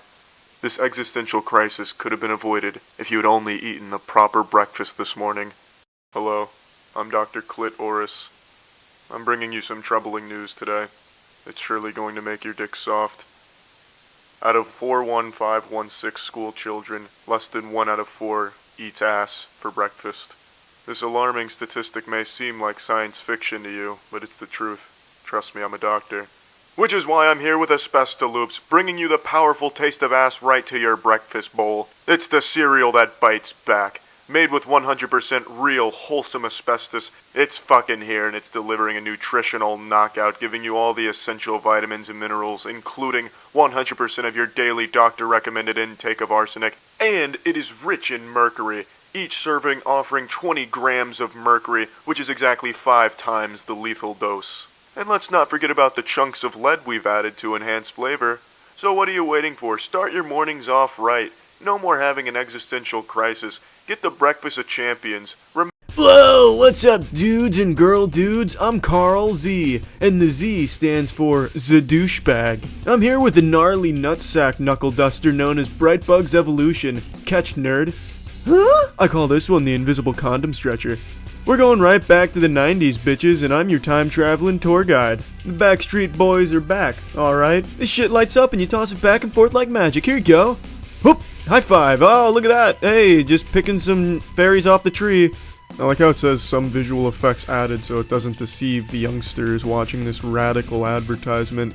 In real life, this product's probably a fucking pencil eraser or something, but thanks to the magic of technology and CGI, they've made it light up in the commercial. Bright bugs and tight hugs and fuck rugs. I can see you sniffling over there. It looks like you're coming down with a bug. A bright bug. You got a bug in your ear. Don't worry, champ. I got it out. This shit's too groovy for a movie. Heh. Let me wash your windows. Hey, I'm sorry. Oh, I got a new phone. Oh, but look at this. I can put my bright bug right in it. I can make it do a little dance. And I pull that. Here's a nice Kickstarter project for you. The Eco Weather.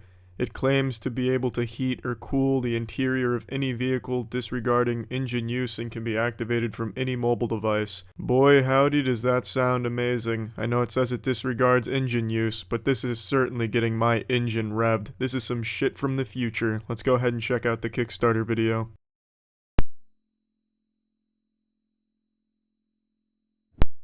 Did you catch all that? I'll go ahead and replay it for all of you out there that may not have been able to digest all the information it just tossed at you. It was a lot and it really explained a lot of different things, so I'll go ahead and replay it, just for the sake of clarity.